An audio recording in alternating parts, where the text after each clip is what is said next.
Ooh. Ugh. Oh, I had to restart my computer, right. I was like, what the frick? I'm like miscolored and zoomed in. Ugh. Ugh, brother, why? Okay. Let's zoom in on my ugly face here. Here we go. Right in the mug. Right on the ugly mug. Am I right? Okay, that's fine, maybe. I think I look normal.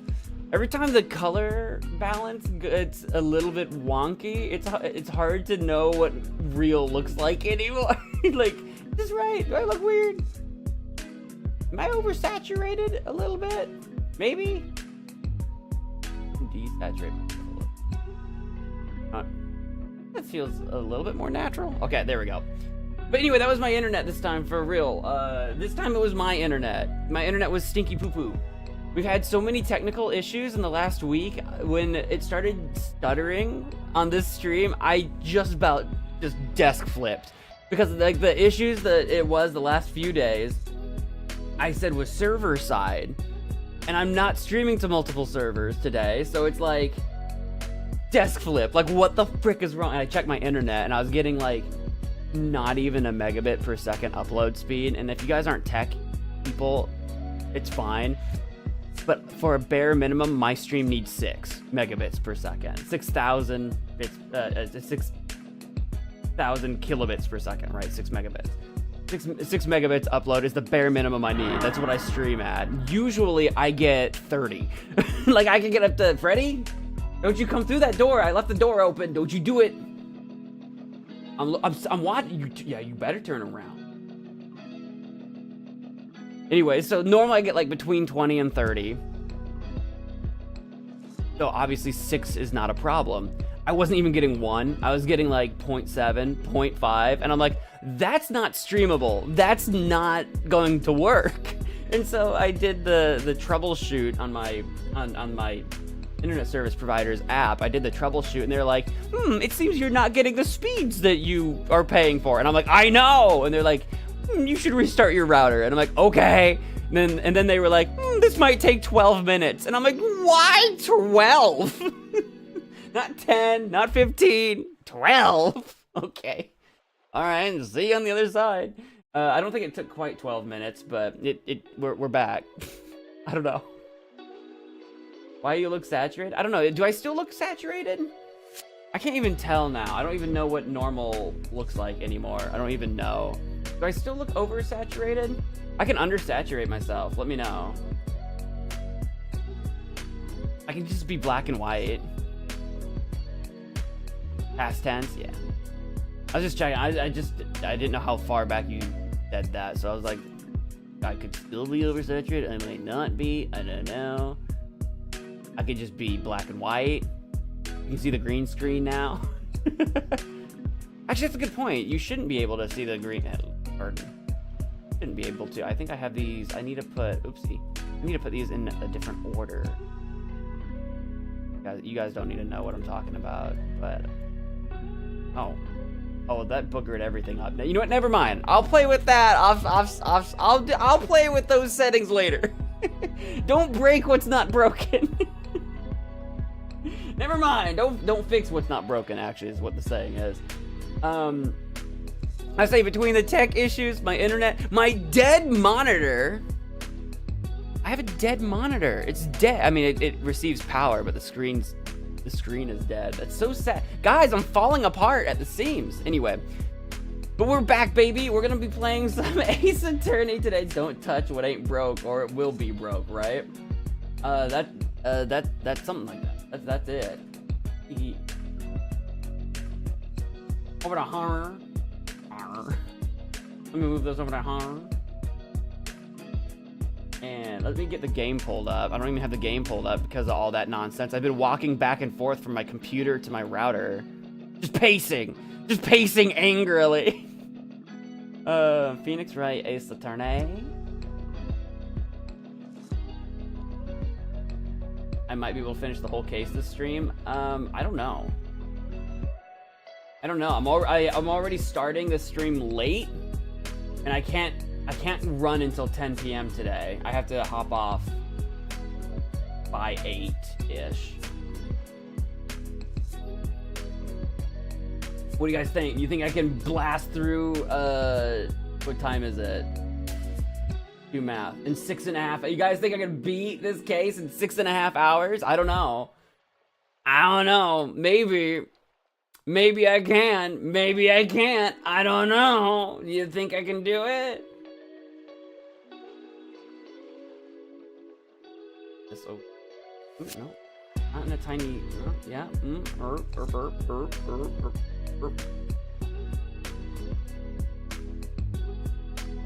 Yes, and you better get the good ending.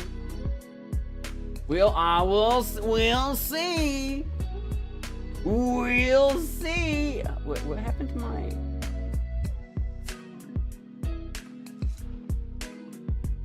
Hang on, I'm trying to do something in my. There we go. There we go. I'm trying to see your guys' chat, my stream stuff together. Since I'm down a monitor, I'm trying to see everything in one place. There we go. It was fighting me. It was fighting me back. Like, let me look at you. Keep in mind this case has 2 endings. We're gonna try to get the good one, whatever that might mean.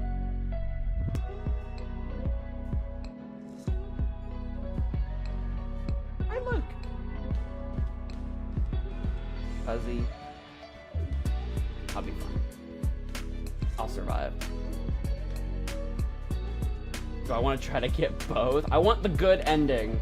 We're not going to do a bunch of back and forth. It just depends on how much time we have. We have a lot to do. What happened to the other monitor? It died. Literally nothing. Like that's it.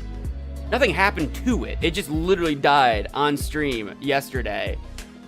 We were streaming and my monitor just went black. Just black screen. And I'm like, oh. It just died. It just passed away. It's still receiving power. Like the power button is, you know, glowing red. I have the monitor turned off. If I turn the power button on, it turns blue, which usually means on, but the screen just stays black. The screen doesn't do anything anymore. So it's just fried, I guess. It's receiving power, but it's not showing anything anymore. So I don't know. I haven't had any time to tinker with it. I don't know. I doubt there's anything I can do to tinker with a monitor. I'm not exactly that tech savvy, and also if it's dead, it's just dead. I don't know. I don't know how long a monitor. What the frick? 2 things. One, I just need to change. I need to flip myself back around and stick myself in the correct corner. We were over here for Plants vs. Zombies. That's thing number 1. And then thing number 2, what the? This guy, what is this doing all the way over there? When did that get over there? Shove me in the corner here. Shove me in the corner. We gotta do a game capture. Phoenix Wright Ace Attorney. Trilogy. There it is. We're in there, baby, like swimwear. Back the HDMI cables. Oh, of the monitor. Sorry, my brain was still thinking about my internet. I was like, HDMI doesn't carry internet, you idiot. And I'm like, no, I'm the idiot. No, for the monitor, I did check that. And that doesn't seem to be the cable. It doesn't seem to be. I'll have to tinker with it some more, but I think it is the monitor. Unfortunately. Trilogy. Ashton, welcome to the stream.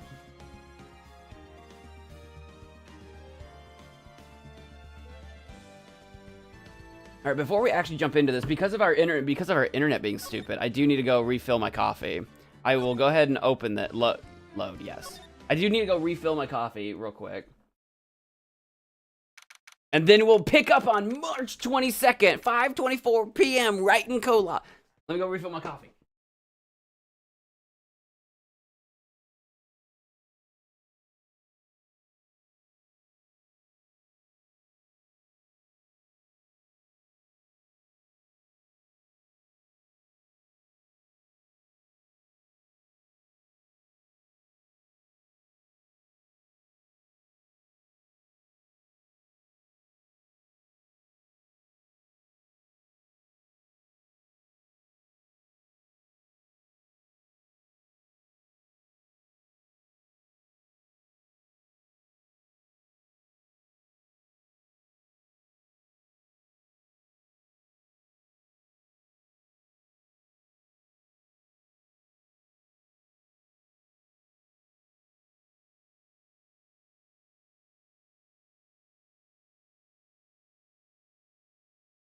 I'm gonna close that door before Freddy gets.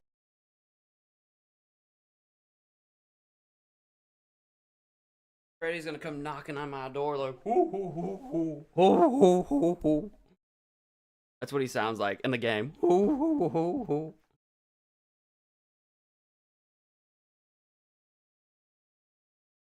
Hoo, hoo, hoo, hoo. And I'm watching you. Freddy's outside the pizzeria. Does someone want to bring me a pizza? I'm actually kind of hungry. I'm gonna just starve for the next few hours, and I'm gonna probably have to grab a quick lunch. How dare you? Shark me? Shark meat? Shark pizza? Shark-shaped pizza. No, we made our shark pizza. It was so disgusting. Honestly, you know what was weird? One, I've discovered that I just do not like anchovies and sardines. Comes as no surprise to me. I'm not a seafood guy. I am not a big fan of seafood in general. It turns out I just don't like that. And then also, dude, we put Swedish fish.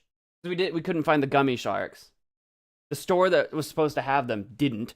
They lied. They lied to me. But we put Swedish fish on them, and that actually made the pizza way more disgusting than I thought it would. You'd think it's just like sugar, but actually there was something about it that was just bunk. That's what you get for running out of coffee this early? What? You're right. All right, March 22nd, 5:24 p.m. Wright Cola offices. Mystic Maya. I don't remember where we left off. Oh right, we just finished the case and we didn't do the trial in one day. Right. Mystic Maya, Mystic Maya. There, Pearls. She's in the afterworld. She's in the afterlife. You'll have to commune with her. She's dead. She died. She's gone. No, she's fine. She's fine. Guys, she's fine. I can't take it anymore. Look, it'll be all right. Everything may still work out. The day's not over. The day's still young. It was what, 3 p.m. or whatever? The condition was that we had to get a not guilty verdict. And so far, the kidnapper has kept his word and hasn't hurt Maya, to our knowledge. And he won't because Mr. On Guard hasn't been given a guilty sentence yet. Right? Cheer up. We don't have time to stand around crying. We have to get going. ... You're right. She's like literally like 8. Like this is a lot. We've put Pearls through a lot. Mystic Maya is in much more pain than I am. Yes, that's right. So, hey, you guys. Hey, you guys. Glad I caught you, pal. Mr. Scruffy Detective? Oh boy, looks like Detective Gumshoe. What's he got for us now? It looks like he's been dubbed Mr. Scruffy Detective in Pearl's book now. I mean, sure, why not? It's just plain old Mr. Dick Gumshoe now. Oh, he's not the detective? Is he fired? And I came to talk to you, pal. I can't remember. Was he actually fired during that trial? I don't remember. Fired, demoted, salary cut? I guess he's just Mr., not detective. Oh no. But we're kind of busy right now. Look, we're never too busy for Gumshoe. Get out of town. Never. Tell me about the future. Res Francisca? Probably the hospital. So what are you going to do from now on? What do you mean, pal? Well, you've been fired, right? So, do you have a new job lined up yet? You want to be a lawyer? Oh, that, what am I supposed to do now, pal? I don't have anything coming in at all until my next payday. What are you talking about? You don't have another payday. I guess that means I'm just gonna have to work here at your place, pal. Say what? You'll be searching for things that will prove Mr. On Guard's innocence all day, right? Well, yeah. Are we about to hire him as a private detective? Oh yeah, I'm gonna help you, pal. I've got lots of experience in investigating and watching over people's places. And I'm great at making really simple meals, pal. You want lunch? I'll take care of it all. You want the emotional support, Francisca? Is that what you want? Is that what you want? Is that what you're going on about?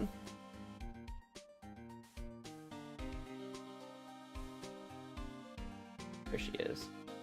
Put her right up here with you guys.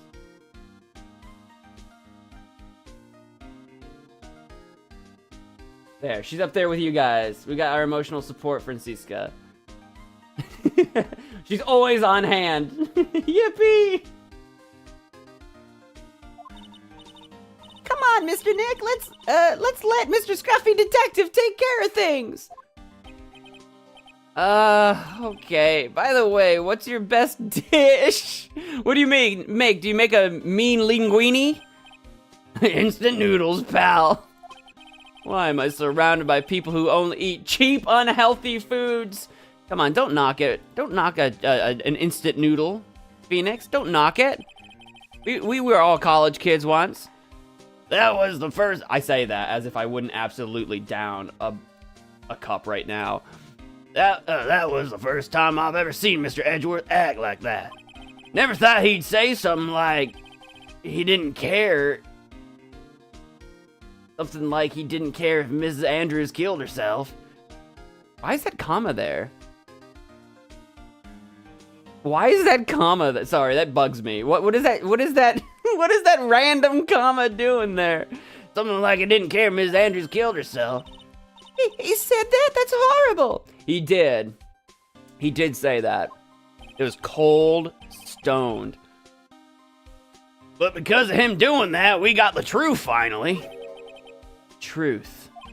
Ms. Andrews' last testimony. I wonder if that was the truth. I'll give you that there was nothing strange in her testimony itself, but I still think there is something fundamentally wrong with the whole thing. You mean about that thing, pal? Why would she want to... No. I mean almost need to frame Mr. On Guard. I couldn't figure that out from anything she said all day. Then you're saying that testimony was a lie? Not a lie per se. It just feels like there's more here than meets the eye. Or that's what Edgeworth would like us to believe. That's such a dirty trick! Even that woman prosecutor was better than that! Oh, I mean, she's the best, so I can't argue with that, Pearl. Francisca von Karma. Speaking of Ms. Von Karma, do you have any more information on her condition? Wasn't she shot this morning? God, this has been a long day. Ms. Von Karma was shot today on the way to the trial by pistol pal. But she's going to be fine, right? I mean, Edgeworth said she was in stable condition, but... Well, she was shot in the shoulder, so she's okay and still hanging in there. Which I mean, that can still go horribly wrong. You know, that can lead to complications. I mean, she's in the hospital, so infection and blood loss and blah, blah, blah, she should be okay. But still, not a good time. Not a pleasant day. They should be doing, they should be done taking the bullet out, so she's probably resting at the hospital. Which one? I think we should go visit her. What? Are you gonna go visit her, pal? I think we should. No, well, I was kind of thinking about it. Hey, you've actually got a heart, don't you, pal? You look like she was being tortured to death not being able to go to the trial today. So maybe it'd be good for her if you went and let her whip you for a bit, pal. Oh, gumshoe, don't tempt me.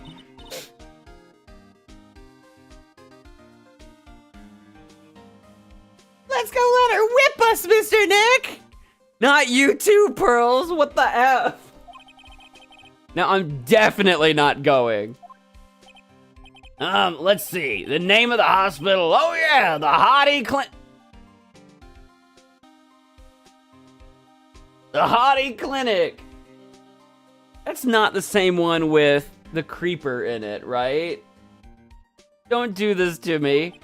That name sends a chill down my spine. It sends one down my spine too.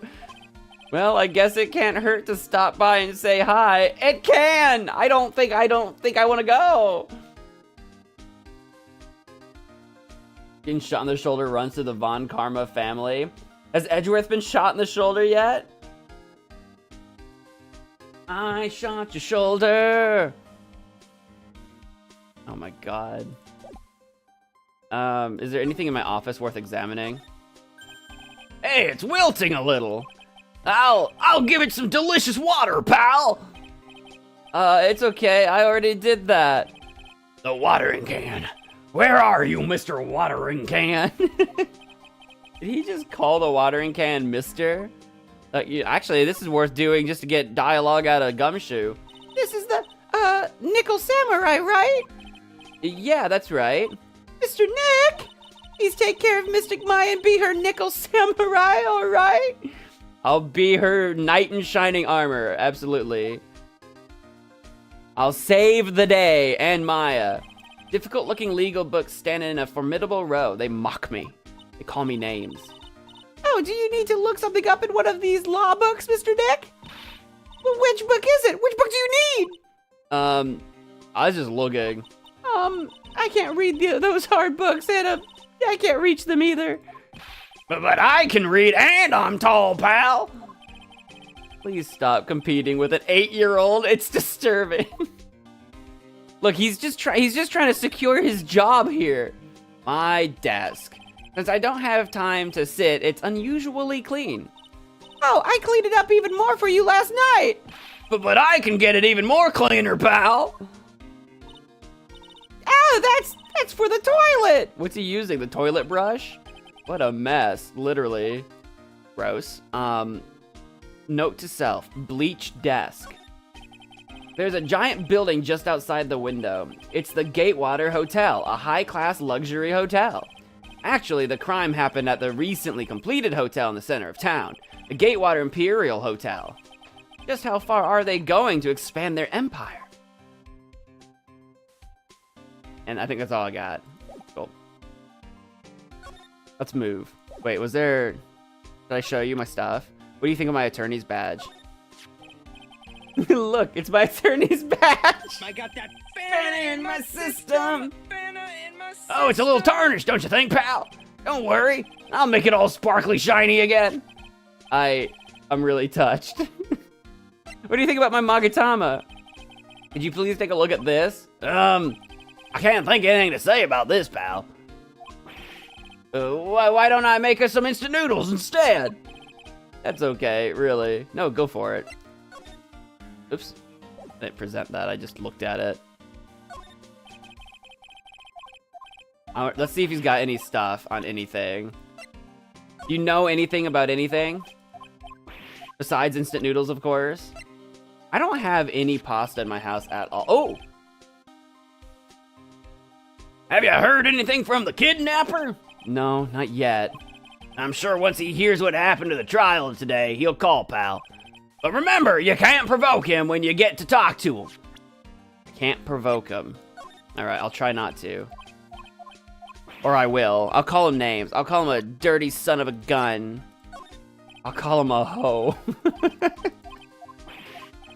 He won't see that coming. I'll shock him. He'll be so surprised.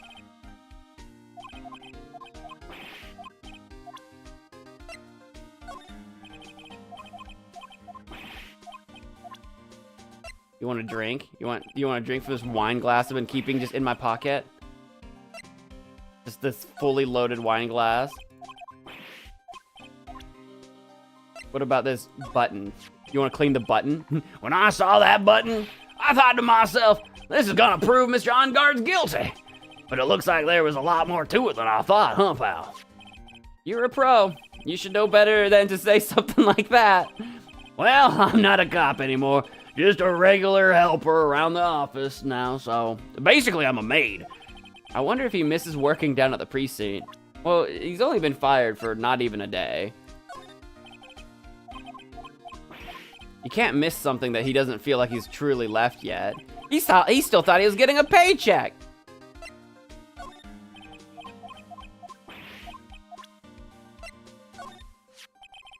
Who would have thought that this knife Mr. Ungard used to eat his dinner steak with? Go on. That it would be stabbed into the victim's body by Ms. Andrews of all people. I guess she just hated the victim that much, huh, pal? The question isn't why she hated the victim to that extent, but rather why she tried to pin the murder on Mr. Ungard. I wonder if she really hates Mr. Ungard. Maybe. Well, this nickel samurai was really Ms. Andrews, huh? Yeah, this is either when she went to Mr. Ungard's room to get the knife, or when she was done with the foul deed. But I guess we'll never know. We'll never know? I thought we had an order of events on that. Maybe not. So I guess let's just hop to the Hottie clinic. Oh, it is. It's the same clinic. No! I don't want to be here. This is the last place I want to. March 22nd, Hottie clinic reception. Please. Oh boy. Never thought I'd ever come back to this place. Can't Francisca afford to go to a better hospital? I do remember this place. This has the creeper in it. There it is! It's this guy. I don't... Yes, here to visit a patient. I forget what voice I used for him. Hi. Wait a second, you're... Yes, I'm Dr. Hottie. Why are you still here? Oh, yes, what is it? Can I help you? You can tell me. Yes. He's not Dr. Hottie, he's just a psycho that thinks he is. Or something, I don't know. I don't, why are they still, like, leaning into this delusion? Director Hottie. Oh, it's Edgeworth. Edgeworth. Yes, I'm Director Hottie. Oh, he's not, though. He's a patient here who stole a lab coat. He's not, though. Yeah, he's like coked up. Oh, you're the man from this morning. Yes, what is it?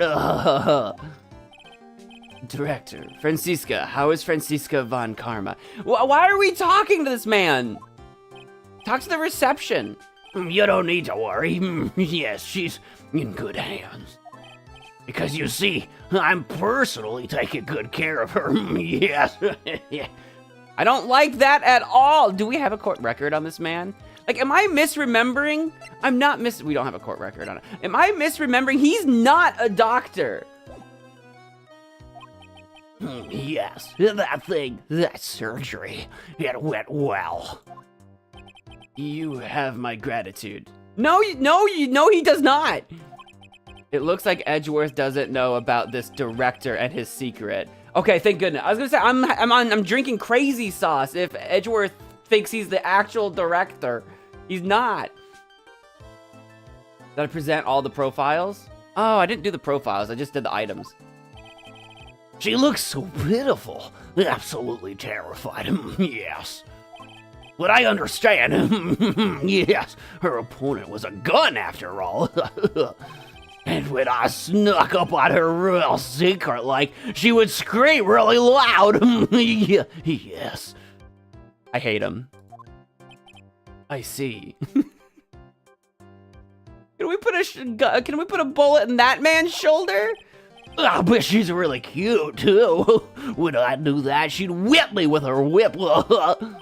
Boy, did I cry like a baby. Yes, but I think I could get used to it. I hate it. Wait, is she up? Is she up and at him? There she is! Go back to your room. There she is! She's not taking it! We all hate this guy. We do. We don't hate Francisca, though. You're so mean. So mean, so... My frisky Friska. Ah! No! I hate it! That's good! Okay. Yes, it's time for my IV drops. Yes.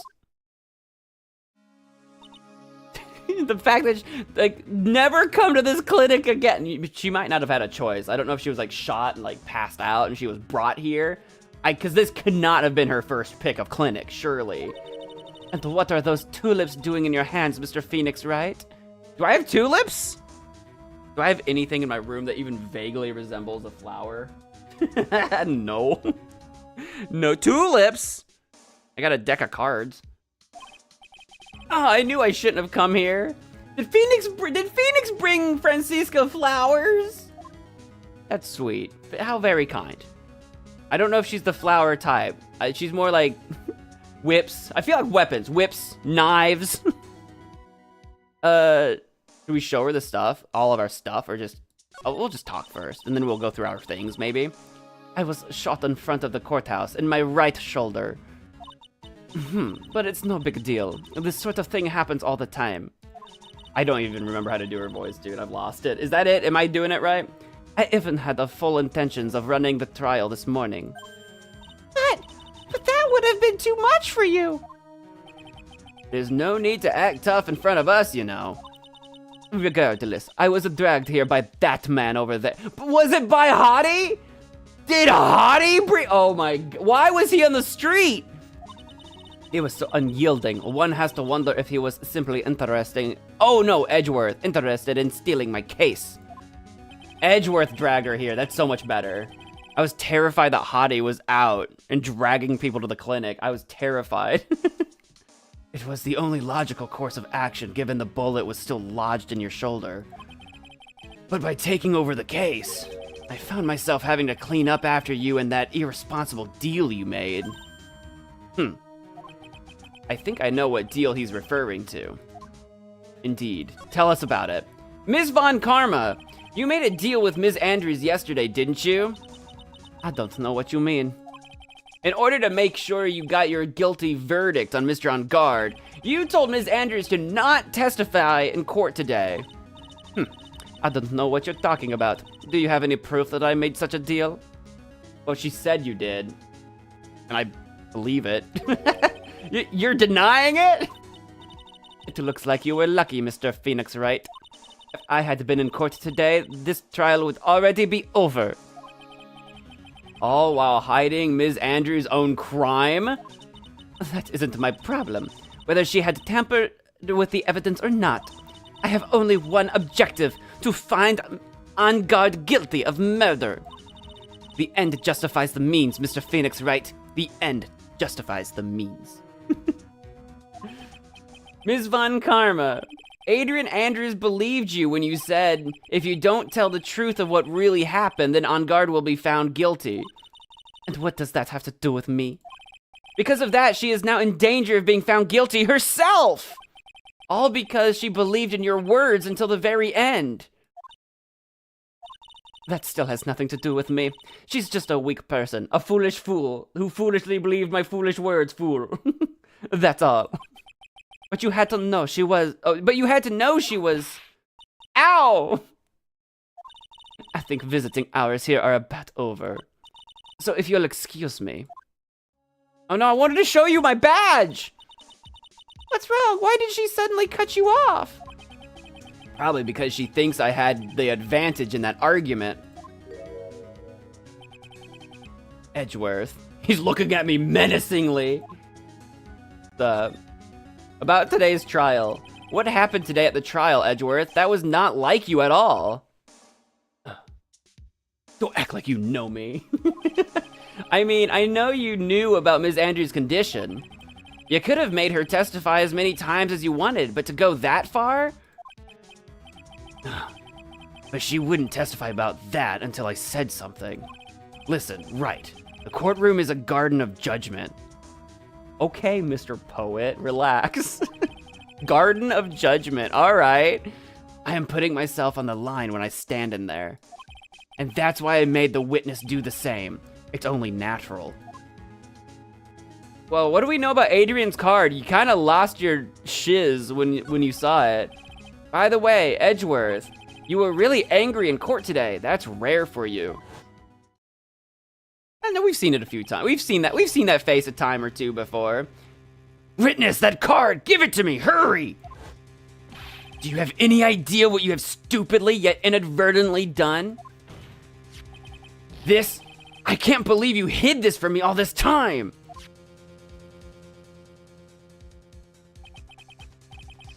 That card, what in the world is it? I mean, it's a calling card, but we'll get there. You mean this? I do, that is what I mean. Listen, Wright, this is top secret information. You absolutely cannot leak this. Oh boy. Is Gumshoe here? If he's listening, he's gonna gab. He's a straight blabbermouth. A special investigations team has existed for a number of years, but few know of it. Sorry, what? I understand. Their task is to find the owner of this card. A man called Shelly the Killer? Is that his actual, that's his real actual name? He's actually Shelly the Killer. All right. All right. Shelly, because it's a shell.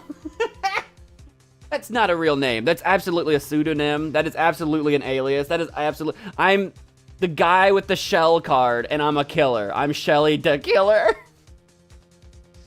So dumb. Just as his name states, he is a killer, an assassin. The best at that. Oh boy.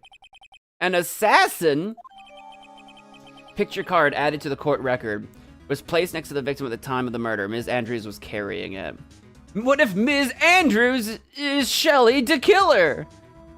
I mean, we've seen what Shelly the Killer looks like.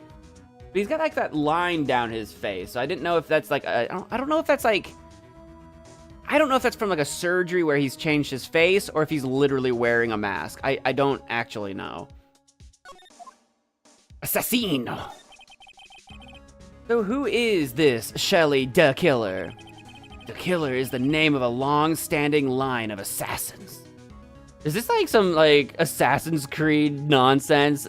The Assassin Order versus Abstergo? Long-standing? The name first appeared about 100 years ago, I hear. Shelly is the professional name of the third heir to the Killer name. So what were the other ones? We have Shelly, we have Clammy, we have Oystery, we have... What other shellfish can I think of? So because his professional name is Shelly, he leaves cards with a shell on them? He has a habit of making sure to leave a card by the body of his victim. Why would he do something like that? So, if... I just lost the... What was the name of the guy who died? Juan? Was it Juan? Juan? If Juan was killed by Shelly the Killer, okay, sure. But why would Shelly not want On Guard to take the fall for it? Is it like an honor thing? Like Shelly's like, I did the killing. You can't let On Guard get the guilty verdict because I'm the professional assassin and it would be dishonorable for someone else to take the credit. Is that what it is? Is it an honor thing? I don't know. Seems strange. We think it is part of his duty to his clients. Interesting. His duty? Duty. If he leaves a card, then his clients can be assured it was he who killed the victim. Ah, so it is. It's kind of like an honor, but it's also kind of just making sure everyone knows the assassin. So the assassin gets paid for it, right? If the assassin is paid to kill Juan, but someone else killed Juan, maybe his client would be like, I want my money back. You didn't even do it. It also serves as insurance against any charges being pushed onto his clients. I see. Do you think On Guard hired the assassin? Because On Guard seems too stupid to be able to do it himself.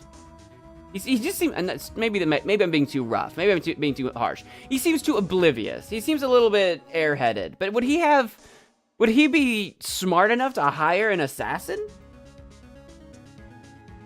Yeah, Shelly's clearly not wanting someone else to take the blame. It's just a matter of the details behind why. There's more to it. You were kind of thinking that? You think On Guard hired him? He's kind of dumb, though. Do you think Ms. Andrews would have? The Killer values the trust between his clients and himself above all else. It seems that this is one honorable assassin with a moral conscience. Well, I don't know about moral conscience, but there is like an honor code of some kind, it seems. I guess that even honorable assassins can exist. So you think this assassin, you think he's the one who did the killing in this case? It would appear that way. The discovery of the card basically confirms it, wouldn't you agree? Shelly the killer, huh? Oh, do you know anything about... Oh, no, he doesn't. I think we need to tell him about Maya's situation. I noticed something at the trial today. You were behaving in a very strange manner. Is something the matter? Yeah, a little bit. I guess I should just tell him. He told us about the assassin order. I should tell him about Maya and how she's been kidnapped by an assassin. You know? He knows more about this than I do. And I think he likes Maya, you know, like not, I think they get along, you know what I mean? Like, he might have a grudge out against Phoenix, but he's got nothing against Maya. Maya, she's been kidnapped. Kidnapped? What does the kidnapper want? An acquittal. I see. I had no idea. Yeah, well, that's why I was fighting tooth and nail in there to keep the thing going. I will prepare a rescue team as soon as You're just a lawyer. Like, he's just a This will never stop blowing my mind about this whole franchise. It's like, you're just a lawyer. What do you mean you're gonna prepare a rescue team? Like, he's actually like the captain of a hit squad.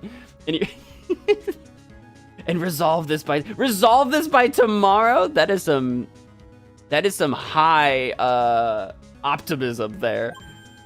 Really? Did you hear that, Mr. Nick? Mr. Edgeworth is going to... Stop trying to console me, Edgeworth. I don't need your pity. Ugh. Now Phoenix is gonna be edgy. I don't need your sympathy. Ugh. It's not about you, Phoenix. It's about getting Maya free. Mr. Nick? There's no way you can find her. We don't even have a single lead to go on. Well, yeah, well, there's only one way to save her. I have to get an acquittal somehow. It's the only way. Right. Listen, you need to know something. Juan Corda was killed by Shelly the Killer. It does seem that Corda, I couldn't think of his name. I remembered Juan, I couldn't think of Corda. And the client who ordered the job is Matt on guard. Your own client. That's what we were wondering.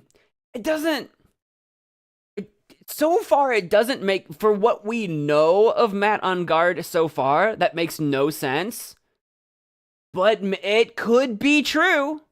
It's easier to hire someone else to do your dirty work than to do it yourself. Gasp. Is this true? What, does Edgeworth know something? Please, stop. I can't listen to you. I can't believe that. Is Phoenix still holding his tulips, or did he actually give them to Francisca? I'm just imagining Phoenix is still holding his tulips and having this heated discussion with Edgeworth in the hospital. I see. Well, if you want to continue your investigation, you will need this. What is it? ¿Qué es esto? What is it? That's what I said.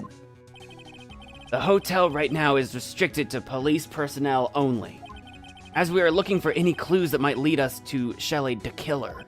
But if you take this with you to the hotel, I'm sure they will let you enter. Did I get a hall pass? Letter of introduction received from Edgeworth allows bearer to freely investigate the crime scene. Okay. In any case, I must attend to the preparations for Maya's rescue team. Hey, Nicholas, welcome to the stream. He is an actor. That's true. Matt on guard is an actor. That's true. I think we need to go have a word with Matt on guard in the detention center. That's what I think.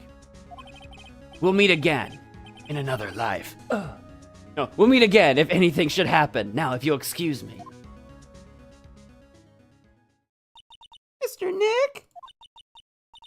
Do you think Mr. On Guard hired an assassin? I didn't think so. I think chat thinks so. I don't know. It's possible. No way! Okay, well, see, Phoenix saying no way immediately makes me think yes way, right? We'll see. We'll see how this shakes out. I don't have all the details yet. I definitely don't have evidence. Regardless of what happened, we need to find evidence, and I don't have that. I mean, he doesn't have a psyche lock. Or he didn't, but maybe he will now. We need to go visit him. We need to go give him a visit. Yeah, I guess not. Maybe Matt on Guard is also a psychic, and he can mask himself.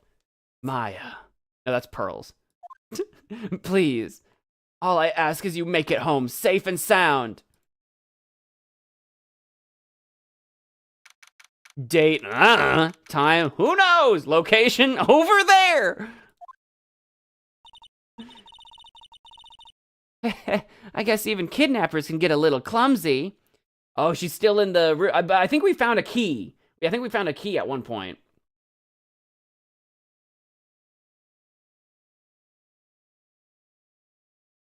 To be fair, we asked him if he did the killing. And if he hired an assassin, you're right. He wouldn't have been the one that did the killing. You're right. He wouldn't have lied. But he didn't even sweat? Not even a little? Man is cold as ice. We're gonna find out. We'll have to go give him a visit.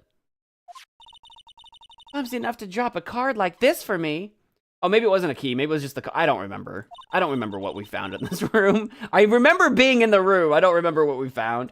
And even though he said he was an assassin, I bet he's just making that up, like how Nick does with everything in court. I'm kind of terrified of the idea that the assassin left this card in this room with Maya. In case the assassin does need to kill Maya, then the card will already be here. His calling card will already be here. Kind of a scary thought. He could have just dropped it. It could have been clumsy, or he could have planted it there on purpose. Who's to say? Who's to know? Anyway, let's try out the card trick with this card I just found. Okay, we're gonna use the card to open the door. Is that what we're doing? Click. I feel like... It just depends on what kind of lock we're dealing with, because the card would not work on a deadbolt. Sounds like I got the door open. Okay, time to go take a look around. The card trick works on very few logs. It's a specific type of log you need to use that on. But regardless, it worked. We're getting out of here. There's all sorts of things piled up here. But it's too dark to see. Then again, if it was a deadbolt, I feel like there would be like a switch probably on the inside. Normally. What's this? It feels like there are a lot of glass bottles here. And these, they feel like barrels. I'll pass. Oh yeah, is it supposed to be dark in here right now? Too bad I'm really hungry and not really thirsty. I'll stop yapping. I'll stop yapping about locks. I've unlocked the door with this card. I should probably go and take a look around. That's what I'm gonna do. The whims of a murderous gentleman? What are you on about? Is that like the name of his like theme music? Is that the name of a song? All right, move. Move. Get out of here. I think we're still in the hotel. Date. Who knows? Time. Location. Whoa. Oh no, I don't think we are. Well, I doubt it anyway. Well, what is this place? Saddle Dish. Digital broadcasting. There's a photo. A teddy bear. Do you think that was a memento that Shelly picked up from Juan's room, or do you think Shelly was the one sending all the teddy bears to Juan? Yeah, this looks more like the inside of a house. It's even got like a little doggy door. I've got a feeling I'm not in the hotel anymore. Are those videos over there? I don't know, over where? Here? Maybe. Well, I'll worry about that later. For now, I should be looking for clues. That way I can show them to Sis and maybe get out of here. Maybe he was sending bears to Juan and they've got like cameras in them so that the assassin could spy on Juan and know his every movement. That's my thinking. What's this photo? There's a framed picture sitting on this coffee table. Do we recognize the lady? I don't think so. It's a picture of a woman. Kind of pretty. Hey, looks like something's written here. Let's see. I think it says, with love, Celeste. Wait, Celeste! Wait, hold up. Celeste? Like, It is someone we know. Celeste Impacts was Andrew's. That was Andrew's mentor and Corrida's manager, who allegedly killed herself 2 years ago. I was looking at the frame, like, do I recognize her? And I didn't right away, but it is someone we know. Oh, the plot thickens. I bet this could be a clue. Oh, the plot thickens. Yeah, Maya, I don't think knows about Celeste because she's been locked up. That's weird. What's a figurine doing on a sofa? A figurine? It's a teddy bear. On a sofa in a place like this. I think it's a bear. Oh, how cute. I don't know. I think they might be cameras. But it's got a lot of cuts and slits on it. I wonder if it's some kind of puzzle or something. Maybe. Oh, is that... I guess it's not in the court record because Phoenix doesn't have access to it. Maya has it. Gotcha. That's fair. It's so dark in here that I can barely see, but these kind of feel like videotapes. All of them. Just what kind of room is this? It's a video room. It's the video room. Oh, hey, it's a computer. Got any games on here? You got Civ 5? I've never really used one before. Got Minesweeper? I have no idea where the power switch on this thing is. Drat, there goes my plan to use this somehow to get out of here. Yeah, I assume it's on the modem somewhere. What is this thing, an antenna? I guess. And this is a VCR? There sure are a lot of electronic gadgets in here. But what is an antenna doing here? Yeah, this is not the ideal placement for an antenna dish, but maybe he keeps it in here and then drags it outside when he needs it and then drags it back in.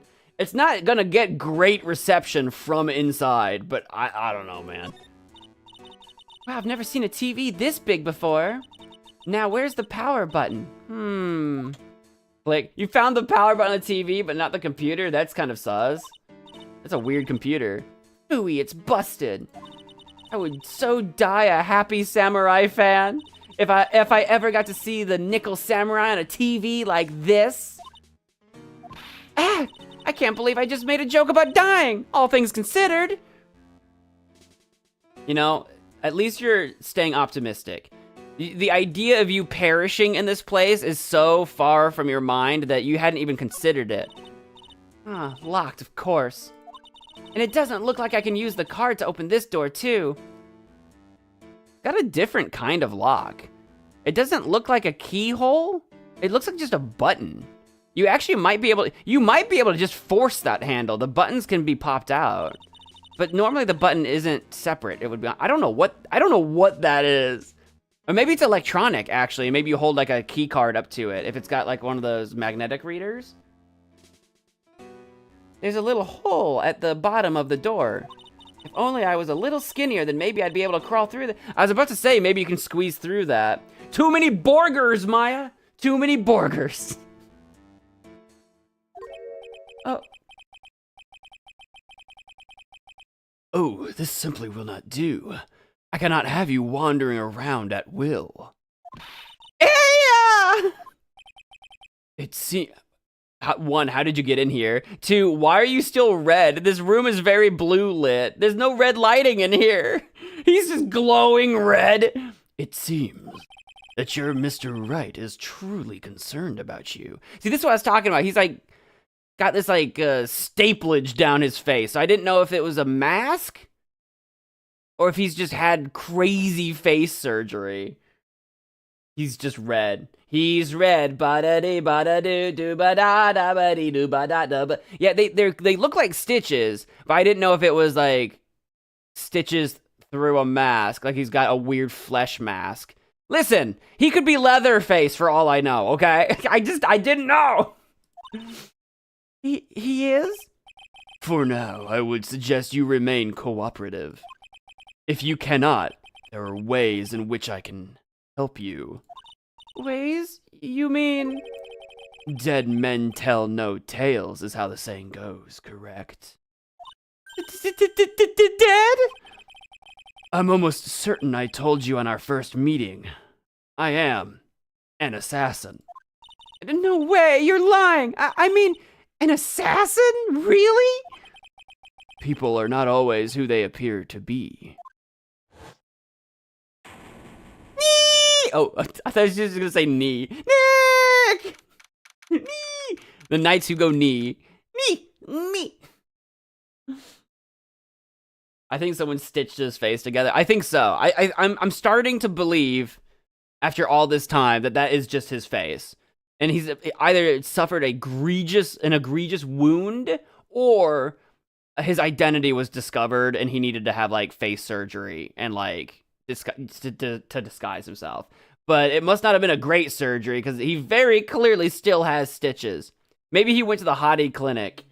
Maybe he's been to the Hottie clinic. Maybe he's the real Director Hottie this whole time. That would be insane. March 22nd, 7:04 p.m. Hottie clinic reception. Mr.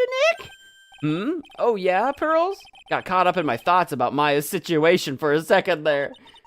Mr. Edgeworth has left, you know. Did we just like black out and just like stare into space, and Edgeworth is just like, yo, Phoenix, you in there? All right, I guess I'm gonna go. Maybe he's got two faces, like Two-Face. I guess for now I have no choice but to believe in Mr. On Guard, but I think I should listen to his story one more time to be sure. All right, let's get going too. Okay. Oh my god. Garrett. This patient is undergoing rehabilitation. Wasn't that patient standing in the same spot the last time we came to visit? Oh. Wasn't that patient standing in the same spot the last time you came to visit? Doesn't look like they've moved any closer to the reception desk, huh? Is this clinic really doing anything? Is that patient really getting better? Hey, don't just cut into my monologue like that. I'm explaining things here. Yeah, sorry. Yes, most sorry. Yes.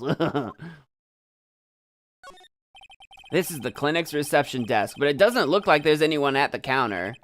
On the wall is this month's word to the wise. Put your best foot forward. Putting this up at a general clinic like this doesn't really mean much, does it? I don't know, does it? I don't know if it does means anything. Oops, I didn't mean to click that one.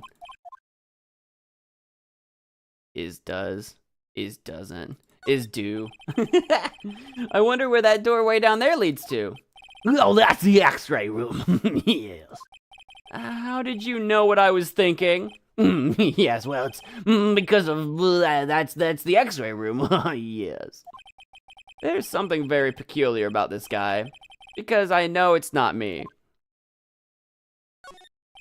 He's got that intuition like Sayaka has in Danganronpa. This must be the waiting area. It's got the feeling of one, and there are sofas lined up, but I don't see all that many patients.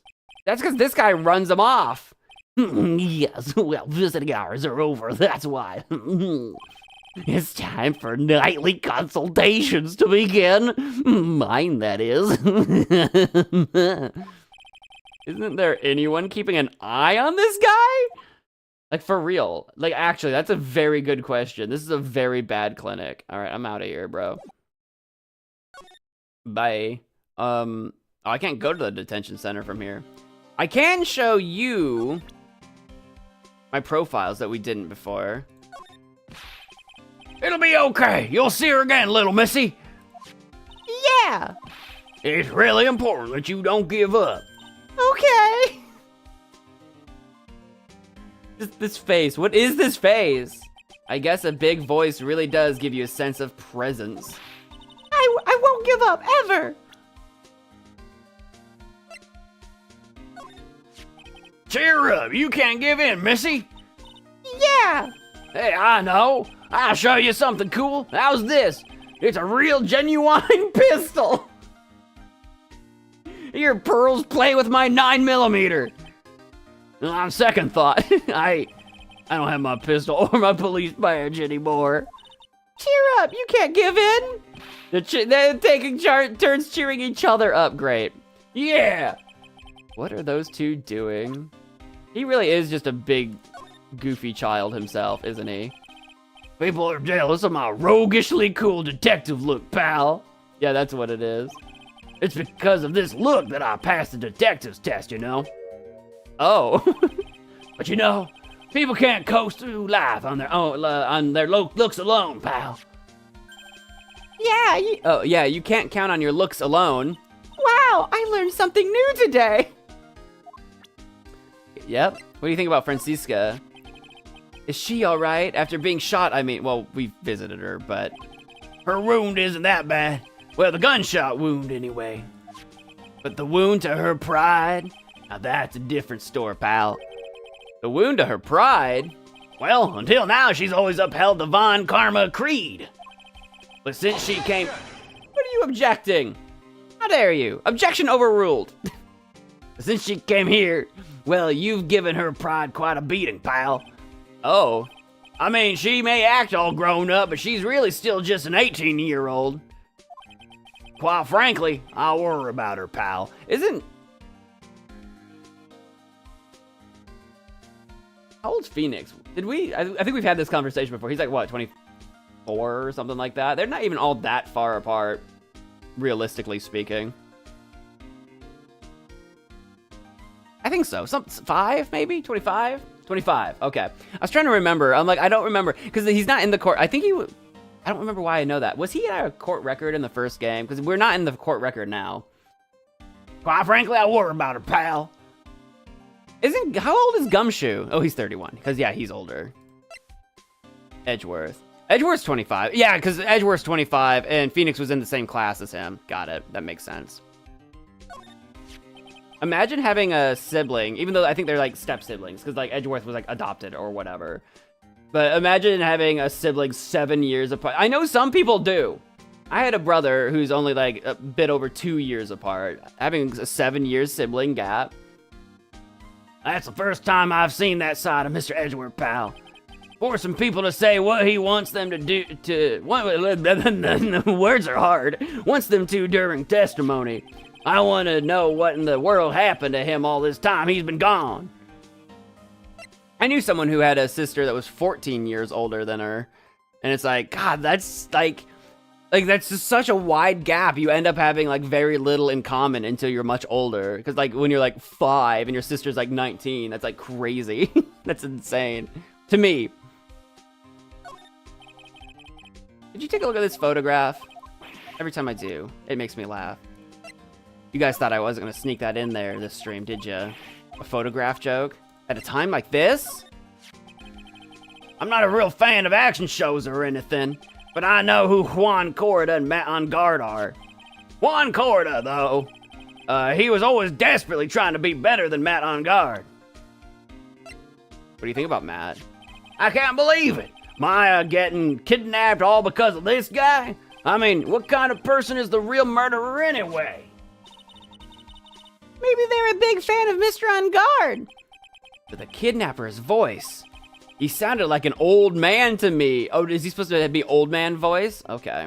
I can give him an older man voice, maybe.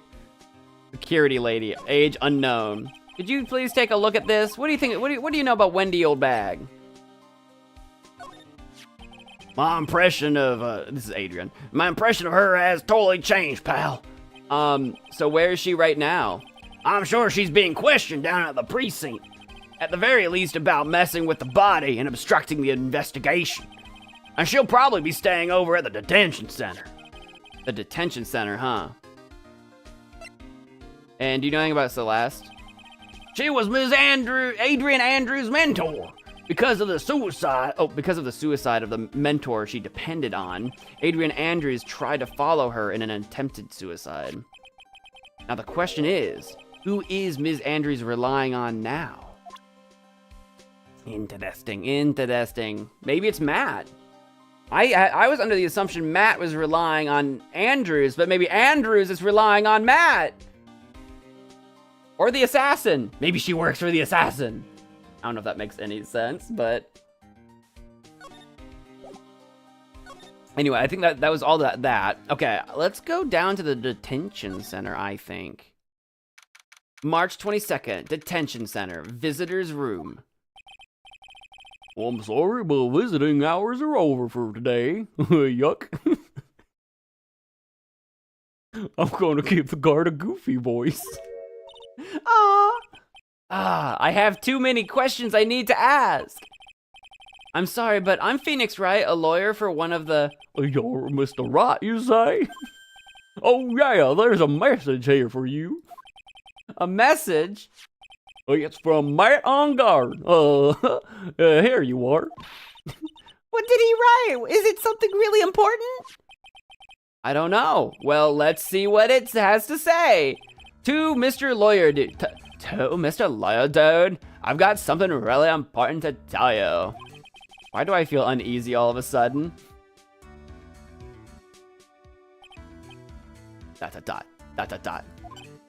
Oh, Mr. Wright. So, actually, I have a favor to ask you. I have this cat named Shu. I didn't put out a lot of food when I left the house, so he's probably pretty hungry. You think you could drop by my house and feed Shu for me, dude? My house is just a little ways down the hotel, from the hotel, alright? Really? This is terrible. Let's hurry. We have to feed his cat. And also maybe snoop around for some clues. I don't really care about feeding the cat. I mean, like, I don't mean to be heartless. I want the cat fed. But, like, that's not my primary mission. I think we should snoop around for clues. I'm sure poor Shu's stomach is growling by now. Yeah, I guess. Matt's note jammed into a pocket. Please feed my cat, Shu. My house is just a little ways down from the hotel. Shu's kind of a funny name for a cat. A client's request is a request. Guess I should go check up on his cat. Alright, I mean, sure, why not? We gotta check in on our man, though. Our mans. This guard monitors a visitor's room. Catching a few Z's while he's standing. Now that's a good way to spend free time. No! He's asleep at the duty? He's asleep on guard? Smile, you're on candid camera. Alright. I thought you were a man of duty and honor, sir. How do I go to the... Probably from my office. But what, is there anything at the Criminal Affairs Department at all? Oh, hello. March 22nd, Police Station, Criminal Affairs Department. I just hadn't been here yet, so I thought I'd check it out. Wow, everybody looks really busy with something or another. They're probably strengthening the evidence for tomorrow's trial. Hey, hurry up with that, will ya? Pass that victim's list around. You gotta be kidding. There's over 100 people on here. Mr. Nick? Is Mr. On Guard really that big and bad of a criminal? Actually, Pearl's... Never mind. It sounds like they're working on a different case. Yeah, I don't think Matt Guard has hundreds of victims that they're looking into. I think they're looking into one in particular. Now, the Shelley guy is a different story. He might. This must be the chief of the detectives here. He's glued to his computer screen. Why? Prosecutor Von Karmer was shot in front of the courthouse? Well, who did it? Who shot her? I have a sneaking suspicion that even Gumshoe could do this guy's job. Yeah, he's just now hearing about this? Yeah, the killer must be the one with the victims. A poster of a female police officer. Wait, no. That's the latest Babes in Uniform calendar. My bad. I like a babe in uniform. I like a professional babe in uniform. Oh, it's kind of cute. What was his name? What was the mascot? Mr. Nick, what is this stuffed animal's name? That's what I just asked that. That's Blue Badger. That's right. That's the Blue Badger. Oh, the chief said that. That's the Blue Badger. It was my idea. I made it. It's this precinct's mascot, you know? Oh, wow. I'll get him assigned mascot of every police station if it's the last thing I do. I hope you succeed in your mission, sir.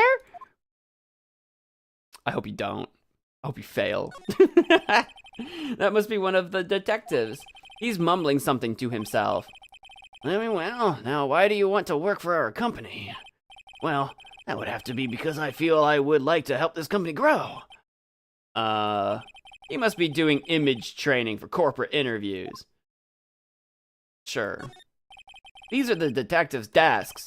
There are computers and files on each one. Funny, they're a lot tidier than I expected. I guess the detectives don't spend a lot of time at their desks. These are some old computers now, guys. We're running like Windows XP on these things. This bad boy's running the latest and greatest in all operating systems. Windows XP. There's nothing actually to do here. I can go to the hotel lobby from here. This still isn't where I need to be, but is there something to say or do here? March 22nd, Gatewater Hotel, hotel lobby. All right now, Mr. Nick. Let's go look for clues. We have to, for Mystic Maya's sake. You shall not pass. Oh, it's Wendy, never mind. Gasp, Ms. Old Bag. Don't devalue my name and turn it into a gasp, you spiky-headed pettifogger. Because of you, I'm being made to look like the bad guy again. Although I did get a piece of gum from Edgy Boy, just as promised, something much more valuable. I wanted Edgy Poo's heart, and it's all your fault. You've awakened the wild beast inside me. Ah! I've awakened the wild beast in Wendy Old Bag. Ah, Miss Old Bag. Keep your hands off me. This helmet is airtight. No air gets in and no air gets out. Then why do you keep putting it on? Don't think you can get me to move with the silly questions? You're gonna have to defeat me if you want to get by. I'm not hearing this. I'm not dealing with you. Tell me about the night of the murder. Come on, show some decorum, show some professionalism, Old Bag. You're a million light years too early to be asking me questions, whippersnapper. Looks like the only way I'm going to get any investigating done is to first do something about this kooky alien. Is she just gonna say the same thing on all of these until I show her the thing? Yeah, yeah. She's not gonna talk to us until we show her the introduction. Maybe if I show her this letter I got from Edgeworth. Ms. Old Bag, if you would look at... What? You want me to look at this worthless piece of... Ooh, Edgy Poo! Is that her perfume? Pheromone d'amour I smell? Why? Love pheromones? Shudder. Let's see here. Would you please allow this unsophisticated young person to conduct his investigation? Yours truly, Miles Edgeworth. Yours truly? That man's good at flattery. Fine, but only because Edgy Poo said so, you understand? Letter of introduction given to Ms. Old Bag. I just thought of something I have to do. Remember, no messing around. You do anything bad and I won't let you off the hook. And then she just buggers off. It looks like she has strong feelings for Mr. Edgeworth. And she's not the only one. That may be, but you know nothing's going to come of it. That's so mean, Mr. Nick. Feelings are meant to be told and shared. Ow! What'd she do, punch me? Every time we talk, about love, I always end up with a handprint on my face somehow. So anyway, let's continue our investigation. Okay. Oh, the ray gun. What? What now? One little thing before I forget. You can't go into OnGuard's room today. Why? The police main investigation team is going to be in there all day, you hear? I wonder if they're the team in charge of investigating the killer. So don't go in there. Set one foot in there and you'll face the wrath of Wendy Old Bag. Alright. I don't mind facing the wrath of Wendy Old Bag. That doesn't bother me. These cameras must belong to the press that came to cover the conference. They're all basically doing the same thing, staring at the empty stage. It's the stage they were going to use for the post-ceremony stage show. After the show, there was supposed to be a press conference, but... That press conference. It was really the victim, Juan Corrida, trying to disclose something about Mr. On Guard. They're both heroes. Why would they do something so unheroic? They may look like heroes on the outside, but on the inside, they're only human. You can't believe everything you see on TV, Pearls. Can't believe everything you see on TV. Seats for the spectators of the post-ceremony show and press conference. But it's too bad neither event is going to be held now. A lobby with a grand staircase always feels enormous. But right now, the only thing filling this enormous room is the anxiety about the murder. I really hope nothing enormous happens here. Nothing else bad happens here. Is that foreshadowing? I hope nothing else bad happens here. Oh, it would be such a shame if someone else died here. Is that foreshadowing? It feels like it. Okay, I can't. Oh, wait, no, I can walk around. I can go to Viola Hall. Or the mystery living room? I want to go to the mystery living room. March 22nd, On Guard Mansion living room.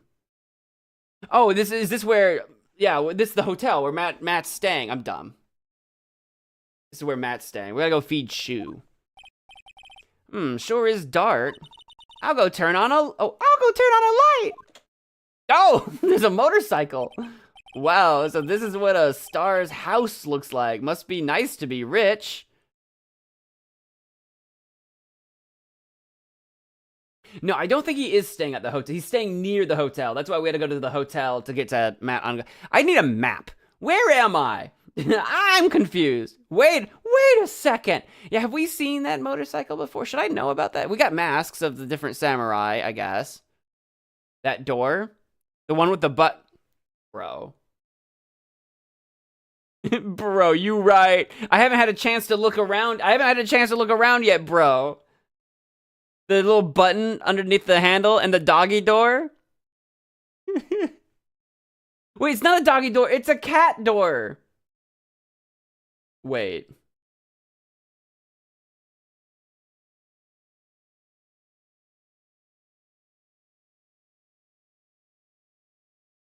Is Matt on guard? Working with the assassin. Is this where Matt on guard's staying? Is this his house? And it might be. And is he sending us here to feed Shu? Or is Matt on guard sending us here to get assassined? Is this a trap? Am I about to get assassinated? Am I about to get assassinoed? It's still possible Matt is being set up. Maybe. I don't feel safe here, though.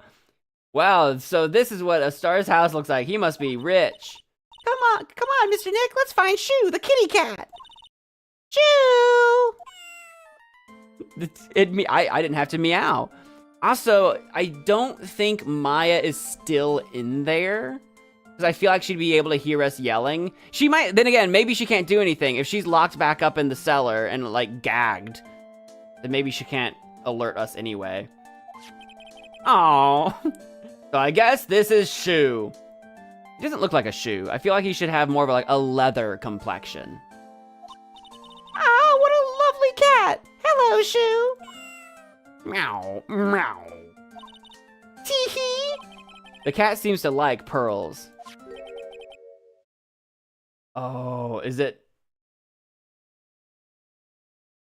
But we don't know. Phoenix doesn't know who the killer looks like. We've seen the killer before, but just as a random bellhop. Pardon me. Oh, he's not glowing red, guys. He's just a guy. How much money does Unguard have to have a motorcycle as a decoration? Probably quite a bit. I don't know how I'd feel about sitting under it, though. It seems kind of sketch. Exclamation mark. Present everything first. Instead of talking, you mean? May I help you with something, Mr.? Oh, we're lawyers. Actually, I'm Mr. Unguard's lawyer. The masters. Oh, he's pretending to be a butler now. Because this was the bellhop we saw at the beginning in the hotel, right? Because there's the bellhop that hangs out in, like, Edgeworth's room. I'm not talking about him. But at the beginning in the hotel, this guy is who we saw, pretending to be a bellhop, right? I'm not just making that up. The masters. Then you must be Mr. Wright. How does Phoenix not remember it? You would not forget a man with stitches straight down his face. Yes. Ah, it's a pleasure to meet your wonderful self. I am the family butler, John Doe. Yeah, of course you are. John Doe, sure. Whoa, what was that? What was that? Was that sound effect in the game? I thought that was a sound effect that you guys played somehow. Nice to meet you. That was you? Was that you? You cast Sus. Ow. John Doe, the husband of Jane Doe. Jane Doe would have been Celeste, maybe, perhaps. Here, do you want to see my badge? I was wondering if you wouldn't mind taking a look at this. I'm afraid I cannot offer up anything special about it. It is not appropriate for a lowly servant to speak of evidence for a trial. Polite yet snotty with a touch of rude. He's the stereotypical butler, all right. I was wondering if you wouldn't mind taking a look at my Magatama.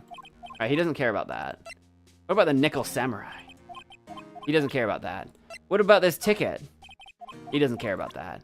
What about this radio that you've definitely never seen before? What about this camera? What about this newspaper? What about this hotel guide map? What about this guitar case? What about this glass? He's not talking, man. He's got nothing to say. He might have something to say on the card. But like he would know that we have access to it. Like he left his card behind. Like it shouldn't surprise him, but I do have it.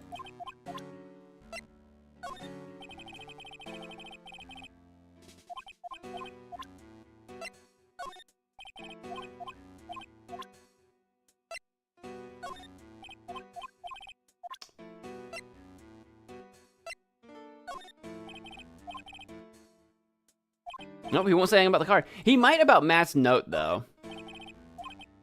Nope, he does not care about any of that. How about profiles? What do you think about Maya? Would you happen to know who this person is? No, I would not. It is not appropriate for his lowly servant to speak of the master's acquaintances. Then what in the world can I talk to you about? Mr. Neck, being angry is bad! Alright, he probably won't... Yeah, he probably won't have anything on it. I don't think he's gonna talk to us, guys. You wanted me to present first, but... I mean, well, okay, he might say something about the master. He might say something about Matt. Bruh. He's not talking to us. Who are you brawling? Are you brawling him or are you brawling me? Or did I skip something by accident? It looks like it's all the same stuff. Him, okay. I was just checking. I was making sure I wasn't getting blood. Like I skipped something by accident. Seems legit. You must know all sorts of things about Mr. On Guard, right?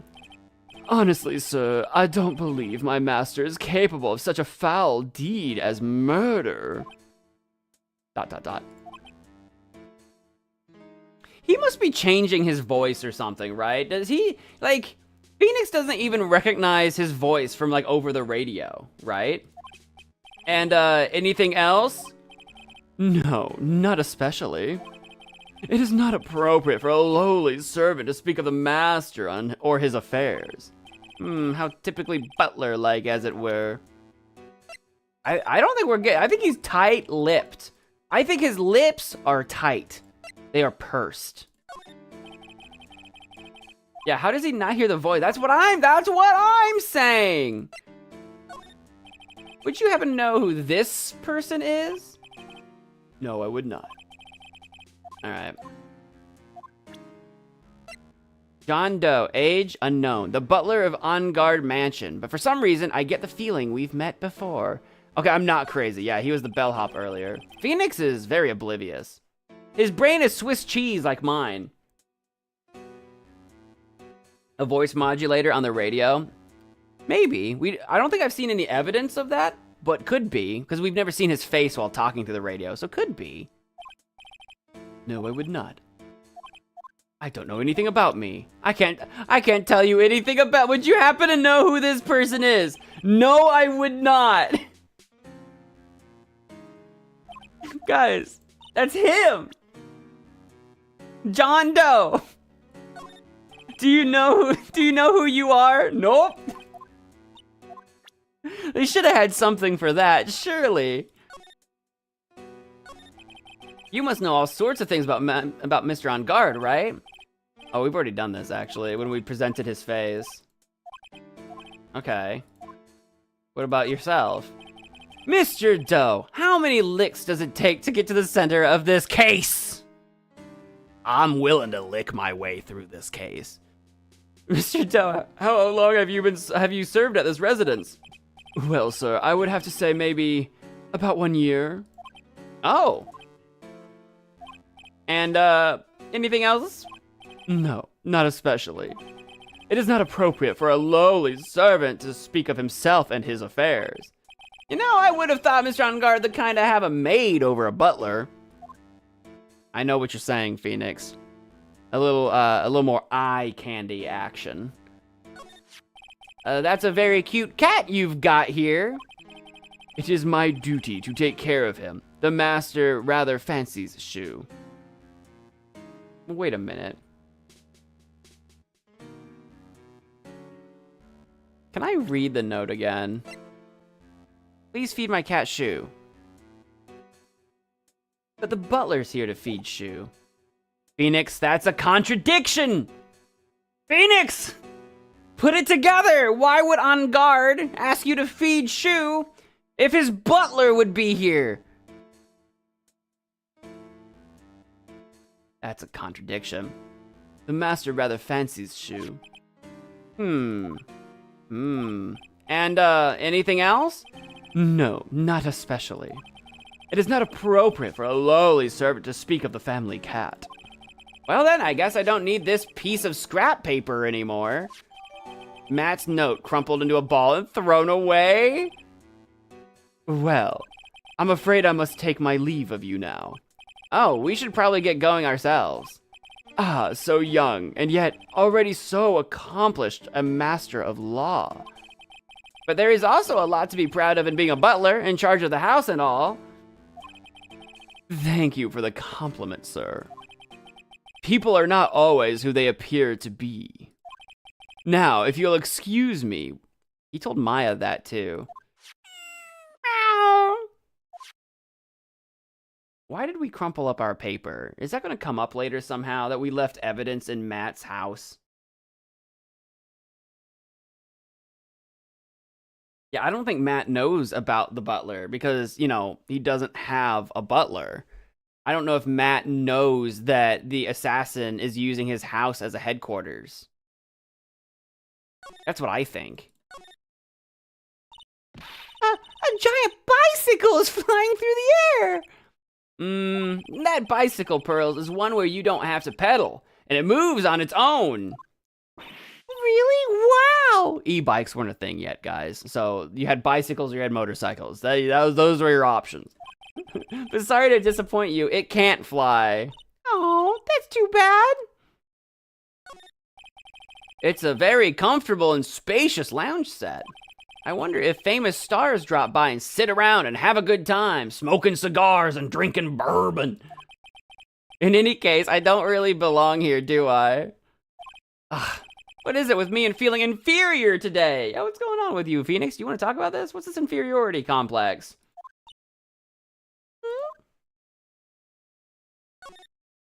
Oh, there's a giant cooking hearth here. That's actually a fireplace. How are they different, Mr. Nick? Well, usually just the design and the intention. You know, never actually seen a hearth before, come to think of it. You should come and visit Fay Manor then. I'll show you one when you do.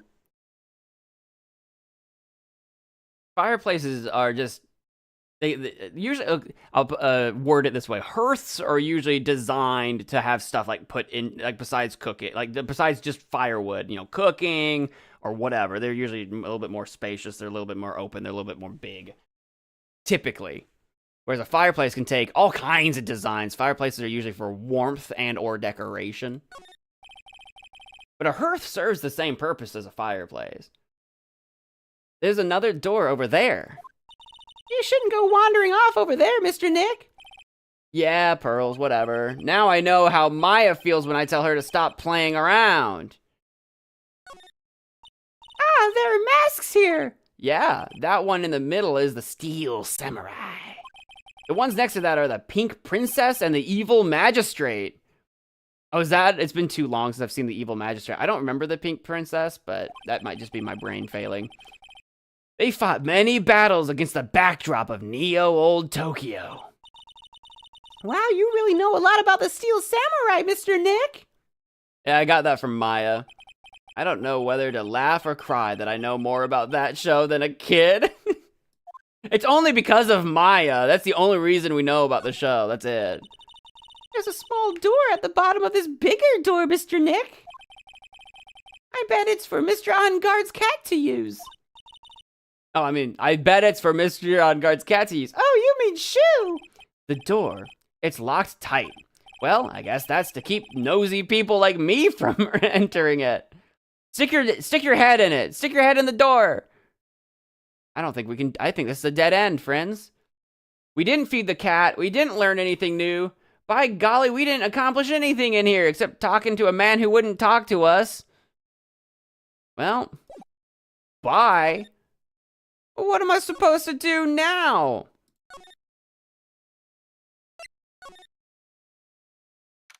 March 22nd, Gatewater Hotel, Viola Hall. Looks like we're the only ones here. And yet, the hotel seems so busy somehow. Probably because the police team is scouring for clues about the killer. All this food is still out. Can I have some? Can I take a doggy bag home? This sure is one luxurious hotel. Almost to the point of gaudy with how it blends together everything fancy imaginable. Speaking of fancy, didn't that bellboy give me something like that last year? I don't remember. Last year was a long time ago. Last year, in-game, was like 3 years ago in reality. Depends on which bellhop he's talking about. I think he's talking about the bellhop at the Gatewater Hotel. Is this the Gatewater Hotel? No, the other hotel. No, this is the Imperial one. Yeah, the Gatewater. Whatever. I want to eat a meal with, I want to eat a meal with Mystic Maya again. Yeah, me too. Whenever I watch Mystic Maya eat like she does, it makes me happy about eating, and then I can eat a lot. Well then, Maya does love her food. How about after we wrap up this case, we all go out for a huge 20-course feast? That's too many courses. That's just too many. That's just too many courses. Okay, let's work really hard then. I'll tell you what. We won't get a 20-course meal, but we can get as much Taco Bell as you can eat. We'll get you a Gordita Crunch. This stream brought to you by... I'm just kidding. Could you imagine? They haven't cleaned up all the food yet. There's a sad feeling hanging in the air now that the party is over. It is such a beautiful sight. The chandelier? Yeah, but I can't believe it. I can't believe that such a terrible murder happened under such beautiful... I can't read today. Beautiful lights. It's shocking. What about the hallway? There's a grand set of doors. I still don't see the doors, but sure. It's the doors Maya followed the bellboy out of, only to disappear. Okay, that bellboy. Yeah. If only we had all gone together. Yeah, that bellboy was the killer. Was the killer. He wasn't a bellboy at all. He lied. He was a liar McLiar face. The awards ceremony was held on that stage. It was really fabulous. I thought I had a text message. Don't. It was a different app. You just reminded me of the circus for a second. I wonder if everyone is all right. I heard that Very Big Circus just recently started holding performances again. I'm sure they're all fine. Kaboom! I'm sure they're all fine, Pearls. No, they exploded. They kaboomed. The Very Big Circus got aboard a train and exploded. They were just, by lightning, in fact. It was a freak accident through a storm. They went through a lightning storm. Thor was very angry that day. What's down the hallway? March 22nd, Gatewater Hotel, hallway. Hey, city boy. Lotta, you're still here. Reckon course. An investigative photographer eats stars on her ability to snap up the scoop, yeah? And this hotel just has that aura of mystery. You know, like something's always about to happen. But do you have a camera? Red given. A photographer's gotta have cameras out the ear like corn to be a real pro, you know? So I'm hanging around here. Speaking of cameras and feeding the mouth, do you have mine, you bread thief? Why can't you drop that thief thing already? I didn't do it. I didn't steal nothing. Before I give her her camera, let's talk. I want to ask you about the night of the murder. What? Y'all really gonna shell out the bucks for the info I got? Lotta, you were loitering in this hallway the night of the murder, were you not? Well, kinda, but... Brace yourself, Phoenix. Brace yourself, here it comes. I didn't exactly hang around here the entire time, you know. Followed a few stars around. Got a few autographs, shook a few hands, had a soda pop with a few of them too. Looks like she wasn't here the entire time that night. The security lady also wasn't in this hallway the whole time either. I guess this means there's no one who can tell us who came and went that night. What about the scandal? About the note that was inside your camera case. Oh, that ditty I wrote? Yeah, can I believe what you've written? Can I believe it? Can you receive it? You mean the stuff about On Guard shoving his manager lady on the corridor? Yeah. Oh, well, I reckon you best not be believing that. What? Look, I sort of wrote that on a whim, you know? Writing whatever came to mind. Whatever came to mind? Yeah, when you get down to it, it's just a lot of random bull-dooders. A bunch of random bull-dooders. Yeah? Hey, what's with you? Why you staring at me like my grandpa used to? Hey, and why do you look like you suddenly got older too? Or am I just shrinking here? About your camera. Oh, my camera, my $1,600 baby. What's with that red-coated prosecutor anyhow? The guy told me it was evidence and refused to give it back to me. Well, that's kind of how it is. Hey, you're that red coat's friend, ain't you? I don't know about friend. Secret lover? So put in a few good words for me and get me back my camera. You want me to do what now? Listen, nag the guy real good for about 5 hours and I guarantee he'll give it back. Why don't you do your own dirty work? Well, I reckon it's time for me to get going. A tabloid photographer without a camera is just a tabloid, huh? Yeah, I guess so. Keep yourself together out there, you hear? I'm coming to see you in court tomorrow. Okay, I'll see you then. And you too there, little one. Keep up the good work, okay?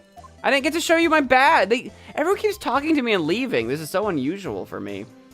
This is so unusual. Okay.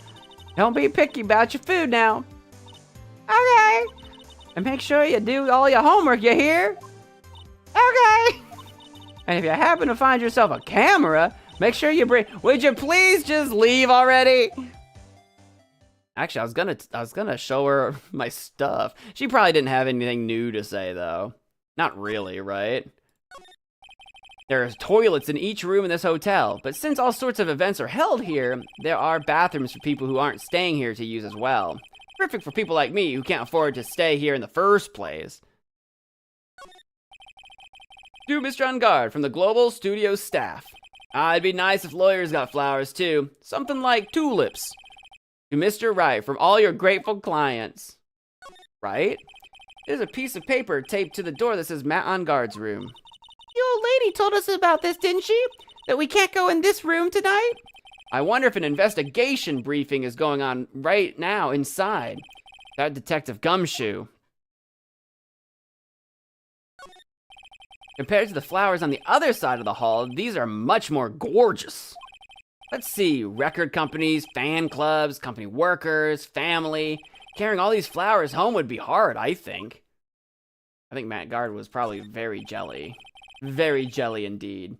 I can understand flowers in front of the dressing rooms, but what are stuffed bears doing here? Could it be that there's an action star with a soft spot for teddy bears? Nah, can't be. I think they're cameras. I think they're security cameras. There's a piece of paper taped on the door that says Juan Corrida's room. I wonder what exactly happened in the room behind this door. Even now, no one really has any idea. No one knows the course of events. I'm gonna go inside. March 22nd, Gatewater. This is the Gatewater Hotel. I don't know what I'm talking about. Gatewater Hotel, Corrida's hotel room. Who's moaning in this room? Who's moaning in this room? Ooh, ooh, ah, Mr. Nick! What is that otherworldly, ghastly moaning? Who's moaning in here? I hate evil ghosts. I don't think it's a ghost. Maybe it's a demon? Why is old bag moaning in here? Alone? Don't answer that question. Excuse me, who you're calling a demon, brat? Ah! Zoinks! Zoinks, Scoob! It's the alien! Who are you calling an alien? Rat-a-tat-tat-tat-tat-tat. Oh, it's just you, Ms. Old Bag. What are you doing in here? Alone. Moaning. What is wrong with you youngins today? I came down here to pay my respects to poor Juan, and you're disturbing me. Uh-huh. That's right. Respects. That's what you were doing. Right. Of course. What were you doing the night of the murder? Please talk to me about the night of the murder just one more time. I talked about it plenty at the trial. I was fooled, tricked, deceived by that fraud of a photographer and her note. She was loitering around here with that imbecilic look on her face. With that imbecilic look on her face? Okay, got it. Now hold on a second there, you little pipsqueak. If you're gonna take notes, at least make me sound better than that. Oh, all right. Now I've seen everything. But you know, I was working that night too, doing my job, minding my own business. So it's not like I had time to waste standing around here the whole night. Tell me about your memories of Corrida. I was wondering if you could tell me a bit more about Mr. Corrida. He was the most popular star, you know, especially where it counts, in my book. But I heard that he was lagging in the polls against Mr. On Guard. Well, that's just a recent thing. Bad luck and all that, you know. But he was going to become an even bigger star than he used to be. Just look at this mountain of presents. It's a show of the mountain of feelings all his fans had for him. Yeah, the mountain is pretty big and certainly nothing to shake a stick at. Pencil's kind of a stick. Mr. Nick? Yeah, what is it, Pearls? The presents, they're all bears, right? He's got a point. There isn't a single thing here that isn't a bear. Okay, now I'm looking. There's gotta be something here's gotta not be a bear. You know, besides like the potato chips and the remote control and the... dehumidifier or whatever that is. I don't know, whatever that piece is.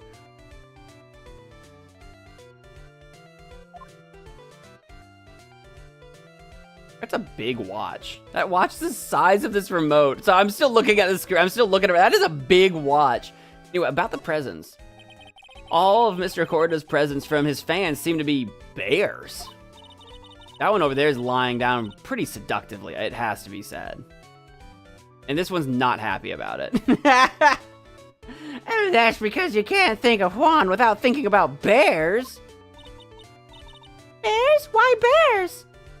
You don't know. When my dear Juan was training, he fought bare-handed with a bear. He refused to give in and let the bear win, but after the fight, they became friends. Oh, he refused to give in and let the bear win. I thought he refused to give in, so he let the bear win. I'm like, that doesn't make any sense. My brain is not braining. Wow, what a heartwarming story. Look, it's just like in those young people's dramas. I can see those two tuckered out, down by a river going, hey, you sure can't fight. You too, bub, you too.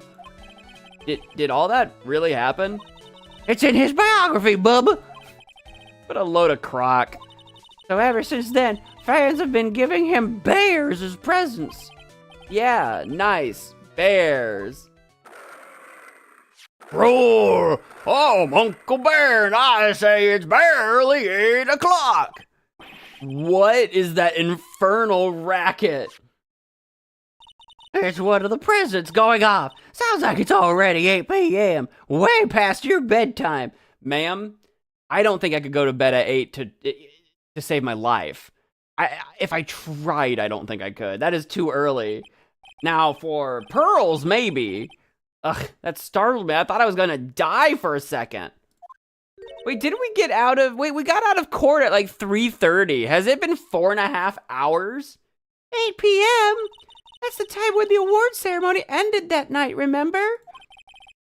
Time sure flies. Hard to believe it's been 2 days since the ceremony. Oh, has it really? Beep, beep, beep. No, the transceiver! Beep. Hello? Hello? This is not a phone. Maya! How is Maya? You haven't heard her, have you? It seems you were not able to fulfill your end of the bargain, Mr. Attorney. Now wait a minute! I have heard the news. So it would seem my present did you no good. No, Mystic Maya! Mystic Maya! One more day, please! All I ask is for one more day. I'll get a not guilty verdict for sure this time, please! I suppose if I must. Oh, so this must be really important. I need that acquittal more than anything else, after all. Please let Maya say something. I want to hear she's all right. All right. Hiss, then hiss. Hiss. A little. What is it with? What was that scream? What is with this static all of a sudden? Hello? Hello? It seems bad. Connect. Wow. We got a bad connection. Damn it. Did the transceiver just suddenly break? Excuse me. I wonder if someone's blocking the signal from the hotel or from where he is. Beep. What happened? I don't know. All of a sudden it became nothing but static. Ah, Mystic Maya, Mystic Maya! Why did the transceiver suddenly break like that? I should probably have an electronics expert look at it. The sooner, the better. An electronics expert? Who would that be? Do I know someone who's an electronics expert, specifically? Hey, you want to look at my badge? I don't have anything to say to delinquents like you. Grr, she's clamming up. We've shown her stuff before. Please, anything would be helpful. Well then, how about I tell you my measurement? Yeah, I think I've seen this before. No, that's okay. Really? She really doesn't like you, does she, Mr. Nick? I know. Is there anything new that... Yeah, maybe the card, I don't know. Is there? I think I've shown her most of everything already in the past. That's the same dialogue. Maybe anything on profiles? Like, have you seen this John Doe? If Gumshoe might know what happened? Maybe. He's a detective. He knows more about, like, maybe using, like, radios and transceivers. I wouldn't call him an electronics expert, but he might know something. We can swing by that way. Nope, nothing to say on John Doe. Haven't seen him around. Some security she is. She should recognize this guy as the bellhop that we saw. Alright, I don't think we're gonna get anything out of Old... I'll be honest with you, I just don't think we're gonna. Is there anything worth examining in here? Bottles of cosmetics are scattered. This is probably where Mr. Corda fought his assailant. These glass shards! They're probably from the glass vase Ms. Andrews knocked over. Now that we know the details of that. It's a beautiful wine glass, and there's tomato juice in it. Ew, tomato juice! I don't really like it much. There's a bottle of it on the table over there. That's probably where this came from. Right. It looks like Mr. Corda had dinner that night. This bottle, it's tomato juice! We had a lot of food at the award show that night, but I wonder if the stars had gone on stage after only eating a meager meal like this. Well, they didn't want to be too full. They didn't want to be bloated for the cameras. So that's a bed! You never seen a bed before, Pearls? Yup, it's big, but it's a bed. Ah, Mr. Nick, it's so soft! What do they call those beds, in Japan that are like the mats on the ground that you can like sleep on? Is that like I feel like that's a T word, like tatame or something. What are they called? She must have one of those like bed mats or bedroll things. How easily children are entertained. Cause she, you know, lives basically at like a weird shrine dojo thing. So that's what I'm thinking. It's a suitcase. There's so many things in it that I bet it barely closes. There's his clothes, a dryer, an electric shaver, a calculator. Do all stars pack too much stuff like Mr. Corida? Probably. Probably. Wow, there are a lot of bears! Alarm clock ones, collector's editions, stuffed teddies, plastic models. It's pretty overwhelming. Is there a kind of bear he doesn't have? There's even a few in the trash can. Yeah, I get the feeling maybe the guy didn't really like bears. Poor teddies. It's hard to say, it's hard to bear with all these problems. Growl. Why is Mo here? What are we doing? Why is he here? A futon? Tatami? Is there a difference? There's gotta be a difference between a futon and a tatami, right? Tatami, tatami, tatami, tatami, tatami. I don't know. I'm dumb. I'm not worldly enough. Hey, Henrik, welcome to the stream. I don't think I want to bear with the trauma the last case caused me. What's wrong, Mr. Nick? I remember you. You don't have to ask every time you come into a stream if I remember you. I remember you. What's up? What's good? What's good? What's shaking, Bacon? It's so messy here. Pearls really likes things neat and tidy, I take it. There are a lot of electronic things in here that I've never seen before. Hey, Mr. Nick, tell me what they are, pretty please. Okay, that over there is a watch. You wear it on your wrist.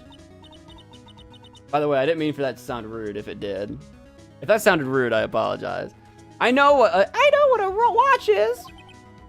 Oops, for a second there, I forgot I was talking with Pearls, not Maya. Maya knows what a watch is too. I'm hungry. I need to go get a snack, actually. I need to go get some food. There are all sorts of things in this refrigerator. The carrot juice bottle and the tomato juice bottle are both empty. Empty? It's too much of a hassle to throw them away, I guess. They're all vegetable juices. I guess he must have been a real health nut. Oh, there's a beet, some ketchup, and a bottle of strawberry jam, too. Maybe red was his favorite color. Maybe he just liked red. I like red. All right. I don't think there's anything for me to see here. Let's see. Yeah, let's get out of here, and maybe we can go find Gumshoe. Maybe he can help us. I don't know. I can't think of anyone else that we can talk to besides Old Bag anyway. And she's not going to be an electronics expert. That'd be ridiculous. How do I get out of here? March 22nd, Wright & Co. Law Offices. Hey, welcome back, pal. I thought I'd make you a little something for dinner. That's not... See, all this talk about food is... I'm starving over here. Thanks. A rich man's luxurious full-course meal. Out of a can, that is. Out of a can? I thought you were making, like, instant noodles. I'm sorry you went through all the trouble to cook, but I don't have time to eat. Oops. Looks like you don't have a can opener, pal.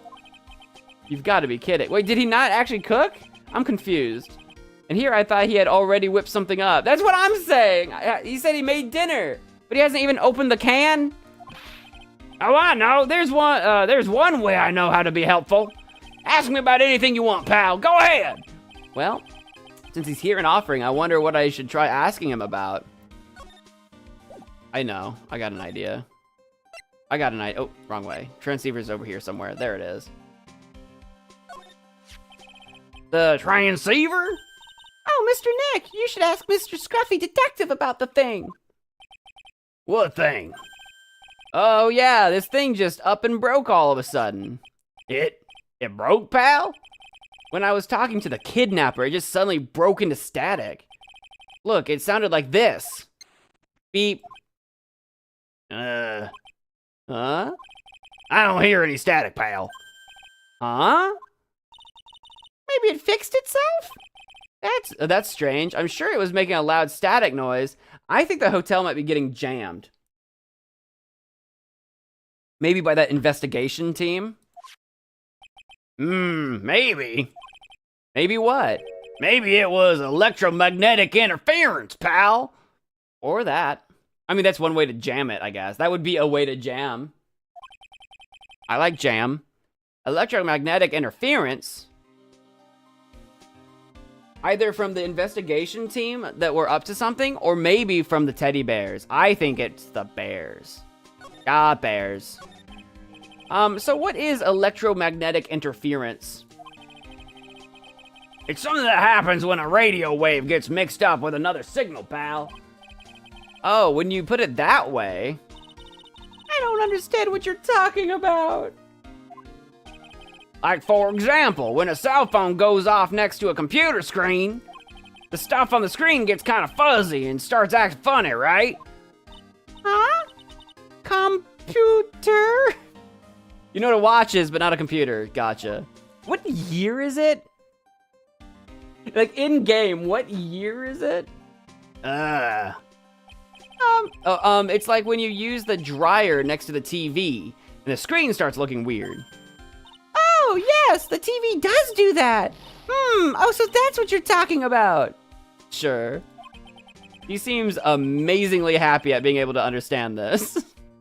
I get it, I understand. Eureka!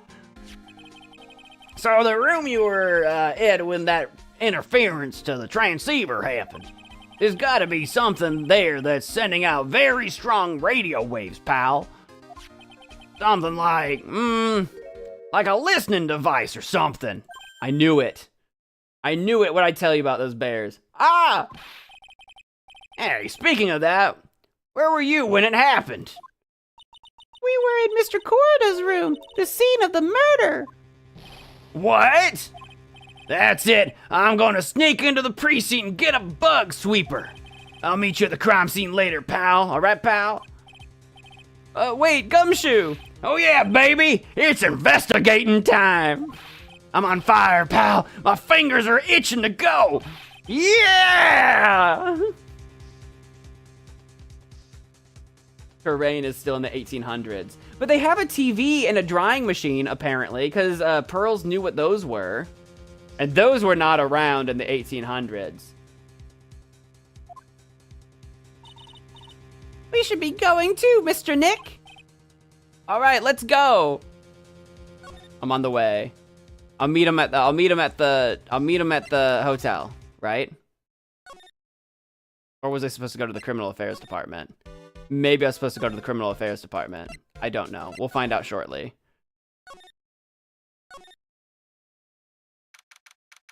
March 22nd, Gatewater Hotel, Corrida's hotel room. Hey, you're finally here, but I came straight here. What do you mean? Sorry to keep you waiting. Do you have the bug sweeper? Well, you see, I got busted trying to sneak in, pal. Then suddenly I'm staring at the precinct doors. From the outside, I mean. So, yeah, I couldn't get one of the police bug sweepers. Yeah, that's about what I expected. What do you mean you couldn't get one? We need that item. We could just start ripping through the bear. It's in the bears. We know it's in one of the bears. Hey, calm down, pal. I didn't say I didn't get one, just not the police's. Hello? Then what'd you do? Run to the nearest Radio Shack? Radio Shack's not around anymore, are they? Are they gone? Is it? That's gone. Is Radio Shack still around? Are they done? Did they close? Circuit City is closed. I went to the nearest Circuit City. Wow, so this is a bug sweeper. It looks a little broken. Hey, this was made when I was in elementary school, pal. Oh? By who? Me, of course. Seeing this sure brings back memories. I guess he is an electronics expert. Shut my mouth.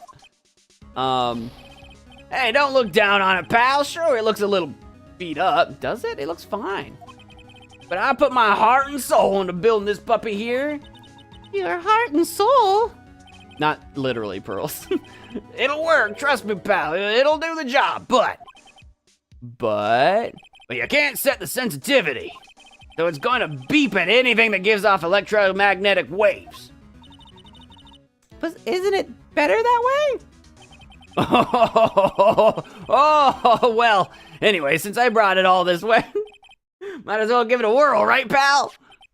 I'm getting that sinking feeling again. Okay, now I'll tell you how to use this baby.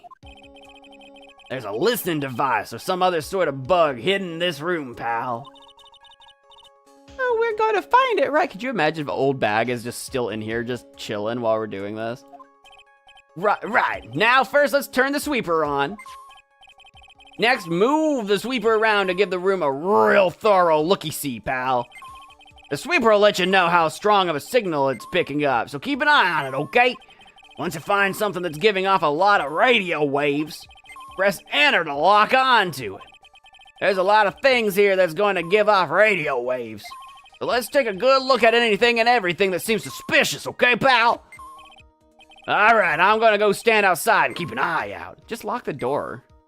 What do you mean keep an eye out? Just lock the door. Give me a yell if you find the bug. Got it, pal? That was beeping. Oh, it's beeping a lot. Oh, but that's a robot. Ah, what a lovely bear. Ah! This must be one of those fancy bear-shaped toy robots. It's a robot? It's a real robot? Yeah, it's a real one. Mr. Nick! Yeah? How many horsepowers is it? How many horsies? 0.1. I don't think it's got a horsepower. Horsies? Well, look, it's a bear, so, for fun, point at something that obviously gives out, yeah. Oh, like the radio? Like this one over here. The radio is on and playing something. Oh, is it? What's it playing? Oh, it's Kids Question Corner. Professor, why is the Earth round? Yes, why is it, Mr. Nick? Why is it round? Something gravity. Because, you know, you get a big mass of things that aren't round all stuck together. They'll pull each other to each other. And the more stuff that gets stuck to it, the more powerful gravity is. And it just keeps coming from like all angles and just... Have you ever tried to smoosh a paper into itself? If you do that, it becomes a ball. It doesn't become like a cube or a pyramid. You know what I'm saying? I don't know. Sure, that'll help. Gravity, something gravity. Why don't you listen to the radio program a little more, Pearls?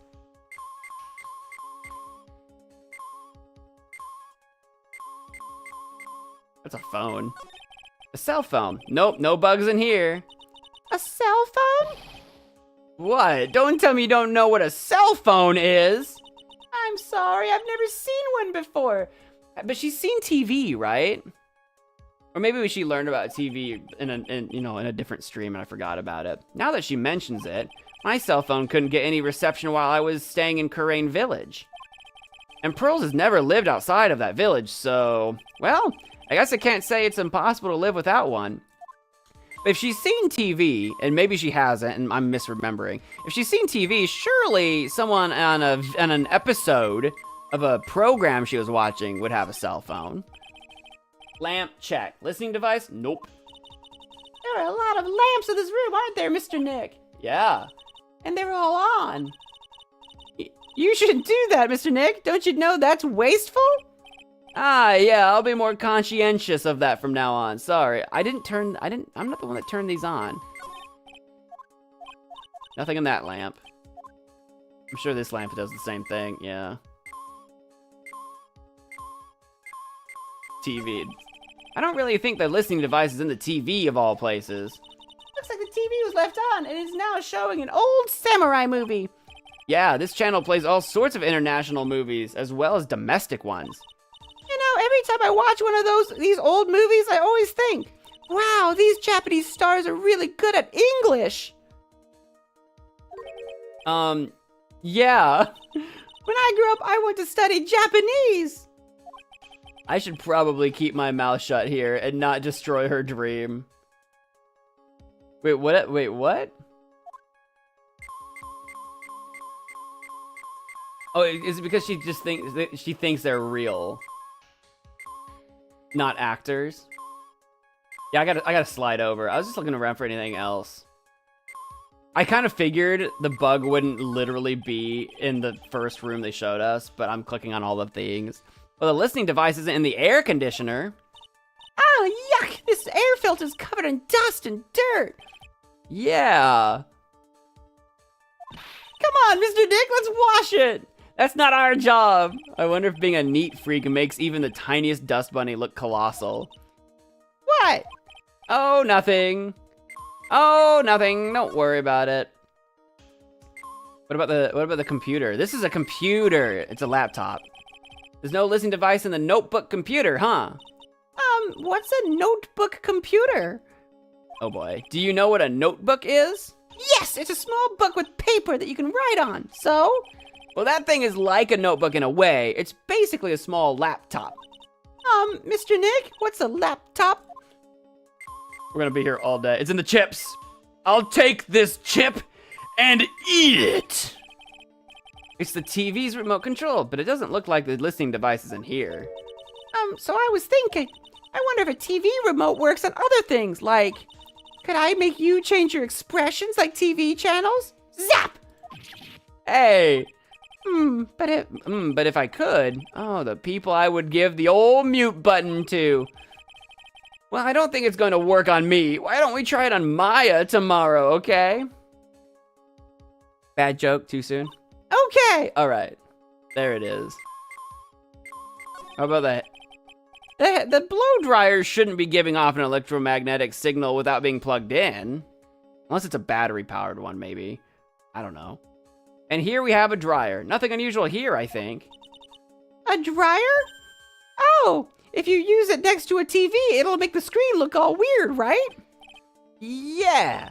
And when that happens, it's called electromagnetic interference, right? Hey, good memory, Pearls. You're getting smarter by the moment. Your brain is braining. I will never forget it for the rest of my life. Until tomorrow.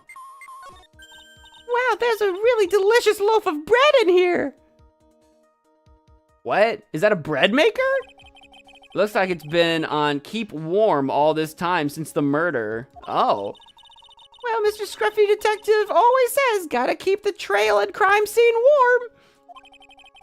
I think the keep warm in this case is a little more metaphorical. Is that what that was supposed to be? A bread? The bro was making some homemade bread in his hotel room? Well, it certainly looks like an alarm clock. What's wrong? Why do you look troubled? I just can't imagine the listening device being inside this alarm clock. That's a big alarm clock. It just, sort of reminded me of something that happened a long time ago. Oh. Well, anyway, it looks like the listening device isn't in here. Probably talking about a previous case that I've probably forgotten about because I'm dumb. Something went red up here. Yeah? Yeah? I think we found it. This is just a giant stuffed teddy bear, right? It's the biggest one I've ever seen. I think it might be a stuffed real bear by the size of the darn thing. Hey, so did you guys find it yet? The listening device, I mean. No, not yet, but this bear's eye is glowing and red. Let's see. A perfectly normal stuffed bear with some really strong radio waves. Sounds like you found the device to me, pal. Let's dig this big fella's eye out and see what we've got. That seems morbid. No, you can't. Such a violent act. Oof. Rip. No, the bear. Yep, it's a camera, all right.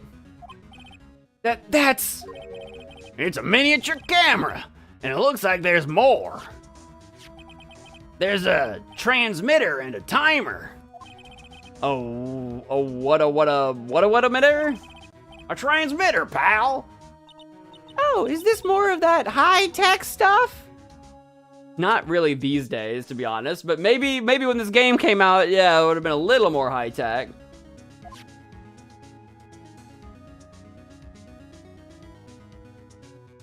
It was from Turnabout Samurai. Mr. Monkey. I don't remember Mr. Monkey. I mean, we've already been over numerous times on how I straight up just don't remember that case for some reason, but I don't remember Mr. Monkey. But I believe you. 100%. So this tiny thing is a camera?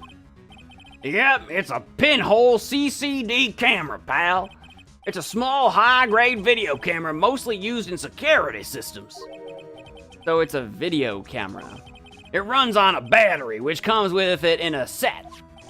But there's no videotape in this camera. Hi, French.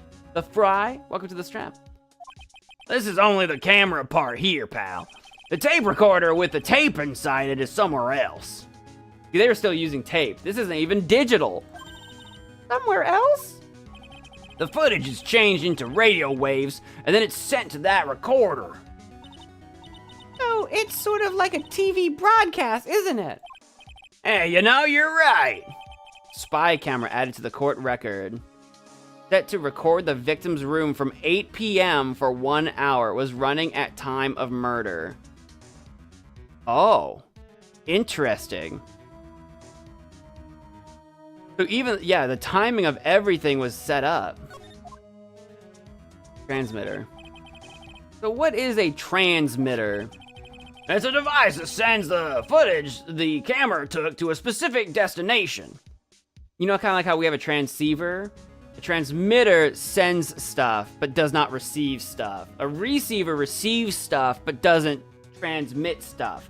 And a transceiver does both.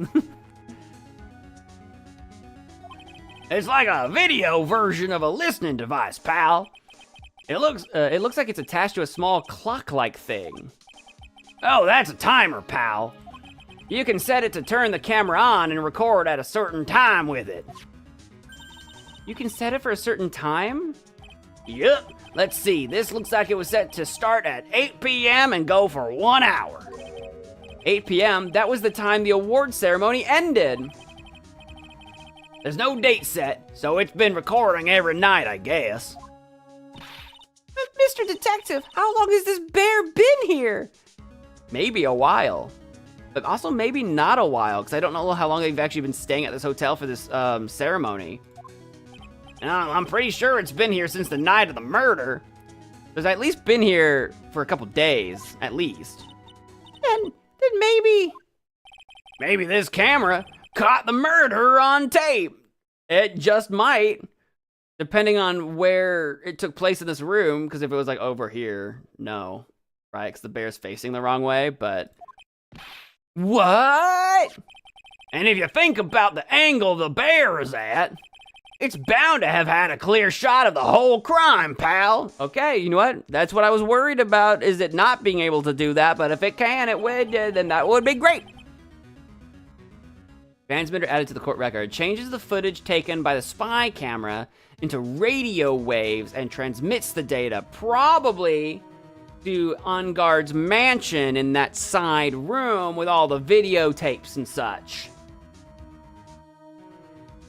For a game that takes place in the late 2010s, the technology is kind of outdated. Yeah, when was this game actually made? Because it's kind of like... Because it might have been made at an era where they wouldn't have known how advanced computers and transceivers and stuff would have gotten. It was made in 2002. That checks out. This stuff would have been a little advanced for 2000. When they were making the game, they would have never known how advanced cell phones... Because that's before smartphones. That's why it's cell phones. They didn't know about flat computers yet until laptops, I guess. 2002 was a time. Stuffed bear. Oh, there was a camera in this bear's eye? And it was disguised as a present. And I'm sure it was here on the night of the murder, pal. It's pretty big, so it stands out pretty well in my mind. But who gave Mr. Corda the present? I, don't know, pal. But this means that someone out there's got a video of what happened here that night.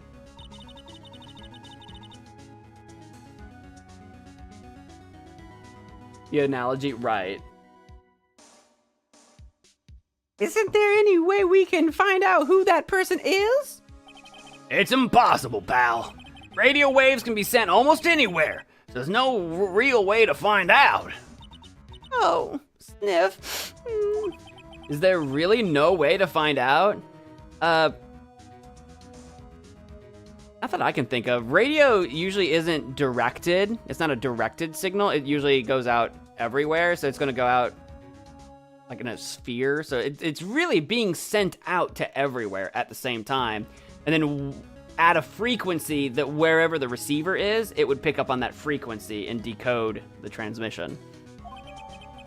Stuffed bear added to the court record. The spy camera was set in its right eye, found in the victim's room. I got it. What? Hey, pal, let me borrow this mini camera for a bit.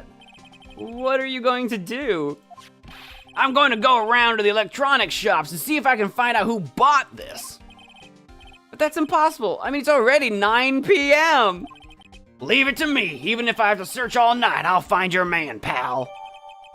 Spy camera and transmitter given to Detective Gumshoe. Oh yeah, baby, it's investigating time. I'm on fire, pal. My fingers are itching to go.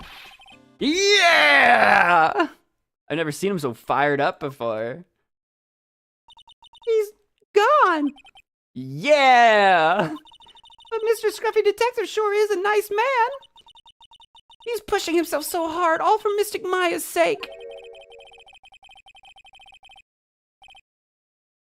This has to be Francisca, right? Inefficient ways. It's a mystery how you always manage to do things in the most inefficient ways, right? Ack! No, but Edgeworth. I took a guess. It was gonna be one of them. It was someone who was mocking me for being inefficient. I did that in the wrong voice. Why did it hit me with the question marks? Phoenix would know what Edgeworth sounds like. You'll have to excuse me. I heard your conversation just now. Edgeworth, what are you doing here? Unless Francisca's still at the hospital in her room. I assumed she left the hospital. A rescue team has been created and deployed. I guess he might have been actually literally next door in the other room. I can't say I'm optimistic, but we have to move forward, one step at a time. I see, thanks. Don't thank me yet, we still have to find her. So there was a spy camera hidden inside this stuffed animal, huh? You're one lucky man, right? I guess. Do you know this stuffed bear, little girl? I have no idea. Of course not. Is that supposed to be the actual literal bear that that Juan Corda must have fought? The maker of this bear is a very expensive luxury brand from overseas. It's completely handmade, and only a small number of these are exported here. What? Do you think we can trace the make of this bear to the assassin order? The camera and transmitter that Scatterbrain Detective took with him are dead ends. Things like those can be bought anywhere. However, this bear is different. By tracking how it got into this country, this bear can tell us who the buyer is. Can you really do that, Mr. Nick? Can he really? Well, I guess so. This is all beyond my abilities. It's 9 p.m. I think I can still make it in time. Yeah, do you have a place in mind? I'll be taking this for now. The whole bear? You're gonna just drag the whole bear out of here? I'm sure you have other things you have to do. That thing's gotta be heavy, dude. Stuffed bear snatched up by Edgeworth. I don't think you can just snatch a bear that big. See you soon, Wright? I would imagine Edgeworth just heave, just dragging the thing with him. But wait, what? Why are you doing this? I have no interest in explaining myself to someone who cannot comprehend. But besides that, Wright, until court reconvenes tomorrow, you should concern yourself with this question.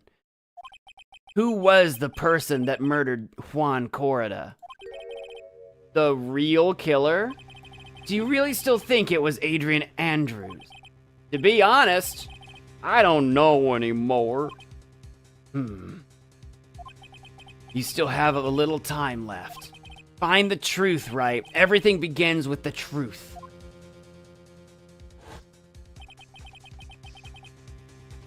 Juan Corda's real killer, Ms. Andrews passed. The kidnapper whose sole condition is an acquittal for Mr. On Guard.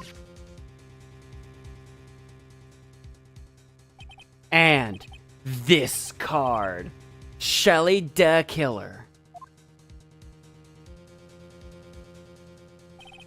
Maya, the only way I can save you now is to find all the answers to this case tonight. I don't understand what your real intentions are, Edgeworth. But as you said, all I can do for now is find truth. It's gonna hit me with a to be continued. We're gonna keep going, so don't panic. I am gonna save the game, and I am gonna go run and grab a little bit of food. I'll be gone for just a little bit, but then I'll be continuing. Save the game. And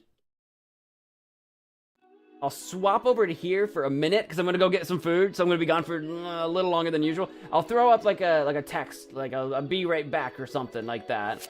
But I'll leave you guys here for just a little bit. Do I have a text already made? Be right back. I don't think I do. I gotta make one. I don't have a BRB screen. I used to. Hang on.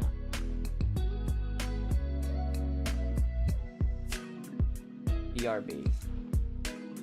I won't be long. I'll be like 5 minutes, maybe less. Be right. That'll do. I'll set that right there so that anyone that sees this won't panic. I'll be right back. I'm just hungry. I'm gonna go get lunch real quick. I'll be right back, and then we'll continue.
I'm back.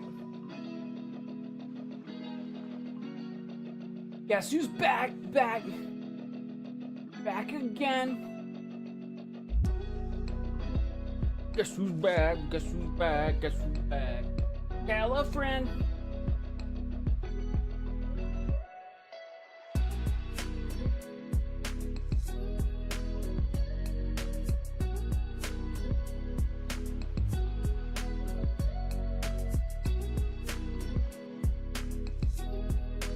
I haven't actually eaten. I made some food. Came back, what happened? I just came back. I had to make food real quick. I'm hungry. I had to go make food. I was hungry. I needed to go I refilled my drink, made some food. And we're about to start. I don't have the game. I know you guys can see the game. I cannot. There we go. We're about to start the next thing. Is everybody else back from their break? What did you make? I actually did have it's a pasta. I lied earlier. I said I had no pasta in the house. I was wrong. I didn't know I was lying. I was just wrong. I do. I have. Speaking of instant noodles, I have a pasta bolognese mix. Basically, you throw together hot water, noodles, or whatever. So I've got a pasta. It's something really quick meal.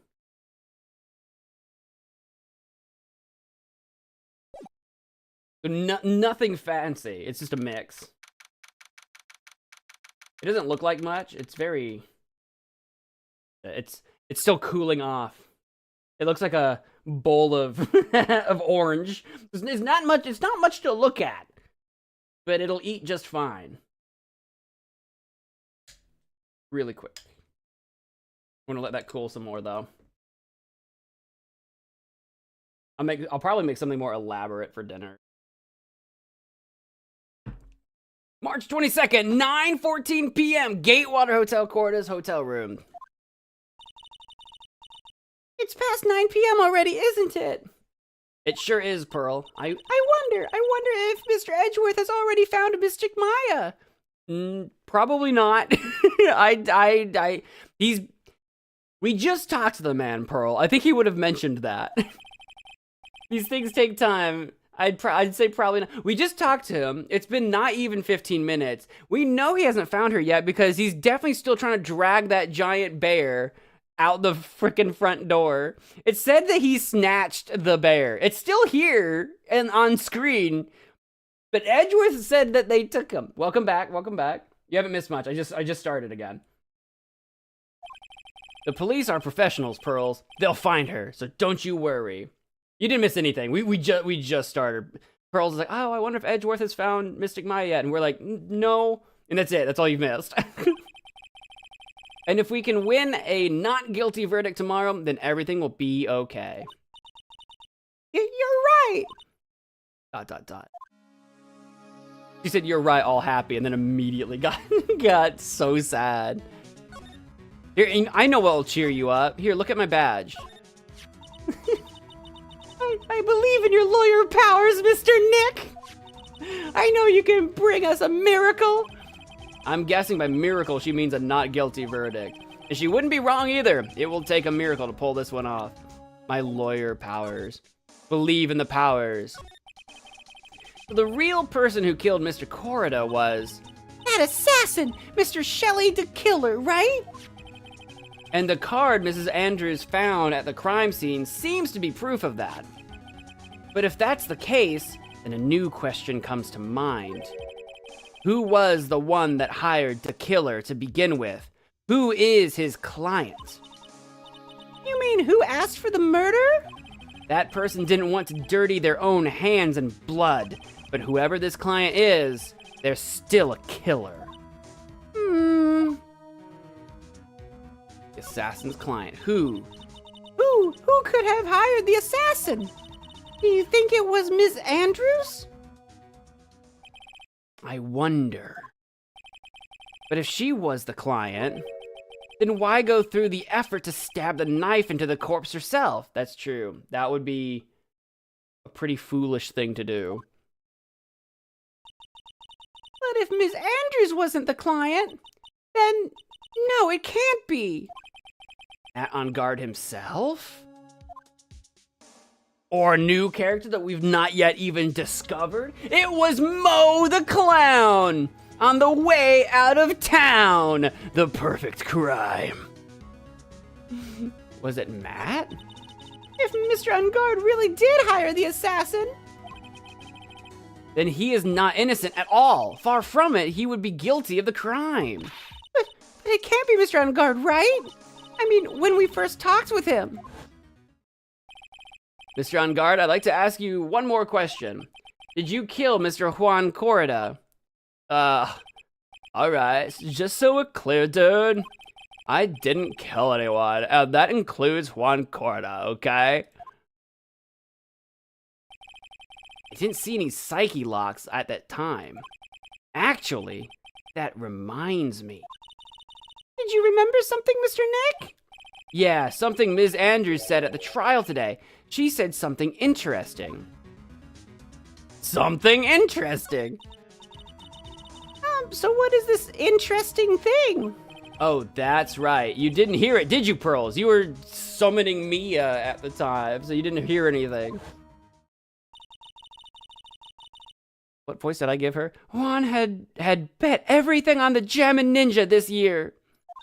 And if he lost the Grand Prix, he was going to make sure Matt was going down with him. That's what he thought anyway. It looked like somehow Juan had in his hands a secret so powerful that it would destroy Matt's acting career had it been revealed. Right. Mr. On Guard's secret. Right. Somehow Celeste is involved in all this. I just don't know how. What is the secret? I don't know yet.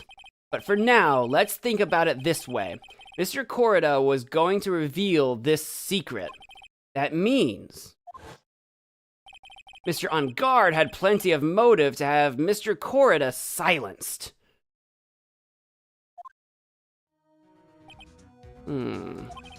Which means we have to meet with Mr. On Guard. There's no way around it now. I guess that's what we should just go do. We're in a new, like, chapter or section or whatever. So do I need to show you all my stuff again? Will that matter? Do I get any new stuff out of that? Oh, there's still so many things in this world that I don't understand yet. You know what a Magatama is, though, Pearl. You're wearing one.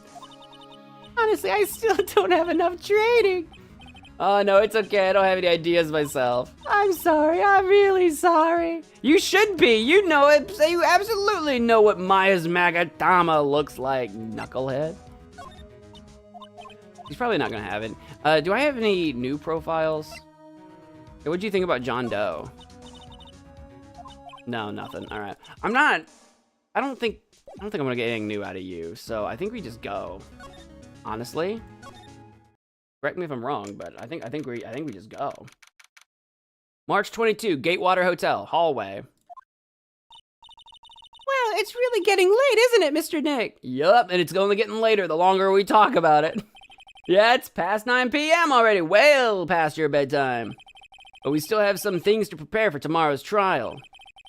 I like how Phoenix says we. Phoenix has things to do to prepare for tomorrow's trial. What's Pearl got to prepare? What's Pearl going to prepare for tomorrow's trial? She's 8. It's still the matter of the secret Mr. Corda held about Mr. On Guard and Miss Andrews' real intentions. These are 2 things I must know tonight. Aren't visiting hours over at the detention center? We're gonna break in, Pearls. You're gonna distract him with your, with like a series of questions. Or maybe you can possess one with your psyche magic or something. And then I'm gonna sneak in. I'm sure we'll think of something, Pearls. Don't you worry. Hopefully. That's the idea anyway. March 22, Gatewater Hotel, Viola Hall. Old bag, don't you hold me up. Oh. Hey, wait! What if that wasn't Old Bag? What if it's someone in Old Bag's costume? We wouldn't know. Oh, no, it was. What is it, whippersnapper? Never mind. All I know is nothing that has anything to do with you is ever good. Like just now, I was handed this strange device for who knows what reason. Wait, what device? And I was told to use it to search the whole hotel. Oh, it's one of those electromagnetic doohickeys. That's the bug sweeper, isn't it? The one Gumshoe made? Yeah, so Gumshoe didn't give it to you. I don't know, and frankly, I don't care, but the request came from Edgy Poo, so... Edgeworth? And he said... If you feel angry, direct your anger at that unsophisticated lawyer. So I'm going to feel free to direct all of my anger towards you. Ugh, gee, thanks a bundle, Edgeworth. What a pal you are. What a buddy. What a guy. What a man. Just what a lawyer. I got distracted.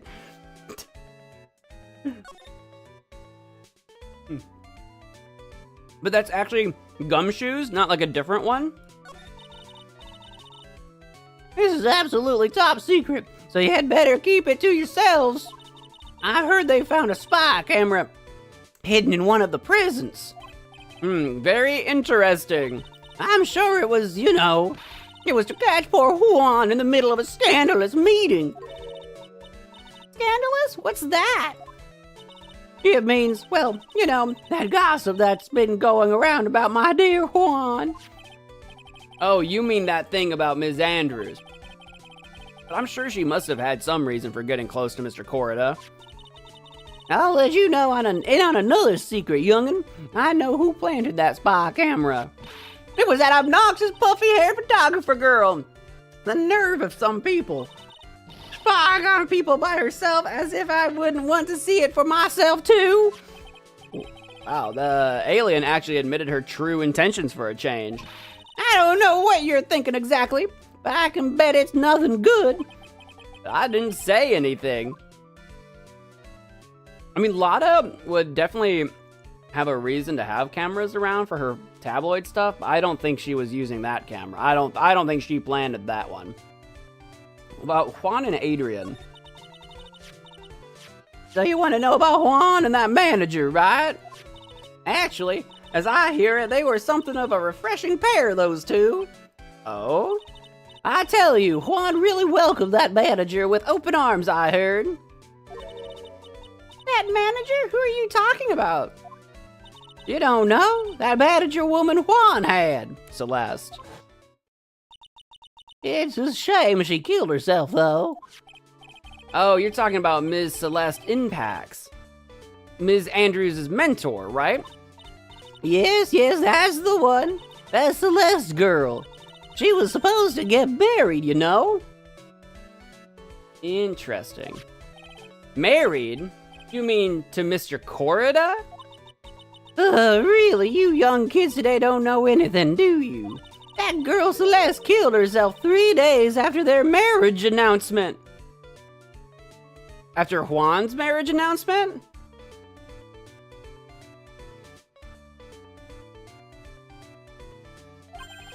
Three days after their marriage announcement? What in the... But in Matt's mansion, if that's Matt's mansion and not the assassins, then that photo, that frame of Celeste in Matt's mansion, did Matt also kill Celeste out of some sort of jealous rage that she was marrying Juan and not him or something? Like a psycho? What? Celeste suicide. Why would Miss Impacts want to kill herself? She was going to get married. Yeah, it doesn't check out. Well, that's because she was thrown away, you see, by Juan. Wait, go on. What? But they were going to get married, right? They promised each other, right? They held a grand announcement, announcement session, but 3 days later, Juan suddenly canceled their marriage. Is that true? It was in the weekly magazines. But why? Why did he do that? That was not in the magazines, unfortunately. I see. That night, after Juan called off the wedding, that manager Celeste killed herself. How terrible. I wonder what happened between those two. Yeah, that brings up new questions to light.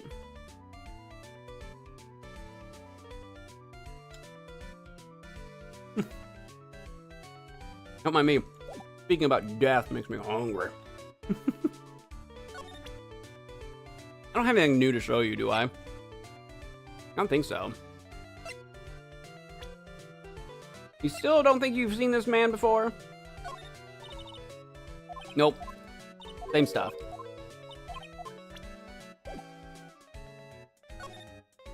Well, let's keep moving. Let's go to the lobby. March 22nd, Gatewater Hotel, hotel lobby. On that night, there must have been at least a few hundred people here. I guess the police are done with their questioning and investigating. It looks like things here in the lobby have finally calmed down. Guess so.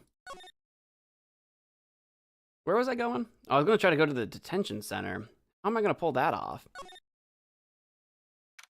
March 22nd, Wright & Co. Law Offices. It doesn't look like Mr. Scruffy Detective is here.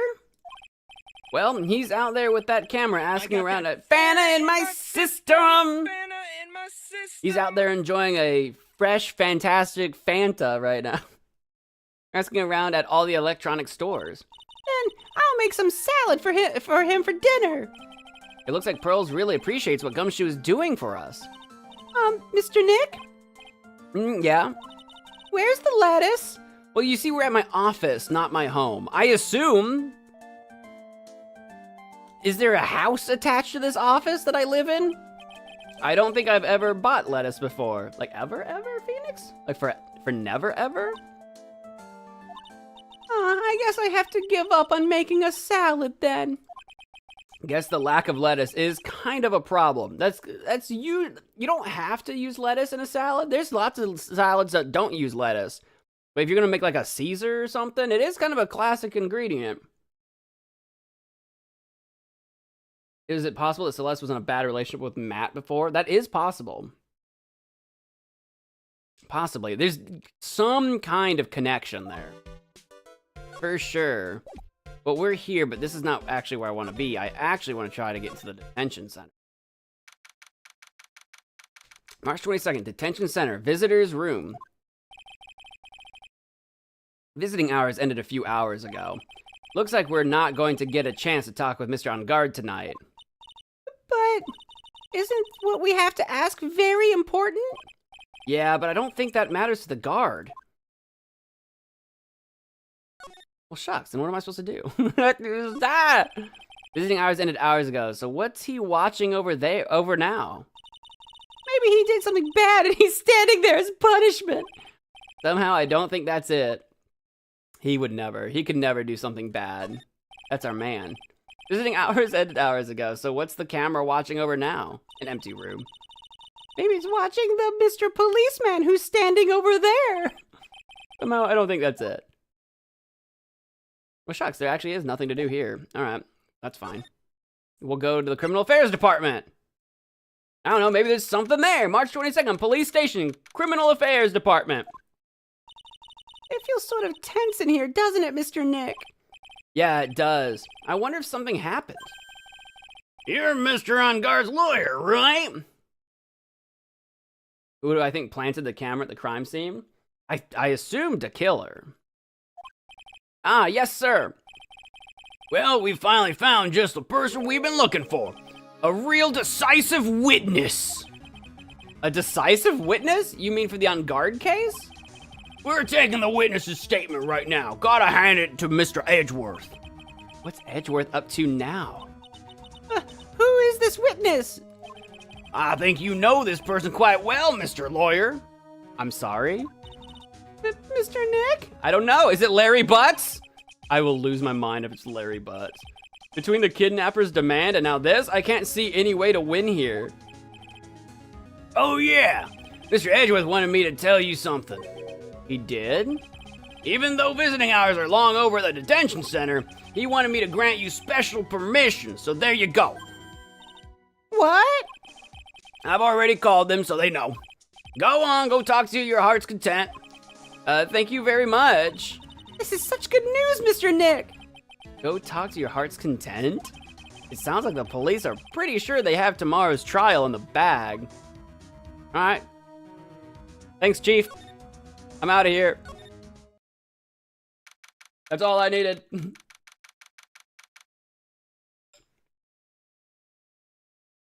Who's this decisive witness? March 22nd, detention center, visitor's room. Root beer, no! I don't have any root beer. Oh, there's just so much root beer.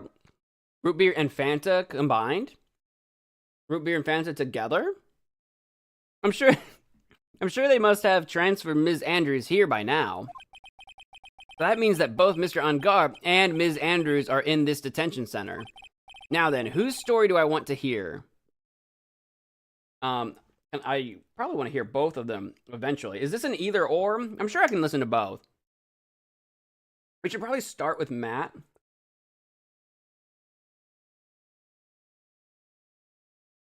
Should probably start with Matt and see if I can ask him some more pointed questions and see if I can get a psyche lock to show up. I can choose both. Good.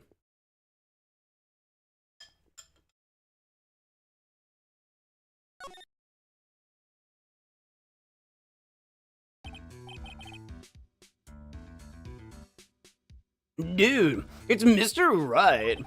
I hope you can get me off the hook tomorrow. I'm counting on you. I hope so too. Unless Edgeworth just dropped a bombshell on me by saying that Juan Corda was killed by an assassin and that the assassin's client is this man, Matt on guard. He is always wiring somebody. I always assumed he was calling, now that I think about it, I always assumed he was calling his manager back when we first met them for the first time. And I thought, you know, Adrian was going to be a little bit more like with it, like really what she's, what she's doing. But now he might be calling literally the killer from time to time. What's wrong? Mr. Unguard, there is something I must know with 100% certainty. You seem kind of different. You're totally not like your usual lawyer dude self. Matt's secret. He looks so innocent and lost and confused, like a lost puppy dog. About the press conference.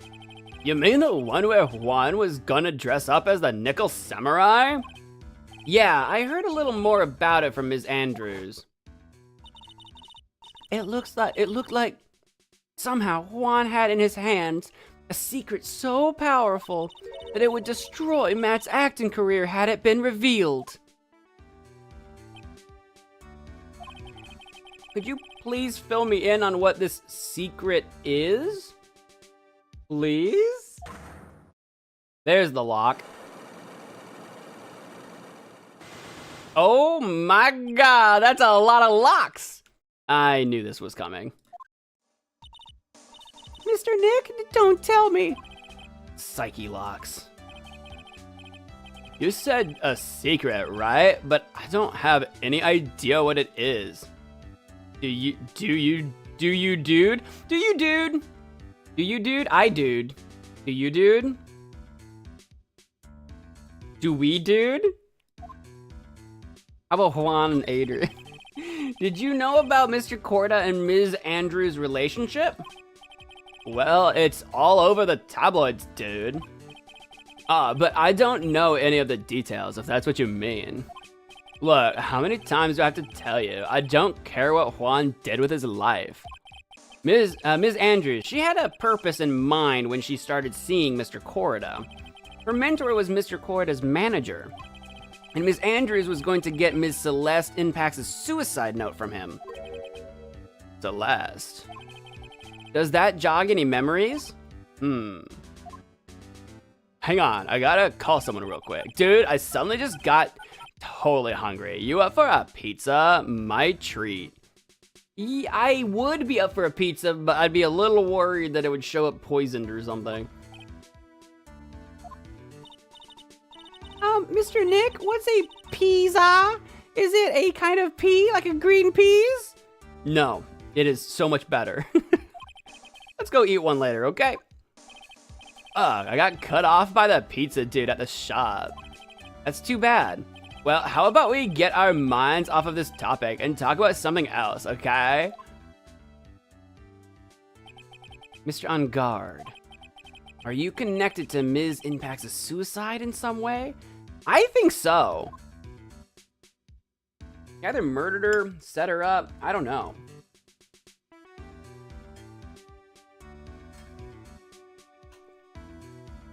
So I guess we could go ahead and start the psyche thing and just see how far we can get.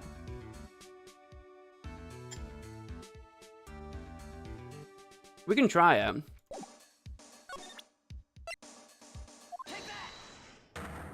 I'm sure we won't be able to get very far, but then we'll know what we're kind of like looking for.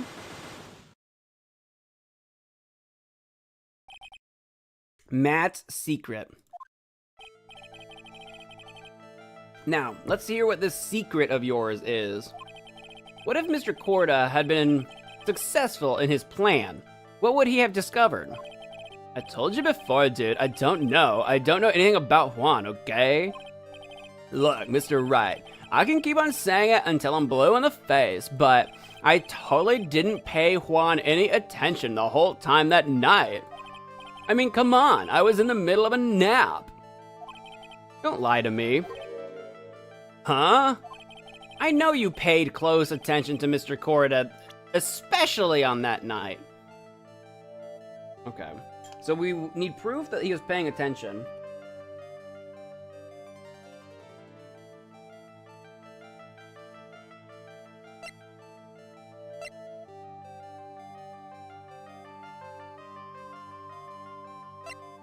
I don't know if I have anything for that yet, but I'm just gonna look.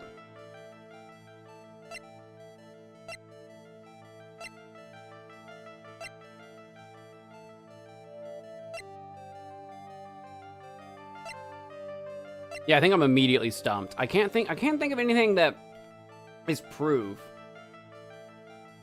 5 locks is a lot of locks.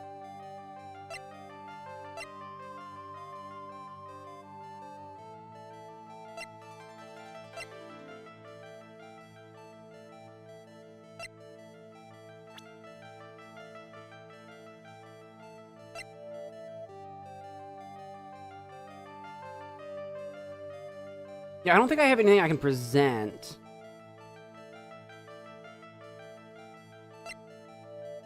Yeah, I think I should come back. I think I need to go talk to. I need to talk to Adrian still.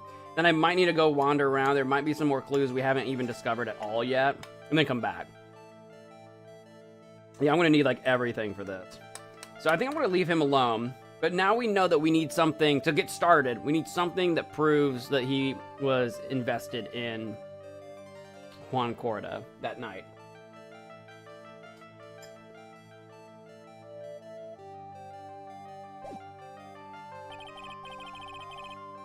I don't think I have enough evidence yet. I should investigate and gather some more clues. Yeah, we'll be back. You want to look at my badge? Please take a look at this. I know it may not seem important to you. Well, if it's not important, then I'd rather be in bed. If I don't get my 12 hours of beauty sleep, my skin's gonna wrinkle up like a prune, dude. Well, it's already after 9, so I don't think you're getting 12 hours. You know, he's right, Mr. Nick. Your skin's kind of drying up here and there. I swear, after this case is over, I'm gonna get lots and lots of sleep.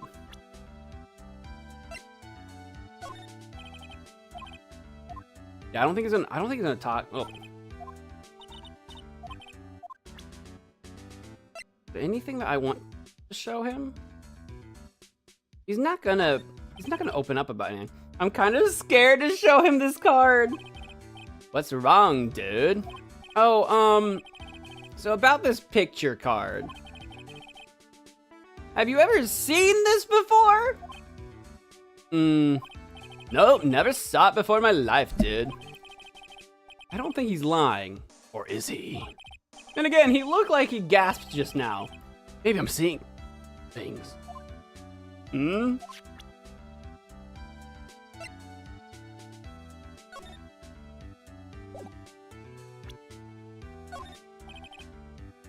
That Adrian, I never thought she'd go this far to frame me for the crime. I mean, what does she have against me? Dude, I don't get it. That's something I would like to know too. Do you have any ideas at all? Even the slightest clue? Huh? What, me? Don't be silly, lawyer. Mr. Lawyer, dude. How am I supposed to know something like that?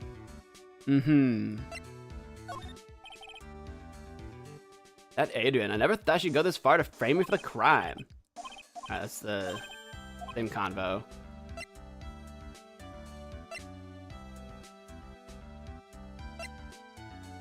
You know anything about this? Ooh! Ooh, about the suicide note? About the, not the note, but the suicide? Mr. On Guard? Dude, I know I asked you to be my lawyer and all, but I don't think I have to tell you anything and everything. What? What do you mean by that? It just means I don't have to tell you anything and everything, dude. You're right. Yeah, he's absolutely involved in Celeste's death somehow.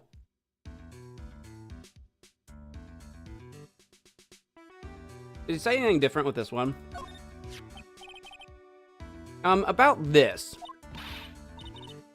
But Mr. Nick, you can't! Huh? Miss Andrews said she doesn't want anyone to know about that, remember? What's that? Oh, this? Nothing. It's nothing, really. I know she said that. Like, I know Miss Andrews doesn't want anyone to know about it, but I think I literally showed it to Gumshoe and you didn't care. So it just feels really important. Well, that's probably about all I actually care to show you. Do you know anything about the guitar? His signature item was a guitar. Ha! I mean, dude, what kind of ninja carries a guitar? I'm not someone who would know. Dude, it's such a kid thing to do. I mean, just my opinion and all. Isn't your show a kid show too? That might be about it. That's a very nice transceiver, dude. I'm kind of an expert in gadgety things. Why does what he just said give me a sinking feeling? Oh no. If he's so good at gadgets, like cameras and transceivers and things. Very interesting. He won't say anything about the camera, this camera though.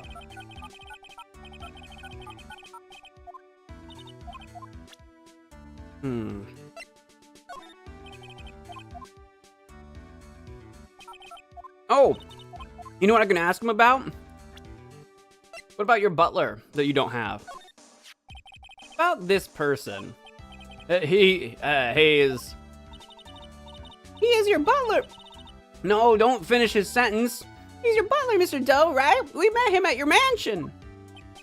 Oh, yes, that's right. He's a pretty cool dude who can do lots of things. He takes real good care of me. Right. Of course he is. Mr. On Guard? Dude, I know I asked you to be my lawyer and all, but I don't think I have to tell you any— Okay, so he's not gonna talk about Celeste. And what do you mean by that? Alright. Yeah, they definitely had like a relationship or something. I don't get it. Why would she want to frame me? I mean, I've never done anything to her, dude. Sounds pretty sincere. I have to find out what Ms. Andrews' real intentions are. Sorry, I skipped a message kind of quick, but we didn't miss much. Dude, this person looks like a member of my fan club. Hold on a sec. I'm gonna ask the fan club president, okay? Dude, you know what? Forget I asked. Yeah, I'm such a handsome devil. Yeah. And I'm way good at sports. Karate, tennis, judo, soccer, football, hockey, fencing. Dude, it's no wonder I'm so popular. Yeah, right. You're also good at sitting in a jail cell, Mr. Popular. It's true we debuted at the same time, so that's why people were always comparing us. But I totally didn't care what people were saying because he wasn't even close, dude. I mean, I won every contest we ever had, hands down. Did you know Will Powers? I've seen him somewhere before. Is he a member of my fan club? That's Mr. Powers. Isn't he supposed to be kind of like a mentor to you? Powers. Oh yeah, he's the guy in that kid's exercise program. I gave him an autograph just the other day. He doesn't see Mr. Powers as a mentor at all. What do you know about Francisca? Anything? Maybe even Edgeworth?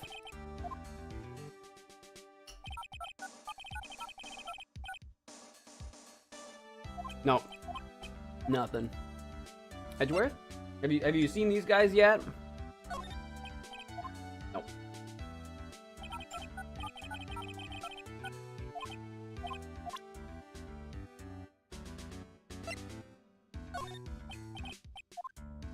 I was just checking, see if you would say about my, I think that's about all I'm gonna do. I know I keep saying that, and then I keep finding new stuff. Does he have anything on the button, weirdly enough? No, it's the same. Wait, what? Was that, wait. I thought this was the same Adrian. What does she have against me, dude? I don't get it. Something I would like, that's something I would like to know too. Do you have any ideas at all at night? What? What? Me? Don't be silly, Mr. Lawyer, dude. How am I supposed to know something like that? Okay. I didn't miss anything. Okay. Alright. I'll be back. How do I swap people? How do I talk to Adrian? Guard? He's sleeping standing up. Leave and come back. Okay. Oops, that's not the leave button. The leave button. Oh, March 22, Police Station, Criminal Affairs Department. Now who's talking to me? Oh, Mr. Wright, please, you have to help me. Uh-oh. Oh, it's Will. Oh, is this the new witness? Mr. Powers. What happened? Why are you here? You see, I got roped into this somehow. What? And now I'm going to testify at tomorrow's trial. So the decisive witness is Mr. Powers? I was talking with a detective until a little while ago, and I was on my way home, when all of a sudden, you're under arrest, and I was brought back here. Oh. They said my face and whole self in general looked suspicious or something. Well, I guess I can see how they thought you looked suspicious. I'm just a normal guy on an exercise show for kids. Is that a crime? Maybe. You were put under arrest. Tell me about tomorrow's testimony. So about this testimony you're giving, what are you going to talk about? I really don't know yet. But it sounds like I saw something pretty important from what they tell me. You saw something important? What was it? Well, the detective told me not to talk about it. You can't tell anyone, and especially not that lawyer, he said. Who do you think is that lawyer the detective was talking about? It's me, Pearls. I'm going to take a wild guess and say it's me. Yeah, you got it. Mr. Nick, Mystic Maya and myself are your only two allies in this whole world, but it's all right. Ouch, I don't really have a lot of friends, do I? We got Larry. Where's old Larry? Well, this is going to do a lot of damage to Matt, you know, because he's got that refreshing like a spring breeze image going. But what is he really like? Well, let's see. Matt's always been kind of a player with women. Really. He would never really turn a pretty face away, if you know what I mean. He'd always say, it's just a game, to justify himself. What? How horrible! That's unforgivable! Oh, sorry, didn't mean to offend. What do you mean, ow? Did she punch him? Didn't mean to offend you, but you know, he said once that there's only one person in the world who won't swoon over me. One person who wouldn't swoon over him? His manager, you know, Ms. Adrian Andrews. Why is Mr. Powers suddenly looking kind of energetic? I think he likes the manager. Any gossip? You see, I'm actually a sucker for gossip. I mean, celebrities and their world have this dazzling sort of image, right? A dazzling sort of image? But aren't you a part of that dazzle, Mr. Powers? No, I'm more of a hairy, sweaty, smelly, brutish kind of guy, you see? Do you stink? Mr. Powers, do you stink? Do you deodorize? But it's okay, really. I get to hear plenty of gossip about a lot of the other stars around me as things happen. Well, that's true. Oh, hey, so did you hear about this yet? About Ms. Andrews' mentor and her suicide? You mean Ms. Impax? We heard something about how her wedding was canceled. Yeah, that's what I'm talking about. I thought about it a little the other day, about that mysterious death. Hey, Mr. Wright, why don't you ask me about that? Go on, go ahead. Mr. Powers so charged up his skin is practically glowing with electricity. But it's probably just the aforementioned sweat. Alright, I'll ask you. Hey, so have you heard this? Celeste left a suicide note. And they say that Juan went and hid it. We heard about that in court today. But there wasn't any actual proof that she had left a note. Well, this is what I think. I think that something bad was written on that note.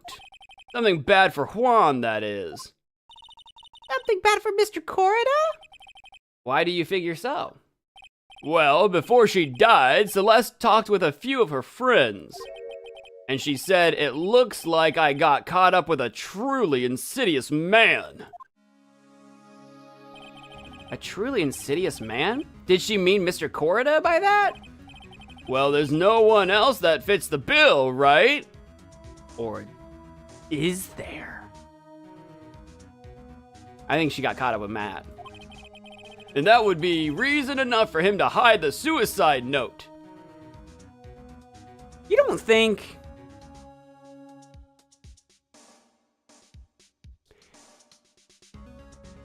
You don't think maybe Celeste was kind of cheating on Juan a little bit? Because or, you know, something to that effect. Because she's supposed to be in a relationship with Juan and getting married to Juan. But if she was talking about being involved with Matt, even at that time, was she seeing both of them at the same time? Maybe not. Maybe Matt was a past relationship, but it kind of feels like it was happening at the same time. I don't know. I see. Well, that's some good info. Thank you. You're welcome. Mr. On Guard and Ms. Andrews, they're both at the detention center right now. There are still things I don't understand or know about, I'm sure. I have to get the two of them to tell me everything. Yeah, I gotta go back and talk to Andrews. Yeah, he likes Adrian. Or who? This guy? I think Will's got a crush. Love is a strong word. They're not even dating. They don't even really know each other. Yeah, he's got a crush though. He's got a crush. He's got a crush. He's got a crush. Should I present you some of my things? In particular, profiles. Have you seen this man? I'm honored you're asking me. I don't know anything about anything special about this person. Sorry. Ah, that's okay. You don't have to apologize. That's Juan's former manager, right? Celeste Impact. She was with Global Studios for a while way back when. As some things happened, she ended up moving over to Worldwide Studios. Some things, as in... Well, there's no one left around who knows the details, you know. Only rumors are left now. So that must be it. She and Matt in the other studio, maybe? I don't know. What about Adrian? Hey, that's Ms. Andrews. She's Matt's manager. Actually, I was interested in her for a little bit. Oh, okay. Just a little. So Mr. Powers likes this type of woman. What do you know about Ms. Andrews? Well, see, here's the thing. I don't really know her, you know? Yeah, if you're interested, I can give you a little bit of the details. He's so happy, he looks like a lion that's just found his next meal. And it's me. He's gonna eat me. Arr. Wait, does that mean I have new talk options? No. Okay.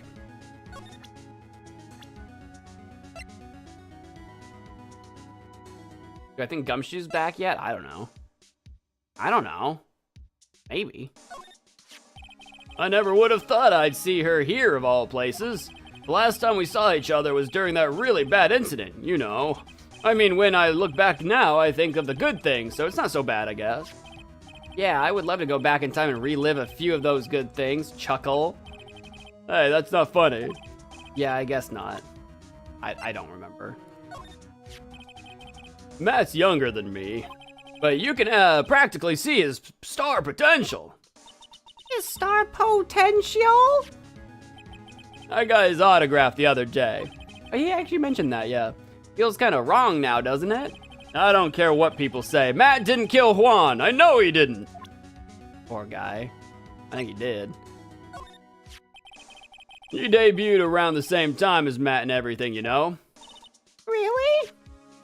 It started out small. First it was singing contests, then swimming competitions, then it was bowling tournaments, and then it was who could throw the best, New Year's parties. Juan was always trying to one-up Matt. But lately, those two were escalating to more and more dangerous things. I thought that no good could come of it all, so I began to worry. Too bad Juan's story ended so soon. Got nothing on Lotta. Hey, is my face really all that scary? Kids won't come anywhere near me. We've been through. We've heard this conversation.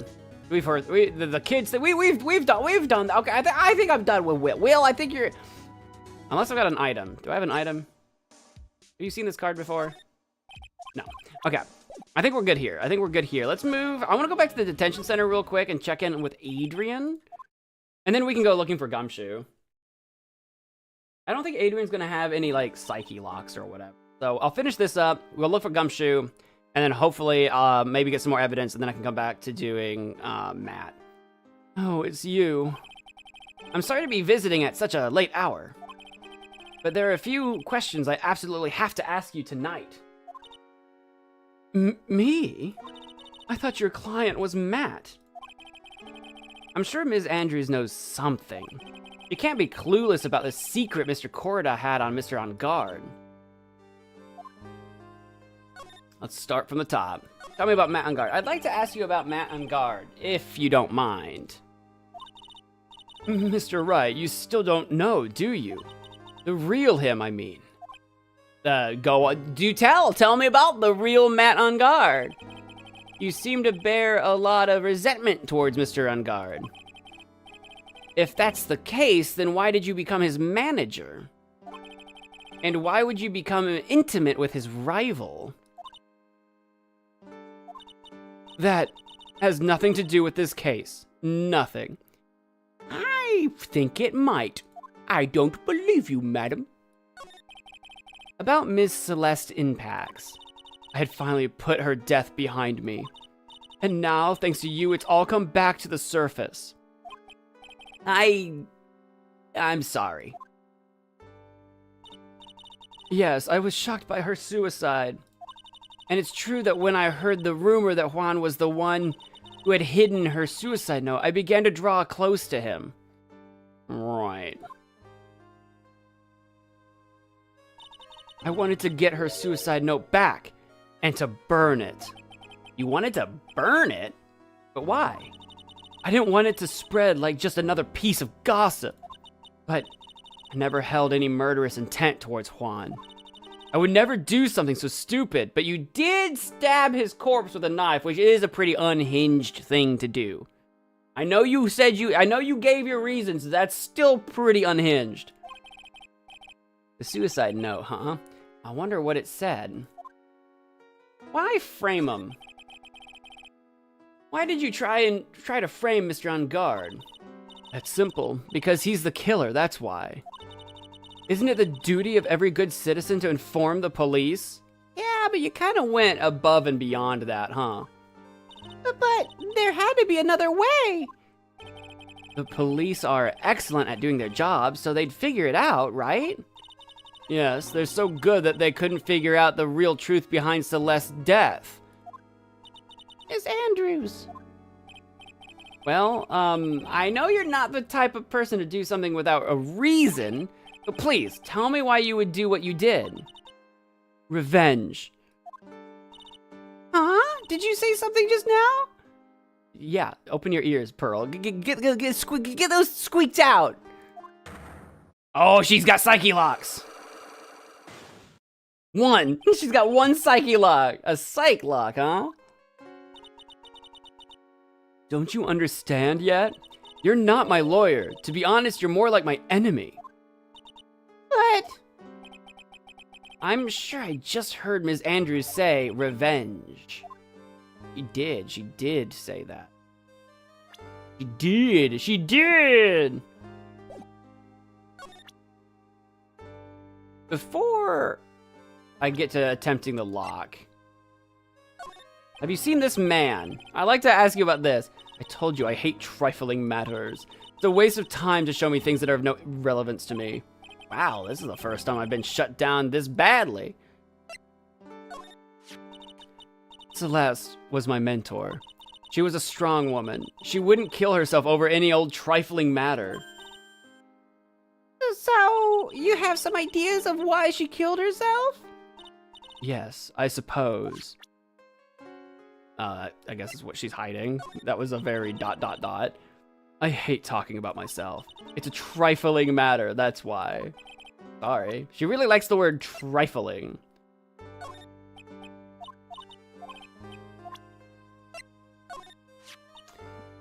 You'll have something on Matt. Miss Andrews?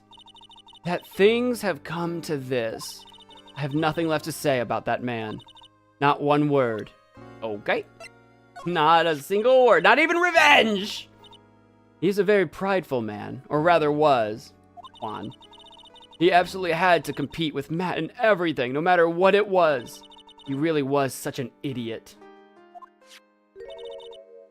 Miss Andrews? Well, I guess maybe all stars are like that. Never giving any thought to other people's feelings. You know Will Powers?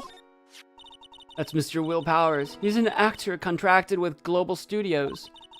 He's a very nice man, a man with a good heart. But that's all he is, and ever will be. I don't think Andrews feels the same way about Will Powers as Will Powers feels for her. What a horrible thing to say. Society doesn't care about genuinely nice people, Mr. Wright. That sucks. Sorry, Will. Sorry, Mr. Powers. I don't think it's gonna work out. Nothing on Edgeworth? What about Francisca and that deal that you guys made? Alright, fine.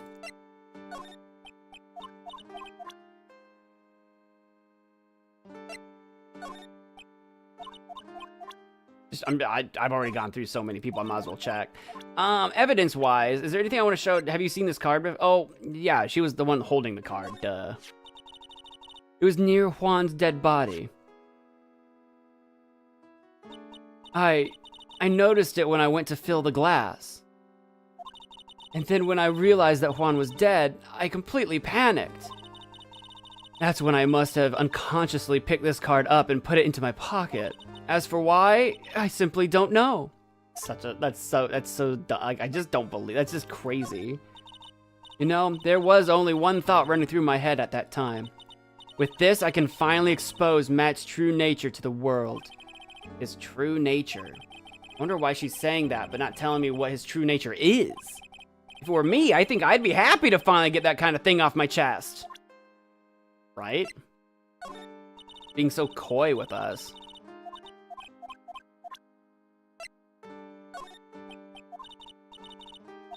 That's a trifling matter. Stop it! Yeah, presenting her attempt, which is very sad. I don't want to remember the hopelessness and then the despair I felt back then. Hurry up and put that away, Mr. Nick! I'm sorry. I had to scare her a little bit. I had to put her off her game. Maybe she'll slip out some extra truth or something. I don't know, man. I'm just putting things down. I don't care what the reason was. It's unforgivable that he hid Celeste's suicide note. But you don't have any proof that she left a suicide note behind, right? Celeste, she always believed there was a right way and a wrong way to do anything. She would have left a note. I wholly believe that.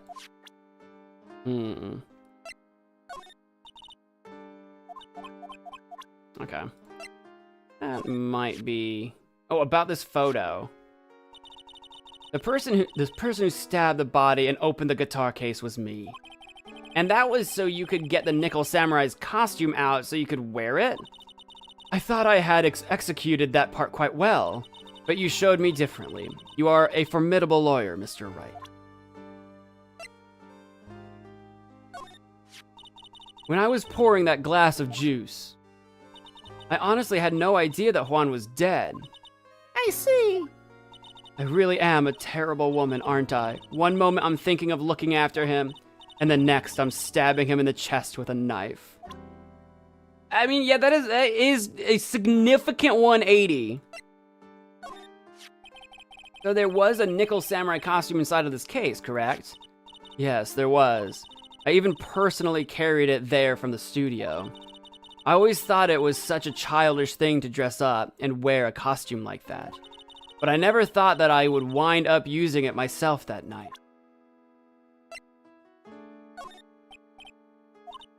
Nothing on the guide map. This stuff's probably not super important. I think we've asked her about the magazine clipping before. It appears to me that rumor was started by Juan himself. Mr. Corrida, but I'm Matt's manager, remember? I think he wanted to embarrass Matt through his relationship with me. Oh. But did Mr. Corrida like you? There weren't any feelings of love between us. Oh. For me, it was about getting Celeste's suicide note. For him, it was about wounding Matt's pride. So you were both really just using each other.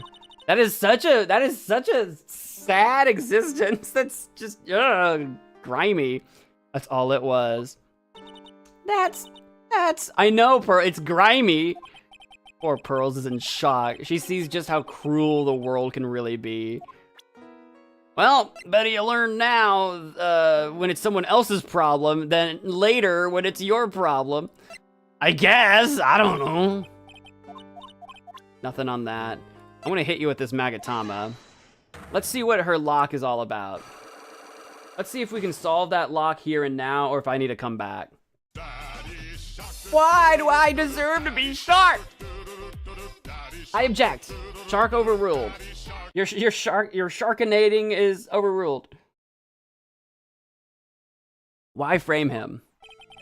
Can you please tell me why you framed Mr. Roger Rabbit? I mean, Mr. On Guard for the murder?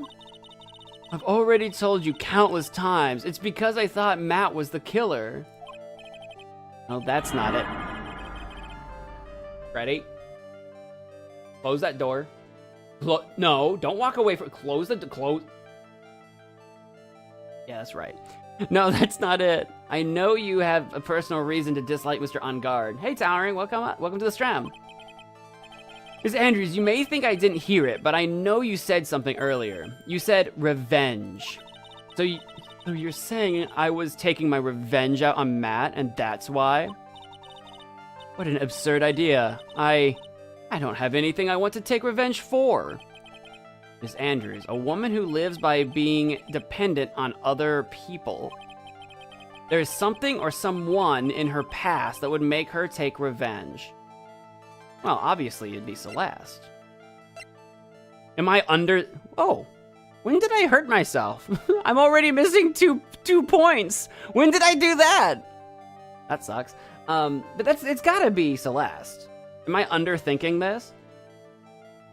Freddy's outside the pizzeria again. Something or someone in her past. That's gotta be it. Maybe from the trial? Maybe. This has to be Celeste, though. Celeste. There's only one catalyst that could cause such strong feelings, and even revenge.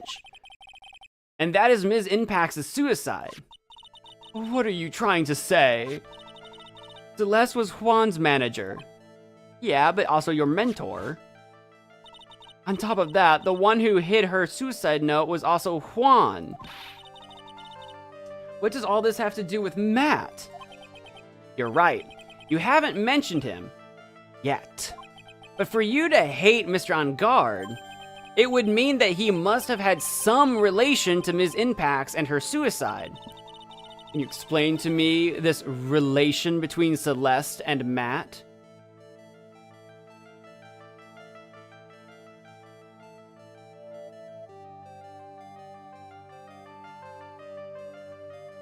No.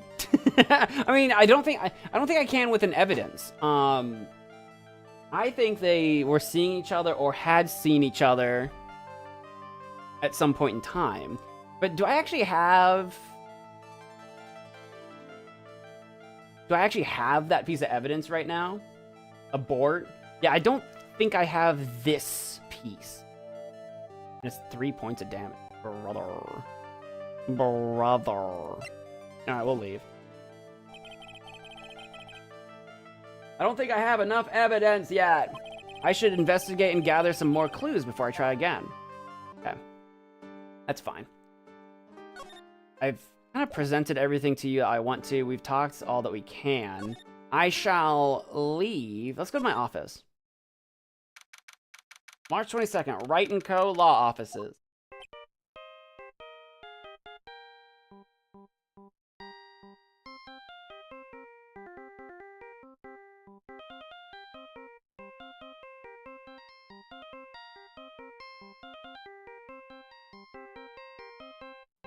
Sorry, just jamming out to the phone.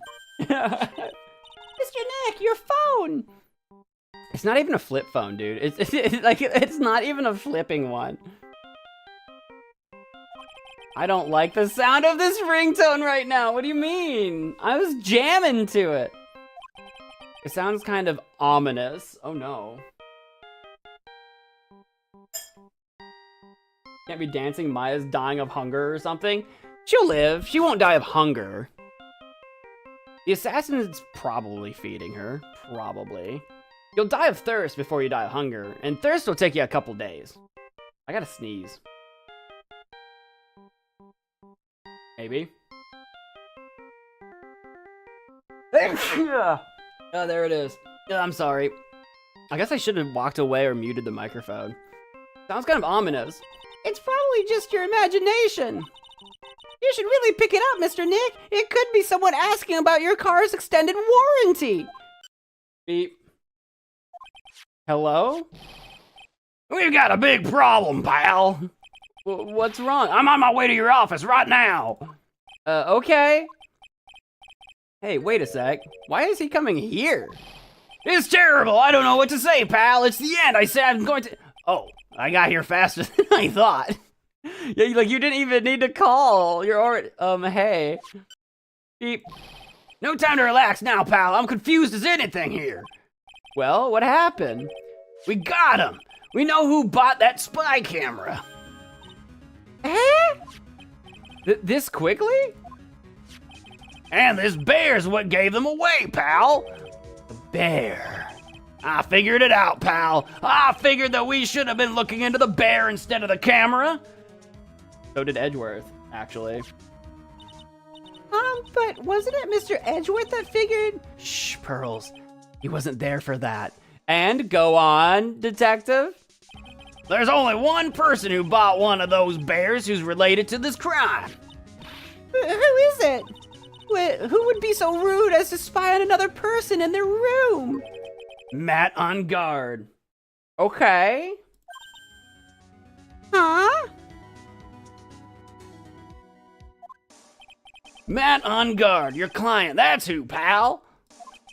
And here I thought things couldn't get any worse. But now, if he did buy a spy camera, now we can use that maybe as the evidence that he was interested in Juan that night. So that's the first psyche lock, I think, for Matt. Was that the Steel Samurai theme, but as a ringtone? Is that what that was? That's sick. All right, tell me about the stuffed bear. Are you sure you heard right? That the person who bought this bear was... I heard it from the department store clerk, pal. This is the credit card receipt for the purchase. It's for $3,800, pal. That's an exact match to the price of that stuffed bear. Somehow that feels... like, definitely a lot of money, but somehow that feels like not enough. A receipt? That's all you have? Nah, it's not just the receipt, pal. The store clerk said so himself. He told me I'm sure I sold the bear to Mr. On Guard. I mean, the clerk even got Mr. On Guard's autograph out of it, pal. So I'm sure the person that bought the stuffed bear was Mr. On Guard himself. My sight is failing me. This can't be. Credit card receipt added to the court record. Oh boy. A receipt for $3,800. Proof On Guard bought a stuffed bear identical to the one in evidence. And the spy camera? So what about the spy camera we found? Now that was a dead end, pal. I mean, you can get this kind of thing from anywhere. That's what Edgeworth said. But for now, I guess I can give these back to you for you to file away into evidence. Spy camera, transmitter, and stuffed bear refiled into the court record. I know you don't want to give up, pal. I never thought.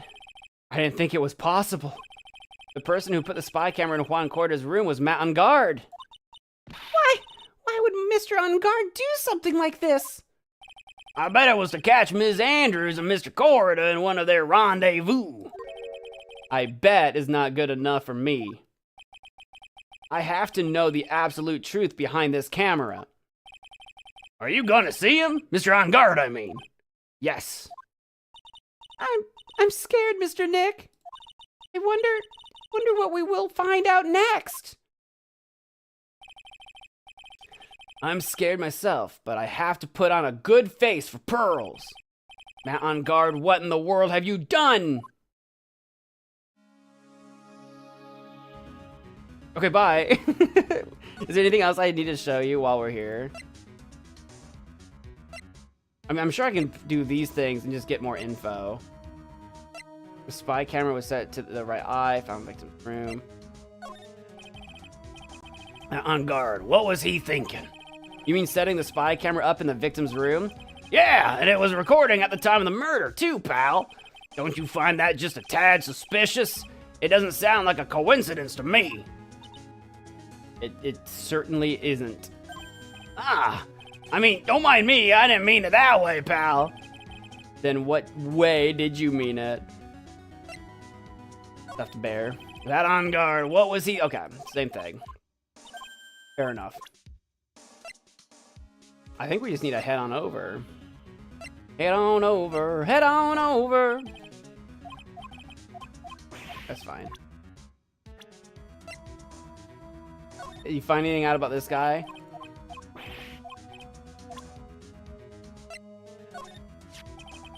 She was Ms. Adrian Andrews' mentor. He's got something on Celeste. Have we done Celeste for you already, though? Because of the suicide of the mentor she depended on, Adrian Andrews tried to follow her in an attempted suicide. Now the question is, who is Ms. Andrews relying on now? And it must not be Matt. They keep saying, who is Andrews relying on now? He keeps saying that. Could she be working with John Doe? Is that crazy? Could she be? I feel like she would know more about what's going on if it were true. But she could be. I don't think she's relying on Has-Been Hotel. I don't think she's relying on any demons or devils. Maybe. Anyway, let's get out of here. I think we gotta go. I think we gotta move. Move our bodies to the detention center. You're working really late, you know? It's already past 10 p.m., dude. You're on thin ice, mister. I think it's time you told me the truth. Relax. Don't you know that ignorance is bliss? But if you really want to know, let's talk. Do you have any new stuff? No. What if I present this stuff right now? Could you please take a look at this? I know it may not seem important to you. Okay, so no, he's not gonna say anything about that. Okay. Not until we present it to him in the Psyche Lock, probably. Will he say anything different with the credit card? No, I think we need to Psyche Lock these items. Okay. Oops. This. Take that and rewind it back. That's a lot of locks. One lock at a time. Matt's secret. Now let's hear what this secret of yours is. What if Mr. Corda had been successful in his plans? What would he have disclosed? I told you before, dude, I don't know. I don't know anything about Juan, okay? Look, Mr. Wright, I can keep on saying it until I'm blue in the face, but I totally didn't pay Juan any attention the whole time that night. Get my lock-crushing shoes on? I don't want to wear any shoes. I'm indoors. I'm shoeless right now. I'll put on my lock-crushing slippers. I mean, come on, I was in the middle of a nap. Don't lie to me. Huh? I know you paid close attention to Mr. Corda, especially on that night. So this has to be the spy camera, right? Not the receipt, not the transmitter, not yet. Not the bear. It's gotta be the camera. Someone used this camera to secretly film Mr. Corda's room the night of the murder. Secretly film? What? And then sent the images the camera took with this transmitter. Wow, but dude, where was this camera you're talking about hidden? In this bear! The spy camera was hidden in this bear's eye. A bear that was supposed to be a present from a fan. One lockdown. Huh. I guess Juan had a few of those, I'm losing the voice, a few of those kinds of fans too, huh, dude?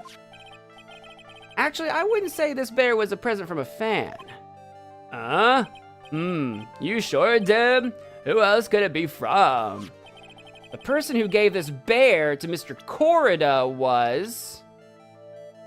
Matt. Mr. On Guard, don't you know this bear from somewhere? I don't think I've ever met Mr. Bear before, dude. Aw, but he says he knows you! Wow, Phoenix. How could you forget such a great friend? What else did the bear tell you? He says that the one who put the camera in his eye was you, Mr. On Guard. If I didn't know how you work in court, I'd think I was in some serious trouble. Come on, this is all a joke, right, dude? You're just pulling my leg. Looks like you're not ready to give up your secret yet. Well, do you have any proof you want to show me first? Here is proof that it was you who put the camera inside the bear. This, I assume, is the receipt, that he's the one that bought the bear.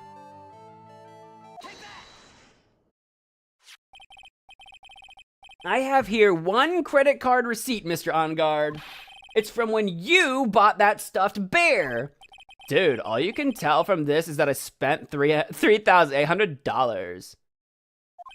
I go to that department store all the time, okay? This $3,800, this could be the toothbrush I bought that one time. A $3,800 toothbrush?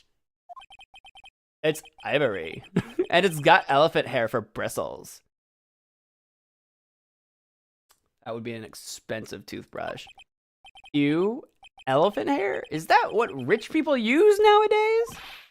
Anyway, the store clerk clearly remembers you and your purchase. After all, you even gave him an autograph, did you not?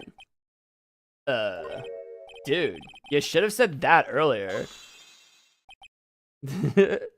Yet here we are. Now I know about your stupid ivory toothbrush. So can I ask you one thing? Yeah? You're my lawyer, right, dude? So if you are, then why are you looking into stuff like that? Because if I don't know the truth, I can't help you. That was more like stupid lawyer talk to me. Hey, let's stop talking about this, okay? No, not yet. I'm not done with you, sir. I haven't asked why you set up the camera yet. And what your secret is. Of course, it would be strictly confidential. So, what are you gonna do now? I'm going to find out what I want to know. Because I must! The reason you hid this camera in Mr. Corda's room and filmed it in secret is... Is this gonna be like the newspaper, like the story?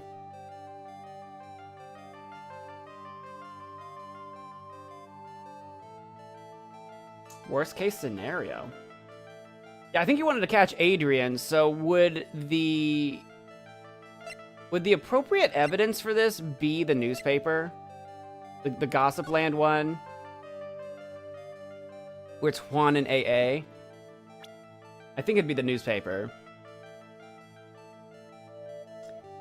I'm trying to make sure I don't do anything, like, too quickly without thinking about it, but it's got to be this. Adrian Andrews? There is a rumor going around that Ms. Andrews and Mr. Corda were having secret meetings. You, who was keeping tabs on Mr. Corda, you were going to reveal this as fact and turn it into a scandal. Isn't that right? Dude, you can be such a moron. Huh? Oh man, Mr. Lawyer Dude, that kind of scandal?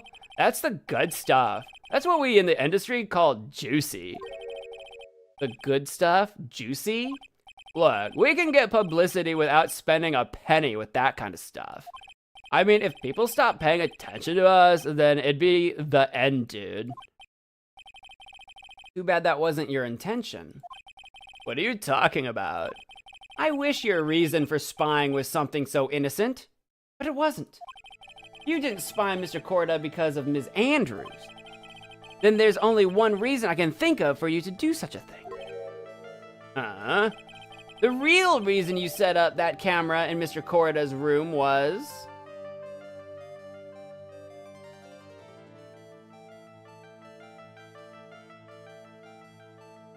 The knowing that something was gonna happen. Would it be the ticket then? About the confession?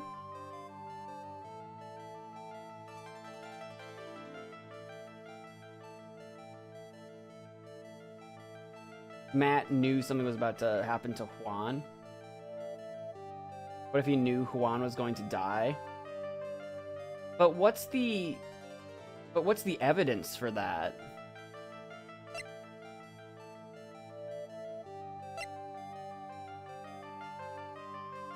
Unless it's the autopsy report. And I might be getting my wires crossed here or whatever, but like the camera, you know, it's set for 8 p.m. The autopsy shows that, you know, he died at 8:15. So the time, maybe it's the timer. Is it the transmitter checks the footage and sends it? Like the evidence that he knew the exact time Juan was gonna die is there in the clock. Is this where we present the card? I guess that makes sense if we were going to... If we're going to accuse him of hiring an assassin, so then we would present the card as the assassin. Because Phoenix doesn't know that it's literally this guy right here. So I can't present John Doe. That would be funny. But this is the calling card. Okay. This would have been tricky to do by yourself without, like, looking up the answer. I probably would have lost at least 1 hit point or something here. Because it's like... There's a few things here that insinuate that he knew the time of death. But I don't know if the picture card would have been the first thing I tried. Alright, you guys probably saved me some health there. What is this card? Maybe he doesn't know about this card. Well, he should, because I showed it to him earlier.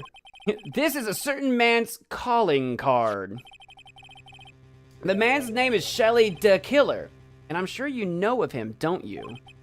Shelly the Killer? That's ridiculous. That's not him saying I don't know who that is, or what are you even talking about? That's ridiculous. Why would I know some shady scumbag like him? And yet you're kind of making it sound like you do. You really don't know him. Then why are you acting so jumpy all of a sudden? This is it. I'm finally starting to get to the truth. I can't afford to make any more mistakes now. I haven't made any yet. I mean, not today. Apparently I did in the past, but I don't remember. Mr. Matt on guard. I know why you know Mr. the Killer. It's because you're a hero of justice. You know all the villains and criminals of this town. You're a hero of justice, a crusader against evil. You're his client. Since you're the one who set up that camera, that means you knew exactly what was going to happen in that room. Exactly, because of the time, because of the clock. ... So, how would you know something like that? It's because you're his client, that's why. You hired Shelly the Killer to assassinate Mr. Juan Corrida.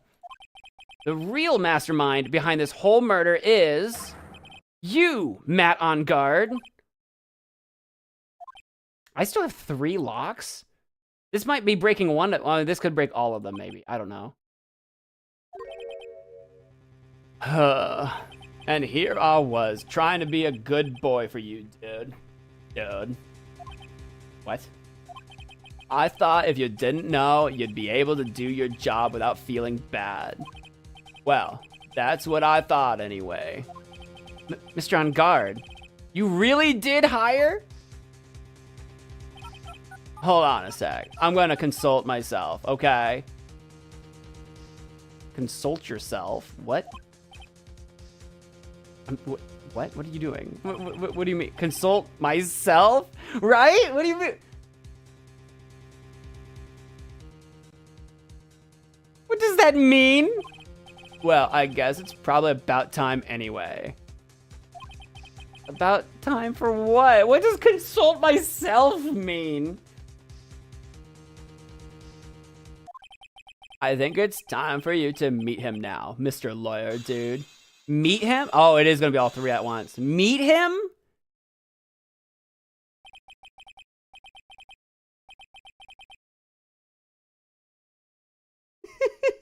Where did the scars and the glass come from? Where did he get like that is a fat glass of, I don't know, wine? It's orange. What are you drinking? Pumpkin spice? What are you... what? Is this a split person? Do an evil voice? Do an evil voice? Bourbon? Chocolate milk? Definitely. Now keep this... How do you do, Mr. Lawyer? I'm Matt on guard. This is my evil voice. Hold on, I need to make it deeper. How do you do, Mr. Lawyer? I'm Matt on guard. Silly voice, but a little strained. Evil voice. How do you do, Mr. Lawyer? I'm Matt on guard. Like that? Like that? Is that evil? It's a complete shift. He's not acting like a surfer bozo anymore. Now we see how evil he really is. That. He's like slicked back his hair. Got some health back too. That guard just saw all of us go. That guard sees more things go down. Perfect time for Kermit voice. I don't know how to do Kermit. Matt's secret. Well done, Mr. Wright. I bet it wasn't easy to gather as much information as you have. You really... Oh, you are Shelly the Killer's client? You didn't really think I would dirty my own hands in this, did you? What do you mean? And that woman, Adrian, was quite brave herself. Trying to stick the crime on me, I didn't think she had it in her. But all I care about is that Juan is dead. Isn't that right, Mr. Lawyer?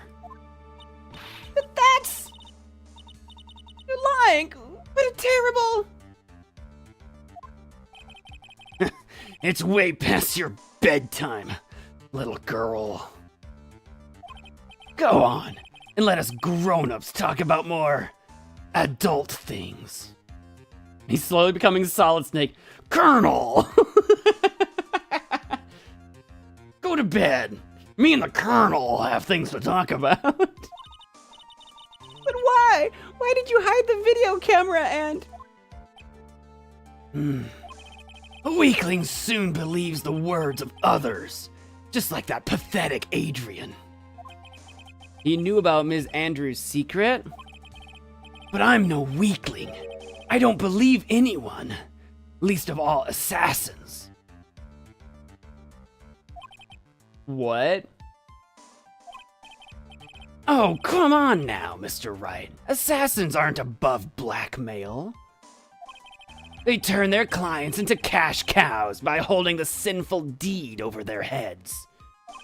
And a superstar like me, how much do you think I'm worth? Care to guess? And that's why? Yes, that's where the video comes in. It's got his face and the crime scene recorded on it, preserved for all time. With that, I can keep him at bay, and even blackmail him if I want. That's right, that video is my insurance. Isn't that what they call it, Mr. Wright? Why would you do something so wrong? Pearl is doing like all the talking. He's trying to talk to Phoenix, and Pearl is doing all the talking. Because I'm a grown-up and I can. Good enough of an answer for you, little girl. Wow. And this guy's on a children's show. What'd you do if you had to defend a guilty man? Well, if I can get a hold of that blackmail, if I can get a hold of that video, then maybe we can still free Maya and put this man away. Maybe, I don't know.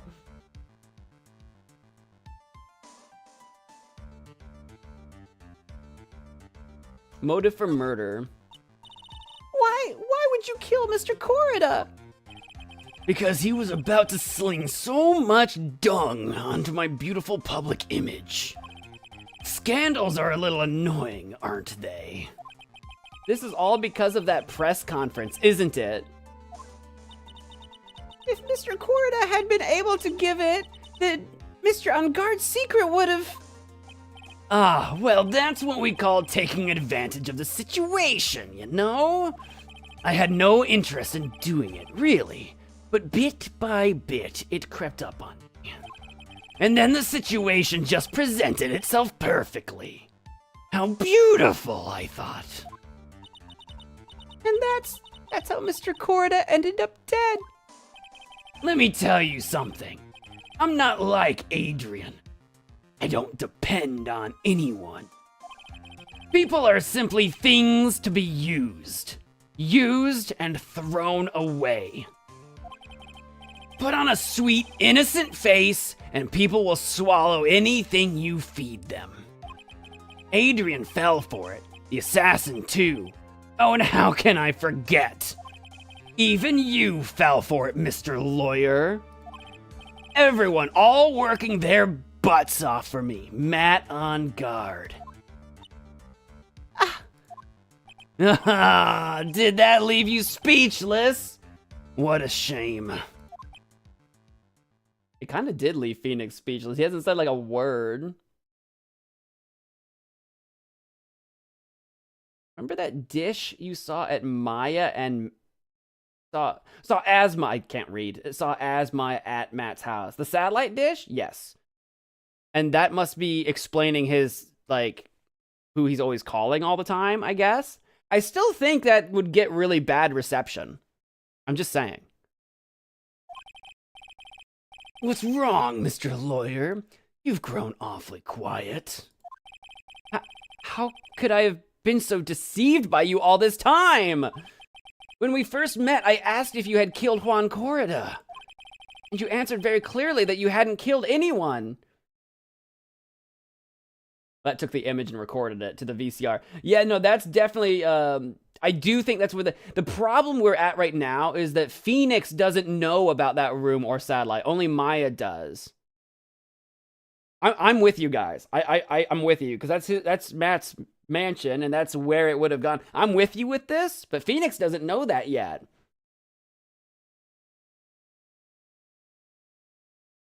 Matt would be biggest Krampus. Oh, wait, so yeah, I'm going through it in my. So yeah, I suppose that blackmail, because Matt's been in jail this whole time, so Matt hasn't had the opportunity to even look at that video himself yet, and that means the killer probably doesn't know about the video yet. So that is it. That is what we need to do. We need to show the killer that he's getting blackmailed and set up by Matt. The killer will back off, maybe free Maya, and then we'll be free to just let this guy go guilty, which will kind of suck, because that means we'll have to lose a case on purpose for the first... Alright, I'm gassy. For the first time? That's what I think. We need that tape. Or if the killer kills Matt, then I guess I can't lose my case, because there's no one left to defend. The last case didn't predict this. The last case set it up. What do you mean predict? The developers knew what they were doing. They were sprinkling breadcrumbs. It was foreshadowing. It didn't predict it, it foreshadowed it. I'm splitting hairs with this. I'm splitting hairs, but it's important. It's a narrative tool. No, I'm not, no. You're misunderstanding me. It set it up. It set it up. It foreshadowed it. Predicting is when you don't know what's going to happen, so you're taking a guess, like an educated guess. It didn't predict it. It foreshadowed it. It knew. The developers knew what they were doing. Anyway, sorry. I'm splitting hairs here. Hey now, I never told you any lies. The person who did the killing was that the killer guy, right? All I'm guilty of is taking a catnap in my room. You killed Mr. Corrida! I dare you to say that in court tomorrow. Oh, but too bad. You can't. You're my lawyer after all, aren't you? ... You could always drop my case and refuse to represent me. How does that sound? Oh, but you can't, can you? That would be the one thing you absolutely can't do. Mystic Maya! You wouldn't want to test the killer. He's a man of his word, or so I hear. You could end up getting a certain friend of yours rubbed out if you lose. You scoundrel. So if I were you, Mr. Wright, Esquire, I think I would give it my all tomorrow. Remember, everyone likes a happy win-win resolution. I'll get you for this. That's such a cliche phrase. Juan said something just like that, if memory serves. Of course, well, we all know how well things turned out for him, don't we?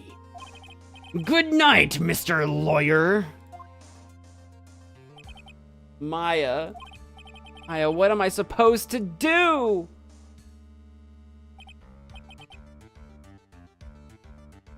Who's talking now? And now, And now you finally found it. There he is. Okay, I'm like, who's talking to me? The starting line of this case. Edgeworth? I don't care for the horrid atmosphere here. Let's return to the precinct. March 22nd, Police Station, Criminal Affairs Department. This is shocking, isn't it? It's a twist. I don't know how we're gonna weasel out of this, but we have to find a way. Maya needs to free herself, or we need to find her. We need that tape. And yes, you guys are right. Now, at this point, we are professionally defending a guilty man, and now we have to figure out how to get out of it, but also not get out of it. We can't just drop it. We have to free Maya. We have to save Maya. But we also can't just let this guy go free either. It's gonna be tricky. Well, Wright, what are you going to do if you plan on changing your strategy? No! We can't do that. Right. He's holding Maya hostage. What should I do? That's not something I can answer for you. Mr. Edgeworth! Right, only you can decide where to go from here. 1 year ago, at that time, I didn't truly understand what a prosecutor was. And that is why I had to leave the prosecutor's office. I felt that I couldn't stand in a court of law until I knew what a prosecutor really was. And now, Wright, it's your turn. My turn? To know what a prosecutor is? What is this thing called a lawyer? Oh, a lawyer. What can you do as one? You must find the answer. You must find it on your own. What is this weird monk nonsense you're throwing at me, Edgeworth? Riddle me this! What are you talking about? About Matt on guard. I'm a lawyer, but to fight for someone who is clearly a killer... Matt on guard. That man is really... Doesn't matter who. Every person deserves a proper defense and a fair trial. Isn't that the basis of our judicial system? Proper defense? But what exactly is that? Is it where a lawyer forcibly and blindly gets an acquittal through shouting and trickery? Ironic that you of all people should say such a thing. Isn't that exactly how you have fought for your clients up until now? No! There's been no trickery! Well, that may be true, but that's because I've believed my clients to be innocent from the bottom of my heart! But if I were to get on guard and acquittal, that isn't a proper defense at all! Maya's situation. If the prosecution is just better at their job. No, I'm just kidding. I mean, if Matt really did it and the prosecution successfully does its job, then I'm destined to lose, ultimately.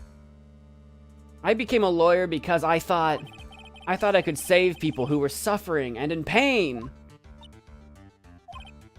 But when I look at this mess we're in, I can't even protect the person closest to me. Even if I win the case, I still lose in the end. I just don't know what to do. Right. Would you get a hold of yourself? You have it all wrong.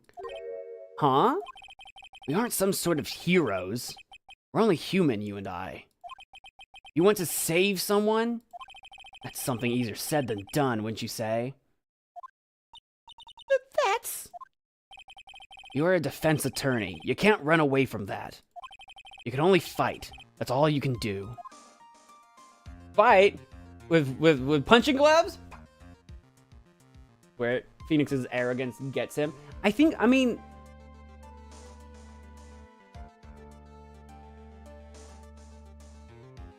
I feel like we didn't totally just walk into it. Because, again, Maya did get kidnapped and we did get black... Because I can't remember. Were we even defending Matt on guard until Maya was kidnapped? I don't remember. Maybe we were. But still. Arrogant? Maybe. Tricked and fooled? Definitely. I feel like, I feel like in many ways, Phoenix is right. Phoenix is right. But he did save a lot of innocent people so far. Like, you can say that you two are only humans, but not all heroes wear capes. Yeah, man, I got kidnapped at the beginning, and that's when we had to take on the K. So yeah, I mean, we've really been kind of forcibly shoved into this position, to be fair.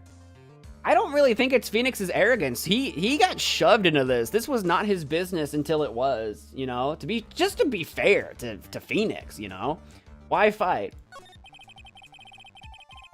Yeah, Phoenix never second guessed On Guard, but is that really Phoenix's fault, or is that On Guard was a really good actor? I feel like we blame ourselves for things that are outside of our control all the time. And Phoenix can't go around blaming himself for being tricked by a man who meant ill, by an evil man. I feel like being tricked by an evil person, even ourselves in real life. Like, if you get fooled and tricked by somebody, that's not your fault. They tricked you. They were bad. They were a bad person.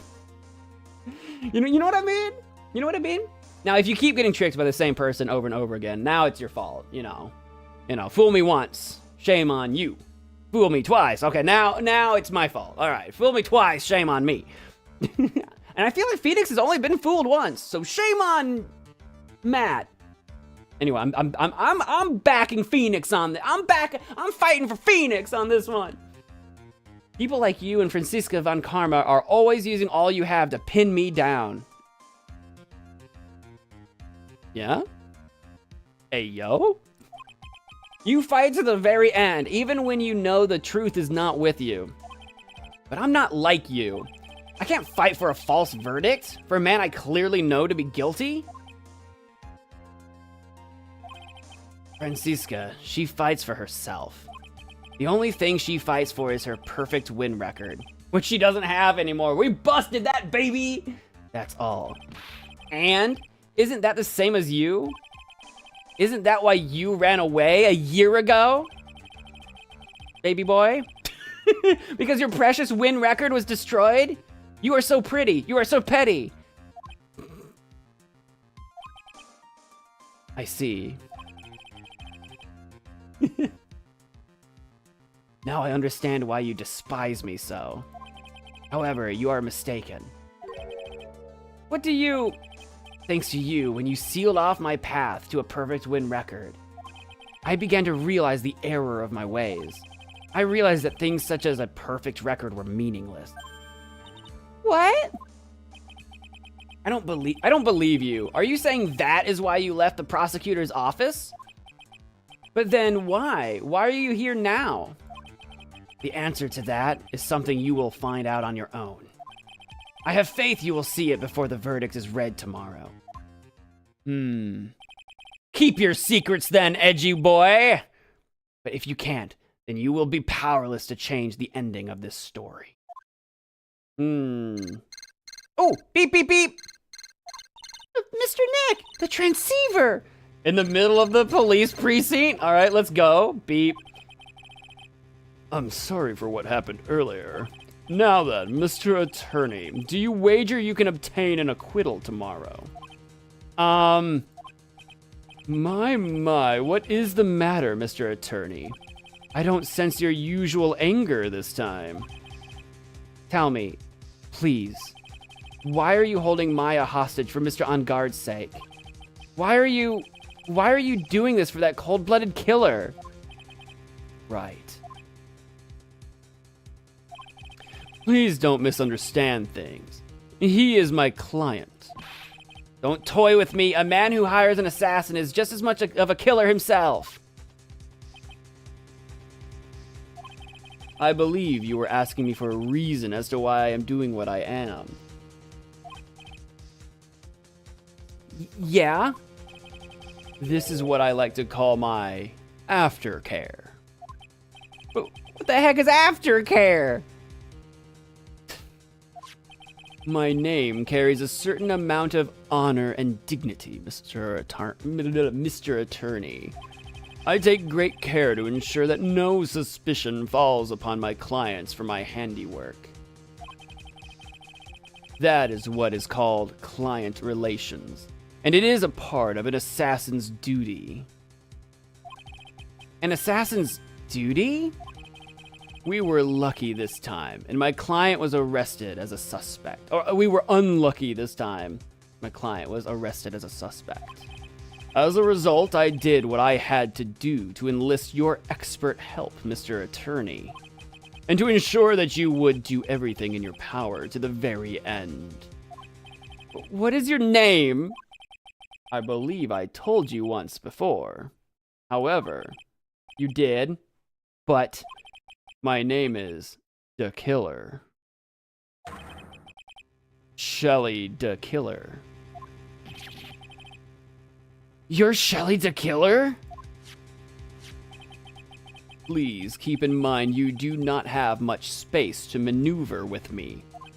As a killer, I always finish what I set out to do. If you fail to keep up your end of the bargain, Maya! It would be my duty as an assassin to see to it she receives a nice, long nap. No! Now then, if you'll excuse me, if someone were to trace this signal back to me, it would be quite troublesome. That was Shoe. Meow. Beep. What? I guess there is a cat door. If he was in the transceiver room, I guess there is a cat door. Silly Shoe. Shoe! Mystic Maya! Mystic Maya! I don't know what to say. Edgeworth! Hmm? Did you hear that? At the end of that transmission! Meow! Silly Shoe. Huh? Oh, that. It sounded like a cat. A cat? It can't be! That cat! Can it? What is it? I think I know where Shelly the Killer is holding Maya hostage. Edgeworth, have all police units head for On Guard Mansion immediately. I'm gonna guess that even the Killer knows that cat meowed, and he's probably gonna flee. I doubt the Killer will be there. I bet he'll be gone. I don't know if Maya will be there. But even if Maya's not there, we gotta get that tape. All right, you hurry over as well then. Don't lose hope yet, Pearls. The fight has only just begun. We have to fight. Yeah. But what if we just, looked around that office a little bit first? Let's talk to the detective. Silly Shoe. I think you're being a little bit harsh on Nick. I don't think he's being a child. I think he is idealistic.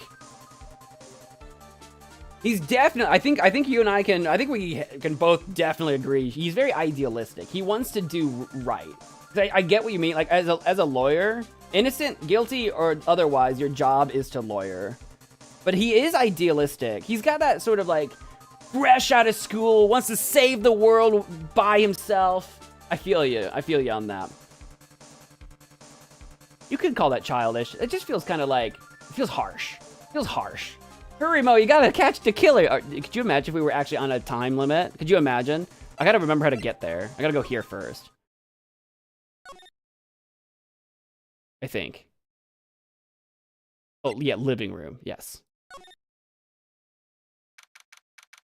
March 22, On Guard Mansion, living room. Maya! There's the teddy bear! The teddy bear! It's moved! That used to be inside the room, now it's outside. What does that mean? Is it a trap? Is it a booby trap? Please answer us, Mystic Maya! We have this area completely surrounded. There's no way for him to escape. Assuming he's still in the area. I can't believe it. That butler, all this time, he was the killer! He and On Guard were working together all this time. I'm sure they had worked out a contingency plan ahead of time. Yeah, I'm a little nervous about this teddy bear. Oh, it's a figurine of a bear! But there are a lot of cuts in it for some reason. A wooden, oh, it's wooden. I thought it was plush. A wooden bear-shaped figurine. It's covered in many thin cuts. That's, I mean, I assume that was Shu scratching it. There could be something inside the bear that Shu's trying to get to. It's a bear filled with catnip. A bear? Isn't that more of a thing for Mr. Corrida? Why would something like this be here? I don't know. I don't have an answer to that. Right, look down. There's a little pet door installed here. Ah, I'm sure that's for Shu. Yeah, I think he amps great. He's 100% gone. I just don't know if he managed to get out with Maya or if Maya's gonna be in here still. Do you think that this came through that little door? Huh, this door. It's locked. Well, I'm pretty used to breaking down doors down by now. Let's go, Edgeworth. We've only kicked down one door. Granted, they were big, beefy doors. Caught me by surprise. Slam, slam, crash. The door is fine, by the way. Ah, there's no one here. From the looks of this room, I would say this is On Guard's private lounge. Look at this, Wright. An antenna for sending and receiving radio signals and a VCR. Check inside the deck. If there's a tape, it would be an important piece of evidence. If we're lucky, it'll have the moment the crime was committed recorded on it. I'm sorry, but the tape deck is empty. There's no tape to be found. Darn it, that's what we needed. Oh. But there's no mistake that someone used this to record something. It looks like someone took the tape we're looking for and escaped with it. So does that mean the killer knows about the tape? And has he seen what's on it? Has he seen that he's been videotaped committing the deed? Because that means Matt doesn't have the blackmail anymore.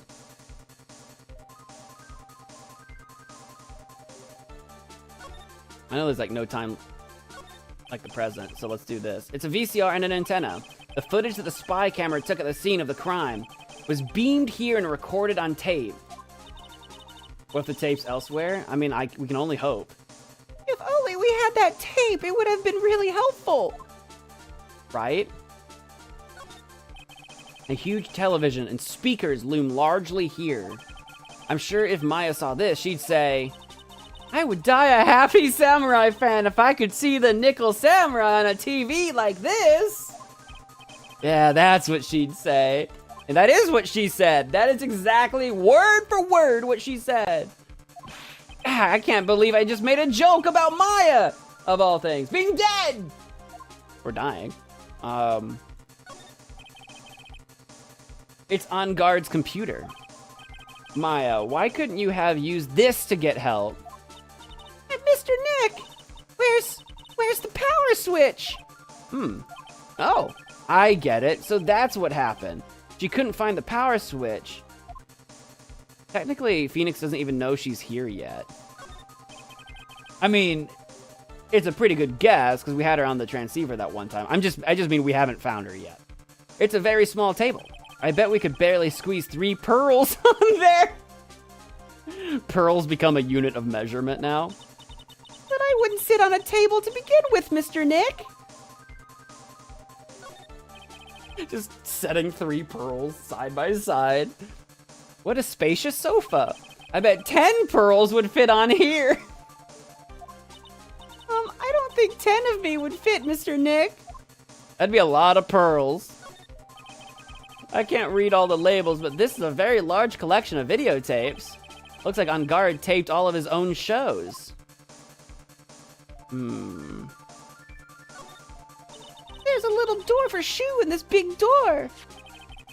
I'm sure Maya used this door to shove this out there. I'm sure it was her.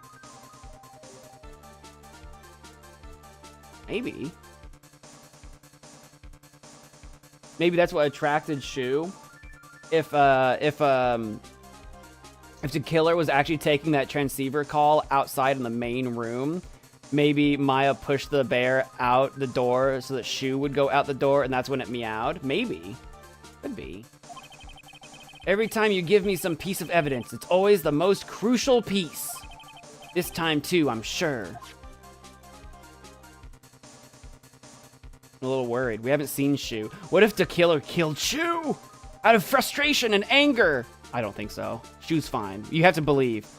We have to find Shu. Where's Shu? Shu, where are you?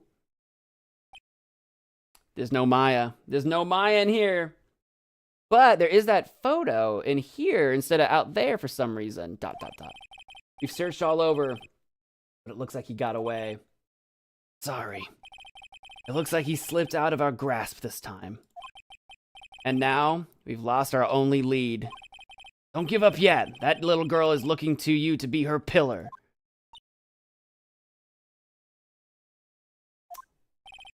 Yeah, you're right. We're close, I can tell. We've already set up checkpoints along every route leading out of this district. Leave the rest to us. Maya. But ayo, what's this? This looks like a picture of Ms. Inpax.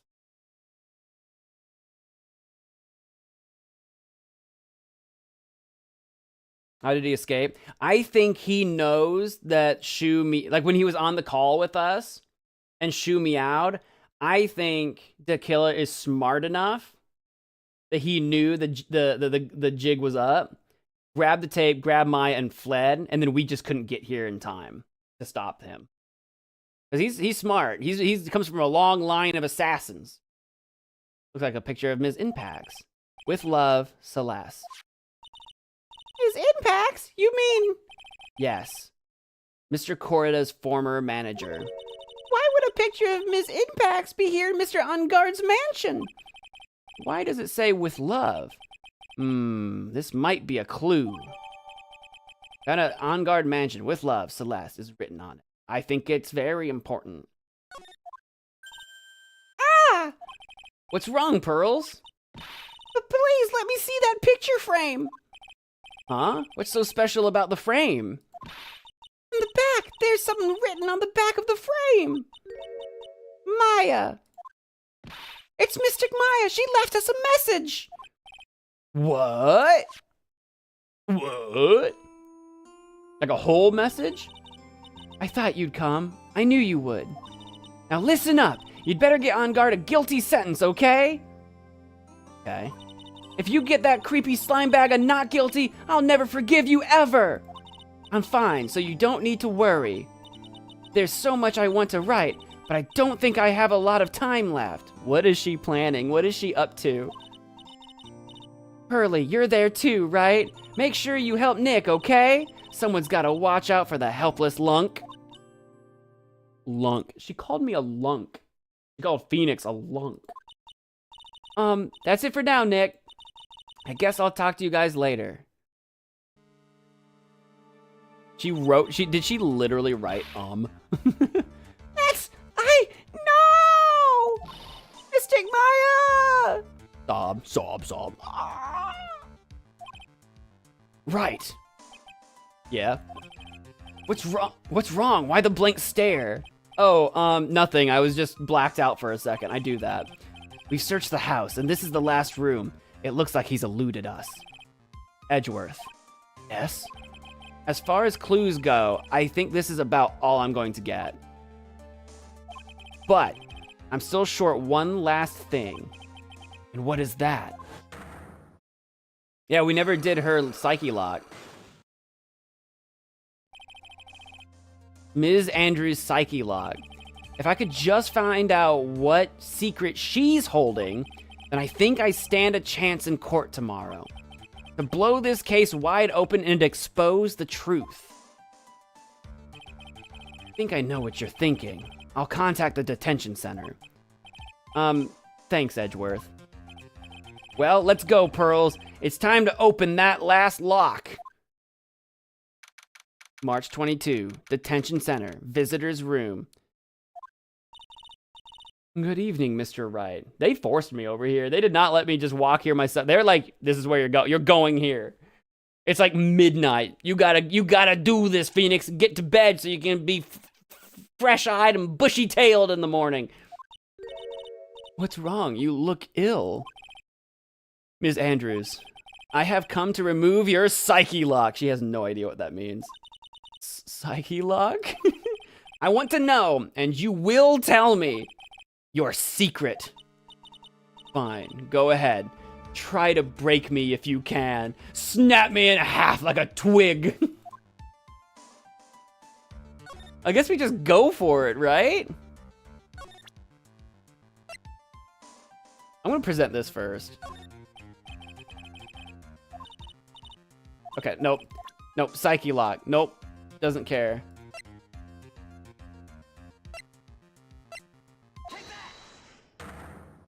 Thunk. We got it. I don't know what we got, but we got it. Why frame him? Can you please tell me why you framed Mr. On Guard for the murder? I've already told you countless times. It's because I thought Matt was the killer. No, that's not it. I know you have a personal reason to dislike Mr. On Guard. Ms. Andrews, you may think I didn't hear it, but I know you said something earlier. You said revenge. So you're saying I was taking my revenge out on Matt? And that's why? What an absurd idea. I don't have anything I want to take revenge for. Ms. Andrews, a woman who lives by being dependent on other people. There is something or someone in her past that would make her take revenge. And this we know the answer is, of course, Celeste here. Celeste! There's only one catalyst that could cause such strong feelings and even revenge. And that is Ms. Impax's suicide. What are you trying to say? Celeste was Juan's manager. On top of that, the one who hid her suicide note was also Juan. What does all this have to do with Matt? You're right. You haven't mentioned him. Yet. But for you to hate Mr. On Guard, it would mean that he must have had some relation to Ms. Impax and her suicide. Can you explain to me this relation between Celeste and Matt? And now we can, because we have this photo, which would be really weird for Matt to own if they didn't have a relation. This is a photo of Ms. Impax, correct? She looks younger than when she passed away, though. With love, Celeste. This is Ms. Impax's handwriting, isn't it? That would be a yes. Where did you find this? No, that's all right. It was a rhetorical question. Yeah, it is. I found this at Mr. On Guard's mansion. And after all this time, my last remaining secret has been revealed. Not yet, it hasn't. I still need you to explain it to me.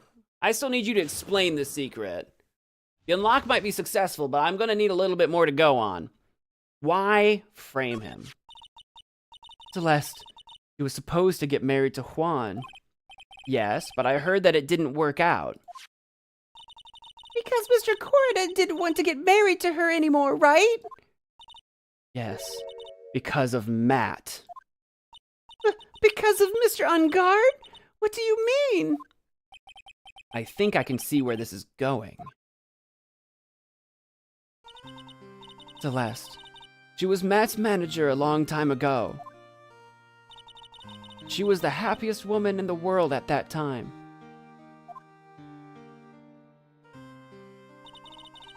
I was working part-time back then, and I often saw the two of them together. So that's why With Love, Celeste is written on the frame of that picture. They were a couple, weren't they? It wasn't anything as splendid as that. Celeste was being used. Toyed with until she was thrown away. That's so horrible. Matt's entire image is built around how nice and wonderful of a man he is. A scandal would have destroyed that. Which is why Celeste, in her kindness, moved over to Worldwide Studios. And that is where she met Juan. She seemed really happy with him, even happier than when she was with Matt. Celeste and Juan were such a good match that they were even planning to get married. And then, it was suddenly called off. On the night Juan called their marriage off, Celeste, she killed herself.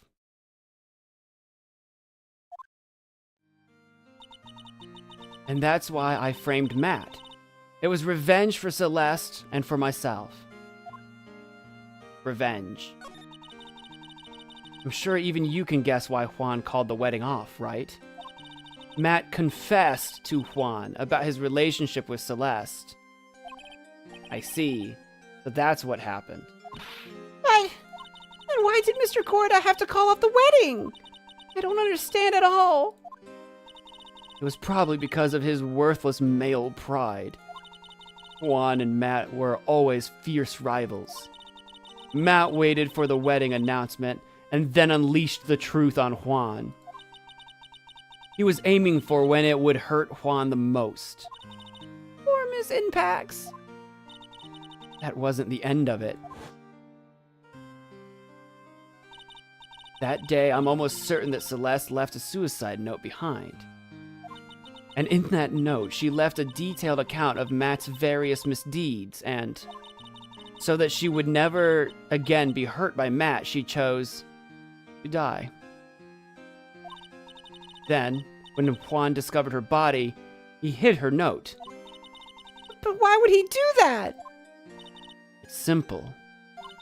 Juan realized that note was a powerful weapon against Matt, and it would be especially damaging to his refreshing like a spring breeze image. In any case, with his pride hurt, Juan sought revenge. Revenge. There's that word again. Juan wanted to publicly disclose the contents of that suicide note. At a time that would cause Matt the most damage, of course. Hero of heroes, superhero. That was at the press conference after the stage show. I know all about it because I heard it all from Juan. It was so I could find out about all this that I drew close to Juan to begin with. They're quite a pair of hideous monsters, aren't they? Even Celeste's death was something for them to use in their game. That night when I found Juan's body, it was only natural that I thought the murderer was Matt. Those two were always spying on one another after all. As for me, I was frantically searching for Celeste's suicide note. I wanted to destroy it before it ever went public. I was going to burn it. I'd even brought a lighter. But I couldn't find the suicide note, and that's when revenge crossed my mind.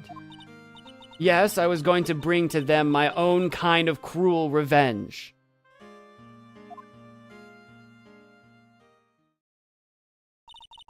Celeste was killed by those two monsters. But when I stabbed Juan's body with that knife, I didn't feel a single shred of guilt. And that's all I have to say.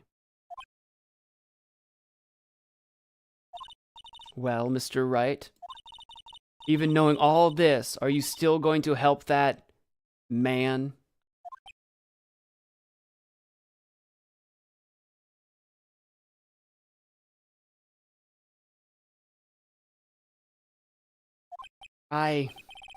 I'm a lawyer. I see. What a foul profession. Thank you very much for your time and for talking with me. It was no big deal. I think it was. You had that locked up hard, lady. That was a big deal. It was no big deal. Couldn't sleep anyway. I can't sleep either. Not with Maya's situation. Or with what I know now. To be continued.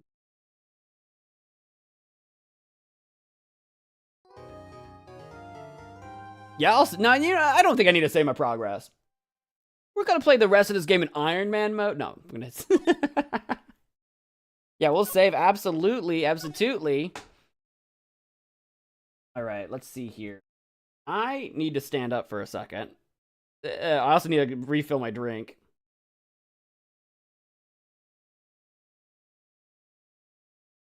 I feel like...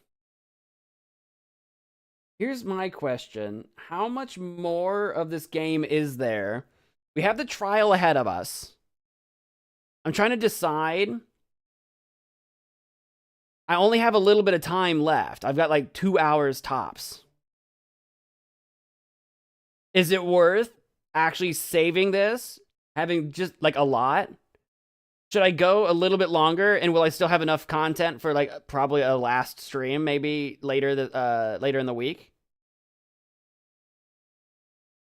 Or should I wait? Should I wait? You guys are gonna just want me to continue, probably. Period. But I don't want to like continue, and then when I stop, have like half an hour of stuff left. You know what I mean? Yes, what? Yes, as in go later, or yes, as in continue? Yes, continue? Okay. I'll go a little bit longer. Hopefully my voice will hold out, guys. I've been streaming a lot the last couple of days. My voice is starting to wear on me a little bit. Let me go get a fresh drink. I gotta stand up for a little bit. I've been doing a lot of sitting these last couple... I've streamed too much. My butt is tired of sitting.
Felt good to stand up. That's where we're at. I've been doing too much. Sitting down on my butt. We get comfortable again? Alright. Alright. I guess we're gonna keep going. I guess we're gonna just keep on trucking. I gotta get some water. Ice water, shot of lemon. Da-da-da! Da-da-da! Puff! Grr! How did I get into this mess? That's a Von Karma organ, isn't it? That's far enough! You can't run forever, Mr. Phoenix Wright. Hello? What is this organ? Oh, it's the what? What? What have I done wrong? I cannot allow you to go on like this. Oh no, it's the judge? But I'm just a simple defense attorney. Silence! You are no longer worthy of your title. I'm sorry, what? Judgy, you can't do this to me. I've had this dream before, someplace, some time ago. It does look familiar, as if this day was written into my destiny. Today I'll stand in court as a lawyer to prove a killer innocent. From the first case? From the first JFA. March 23, 9:43 a.m. District Court, Defendant Lobby, number 3.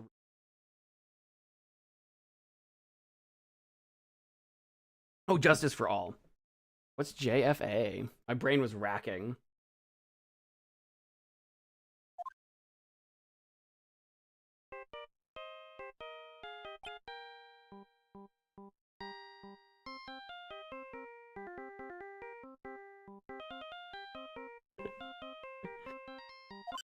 Beep. Hello, this is Phoenix Wright. I'm gonna guess he's still in evil mode. You don't look so well, dude. Oh no, is he here? You're gonna prove me not guilty today, right? Okay, he's in innocent mode. Beep. Just hung up on him. Oh, there it is. If you please, Mr. Lawyer. Remember, it's not just me. Your precious friend's life is riding on today's verdict, too. Now listen up. You'd better get on guard a guilty sentence, okay? If you get that creepy slime bag of not guilty, I'll never forgive you, ever. You might not be around to give me any kind of forgiveness or whatever. Phoenix! Who's talking to me? Oh, it's Mia. Hi, Mia. Maya, how's Maya? I don't know. You don't know? I mean, she is just a ghost. You wouldn't know. She hasn't tried to channel me since yesterday. Mia, what am I supposed to do? I'm surprised she hasn't tried to channel Mia more. That would be one way we'd be able to communicate if we did that. Well, like I said, for a lawyer, the worst of times are when you have to force your biggest smiles. But you can't give up. There's still some hope left. Stop it, please. There's nothing left. Not here, not anywhere. I'm a popular man today.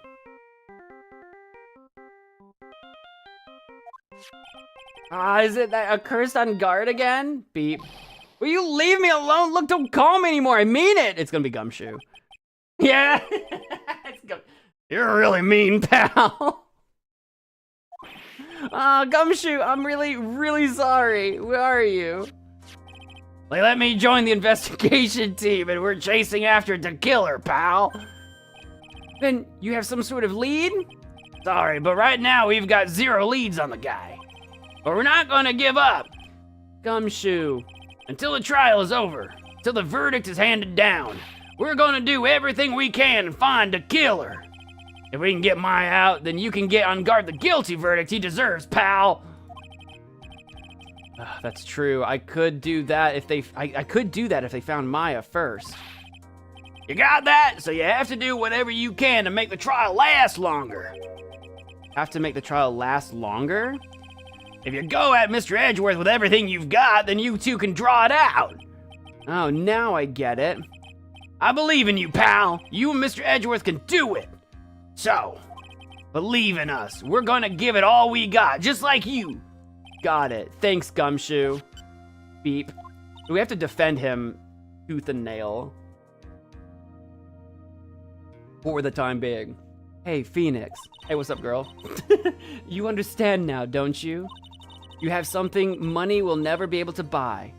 Friendship. The power of friendship will save the day. It's the strongest weapon in the world, and you have it in abundance. Yeah! Jumps up, freeze frame. Looks like we're coming to the end. I have to make the trial last as long as I can.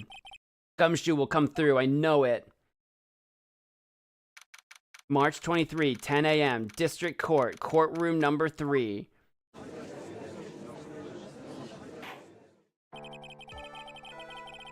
Court is now in session for the trial of Matt on guard.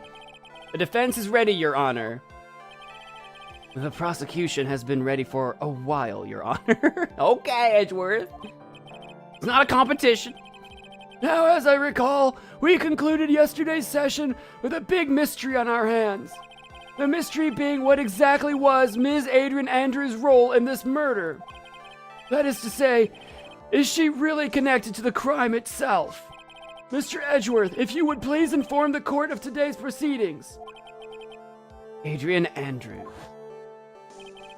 She forged evidence that threw suspicion onto Mr. On Guard, and then proceeded to escape the crime scene by wearing a nickel samurai costume. The guilt of these actions are those from which she cannot escape. Then you're saying that she is guilty after all? I'm not finished, Your Honor. Mrs. Andrews has nothing to do with committing the actual murder. I would like to direct the court's attention to this card. What is that? It looks like a shell. This is the calling card of a certain assassin. Assassin, you say? Yes, Juan Corrida was killed by a professional assassin. And the person who hired the assassin, his client, so to speak, is Matt On Guard. What a surprising turn of events! I would think it's become commonplace by now, Your Honor. I know what's going on this time. I know that everything... I swallowed that weird. So I know that everything Edgeworth has said is true. But we still have to hold out as long as we can. At least until Maya's safe and sound. Wonder how the trial will turn out today. Now then, please call your first witness, Mr. Edgeworth. The prosecution calls the defendant's mentor, Mr. Will Powers, to the stand. Now then, witness, your name and occupation, please. Oh, okay. I'm, Will Powers. I'm a poor, underpaid action star. And what is your relation to the defendant? Well, that's, I guess I'm sort of a lousy mentor to him, in a way, yeah. Mr. Powers, please! You don't need to put yourself down so much! Oh, sorry. Well, but I'm just kind of a nothing sort of guy. On the night of the murder...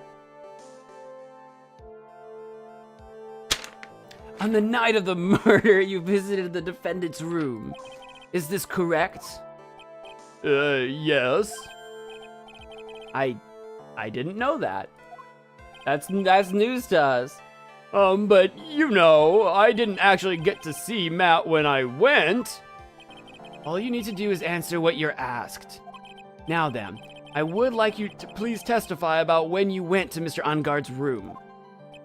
Oh, okay. Sure. Visit to Matt's room. Witness testimony. After the award ceremony, I went by myself to Matt's room. Matt was standing there in front of his room, still in his nickel samurai costume, speaking to the killer, but Will Powers doesn't know that. That's him disguised as the bellboy that we saw really early on. He was talking with someone. At first I thought it was the bellboy. I watched the two of them for a while, but then I gave up and went back. I had guests with me that night and I couldn't make them wait for me. That's it. That's your whole entire test. That's not much of a testimony. There's not much there to work with. Nothing sounds out of place in Mr. Powers' testimony. And talking with the bellboy is no big deal. If one assumes that the person Mr. Ungard was speaking with was an ordinary bellboy. Well, what are you implying? I mean, come on. We all know. Well, Mr. Wright, let's have your cross-examination, shall we? Looks like we're in another sticky situation. Trap. Can't you smell it, Phoenix? The smell of napalm in the morning? But for us to find out more, we're just gonna have to charge in head first, right? Yeah. Yeah, it's a trap where Edgeworth wants us to reveal that Matt was speaking to the killer before all of this went down.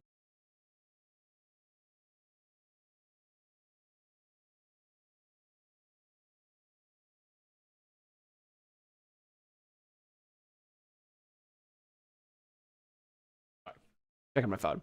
Visit to Matt's room. Cross-examination.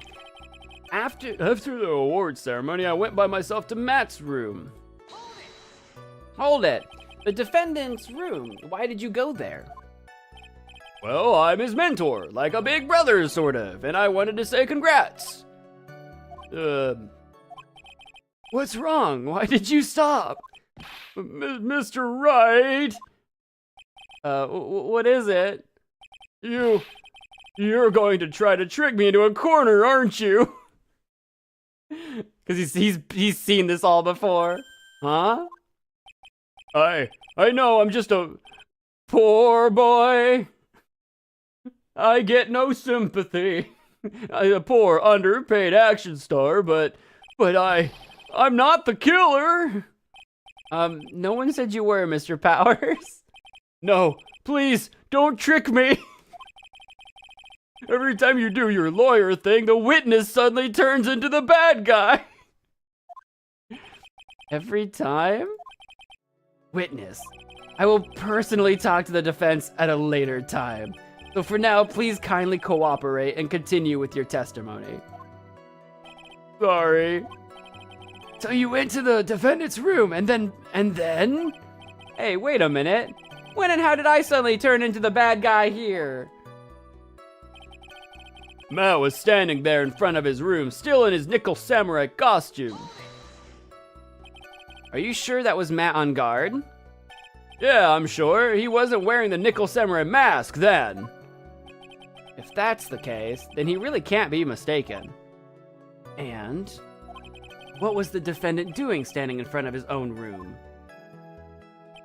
He was talking with someone. At first, I thought it was the bellboy. At first? What do you mean by that?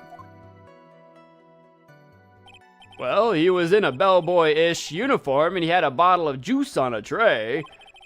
Sounds like an ordinary bellboy to me. Yeah, but I didn't think he was a normal bellboy. And why was that? Why did I think that, Mr. Wright? How am I supposed to know? Sorry, but I can't remember right now. Sorry. I guess I'm gonna have to wait patiently on this one. I watched the two of them for a while, but then I gave up and went back. You saw the two of them, the bellboy and the defendant, together, correct? Yeah, the bellboy just wanted to say congrats. Now, while you were watching the two of them, did you notice anything strange? I did feel something weird. I think it was because Matt, well, he gave the bellboy a tip. A tip? That's a perfectly normal thing to do. So how long did you watch the two of them? Not more than a minute or two, I think. I had guests with me that night, and I couldn't make them wait for me. So who are these guests you're talking about? You guys, of course. You and Maya and Little Pearl. I thought it would be really rude since I invited you guys if I disappeared on you. So I went back to my seat pretty soon after seeing Matt in the hallway. This is like squeezing water from a stone. Probably pointless to press further. You remember this incident? Did Mr. Powers leave his seat that night? Dude, I don't remember. I think he did. I don't remember that happening at all. Okay, yeah, it's the same Phoenix. I don't remember. Maya was making such a racket in her hyper state. Oh, you know how she gets. Surrounded by food. I ended up focusing on her. I see. In any case, from his story, he probably wasn't gone for very long. After the award ceremony, I went by myself to... Oh, we're back at the... Well, I've pressed everything. Do I have a contradiction anywhere?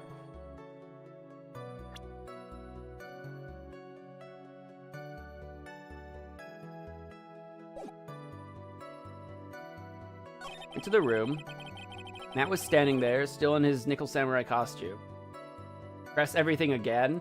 What, to like just waste time? Just keep going over it and over it and over it? The defendant's room, why did you go there? Well, I'm his mentor, like a big brother. And then he has his breakdown.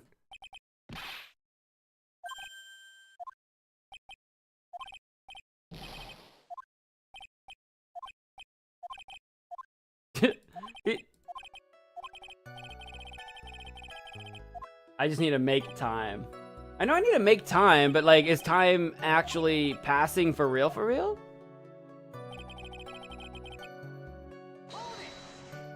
This will waste a lot of time. I don't know if I would have thought of that, where it's like, yeah, no, just literally just keep doing this over. I know they wanted me to make the trial last longer, but we've never had to like, actually, like, time is not something we've ever had to like work with as like a component of these games so far. Wait, actually, Mr. Powers, only a few minutes ago you stated... You know, I did feel something weird. I think it was because Matt, well, he gave the bellboy a tip. Hold on, we got new dialogue here. Could it be that you felt something strange about the tip-giving incident itself? Oh, yeah, that's it. You really know your job. Mr. Edgeworth. Yes, Your Honor. This bellboy, he wasn't an ordinary one, was he? Oh, we're getting to the crux of this matter. Okay. Perhaps we should let the witness tell us. Very well. Mr. Powers, please amend your testimony. Oh, okay. We got to this point. You mean about the bellboy, right? Matt gave the bellboy a tip. Oh, he gave the bellboy a tip. What's so strange about that? Ah, well, you see, Matt's not a poor penny pincher like me. I was trying to figure out how much it was because the tip really shocked me. How much it was? But that's when something even more surprising happened. Dude, was this tip like a briefcase of cash? Oh yeah, he gave the bellboy a tip. It was $10 billion. The bellboy was putting the tip he got in his pocket. And that's when I got my first good look at the guy's face. I was really shocked. I'm afraid I don't follow at all. Sounds like Mr. Powers was surprised twice by this event. I wonder which of his shocking moments I should ask about. Probably the tip, right? We're just trying to waste time. We're not really trying to get to who he was. We're trying to waste time. So I think we want to do the tip. The face, oh. The defendant is a huge star. He can afford to give generous tips, wouldn't you agree? Sure. But giving him that much was maybe a little too much, I think. A little too much? Would you please clarify for the court? But how much would you say the defendant gave to the bellboy? Honestly, I don't know. I can't even begin to guess. And why is that? Because he gave the bellboy a really, really fat roll of cash. A roll of cash? Oh, well, how interesting. Yeah, maybe I should have done the face.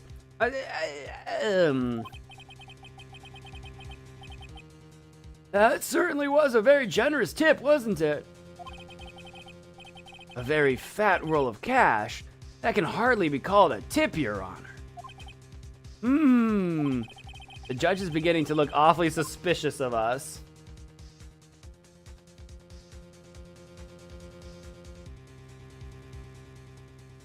I mean, I need to waste as much time as possible, so I guess I can raise an objection. I guess. This is weird because, like, we know what happened, and we're not really trying to get to the bottom of it. So this is weird. I have to, like, you know what I mean? I'll raise an objection. Why not?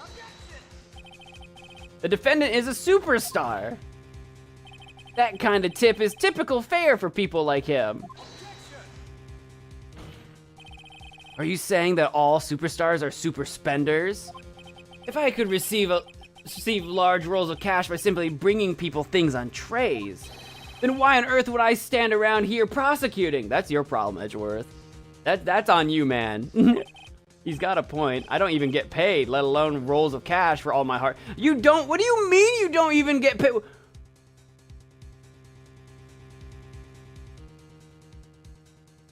No one's paying you? How do you survive? So supposing that roll of cash was not a tip, then what was it? Payment, Your Honor. Right. Payment? Isn't it obvious? For the murder of Mr. Juan Corrida. Then the bellboy the witness saw. Yes, he was the assassin. Hold your horses now, Mr. Edgeworth. You don't have any proof of this, do you? Have I ever been unprepared to support my claims, Your Honor? I have here the card Shelley the Killer left at the scene of the crime. Shelley the Killer? He is the person the police's special investigations team has been chasing for ages. I am certain that the person the witness saw was this very assassin, Shelley the Killer. Really? What's wrong, Mr. Powers? No, nothing. Something just clicked in my head, and I think I just figured something out. Oh? Actually, I saw that bellboy again later on that night. What? Yeah, he handed us a transceiver. Mr. Powers, please testify. Tell us what you saw. Yes, sir, right away. Witness testimony, the second time. This time I was in that hallway because I had to go to the bathroom. And that's when that bellboy I saw earlier came out of the room. Of course, when I say room, I mean Juan Corrida's room. Now that I think about it, that bellboy did seem kind of out of place. Yeah, so he had to be the assassin, I'm sure of it. I mean... Thank you very much. That is all we need for now. Huh? But I'm not done. There's still more. Let us first establish that the bellboy was truly Mr. the Killer, then we shall see. So the bellboy came out of the victim's room. And if that bellboy really was the assassin, then I think the answer is fairly obvious. That would be correct, Your Honor. Well, Mr. Wright, I believe it's your turn to entertain and make us laugh. Well, I'll try my best. I'm a clown. This is no laughing matter. Cross-examination, the second time. This time I was in that hallway because I had to go to the bathroom. And that's when that bellboy I saw earlier oh, I need to press. And what time was it? Oh, well, I don't remember. The awards ceremony ended around 8 p.m., right? And I went to Matt's room pretty soon after that, and then I came back. And then I went to the bathroom. So I guess maybe it was like around 8:10 p.m. by that time. You're not one for details, are you, Mr. Powers? Sorry. I thought I could maybe catch Matt and say my congrats. Not like you had a watch on. And that's when that bellboy I saw earlier came out of the room. Are you sure it was the same bellboy? Yeah. And how could you tell? All the bellboys wear the same uniform after all.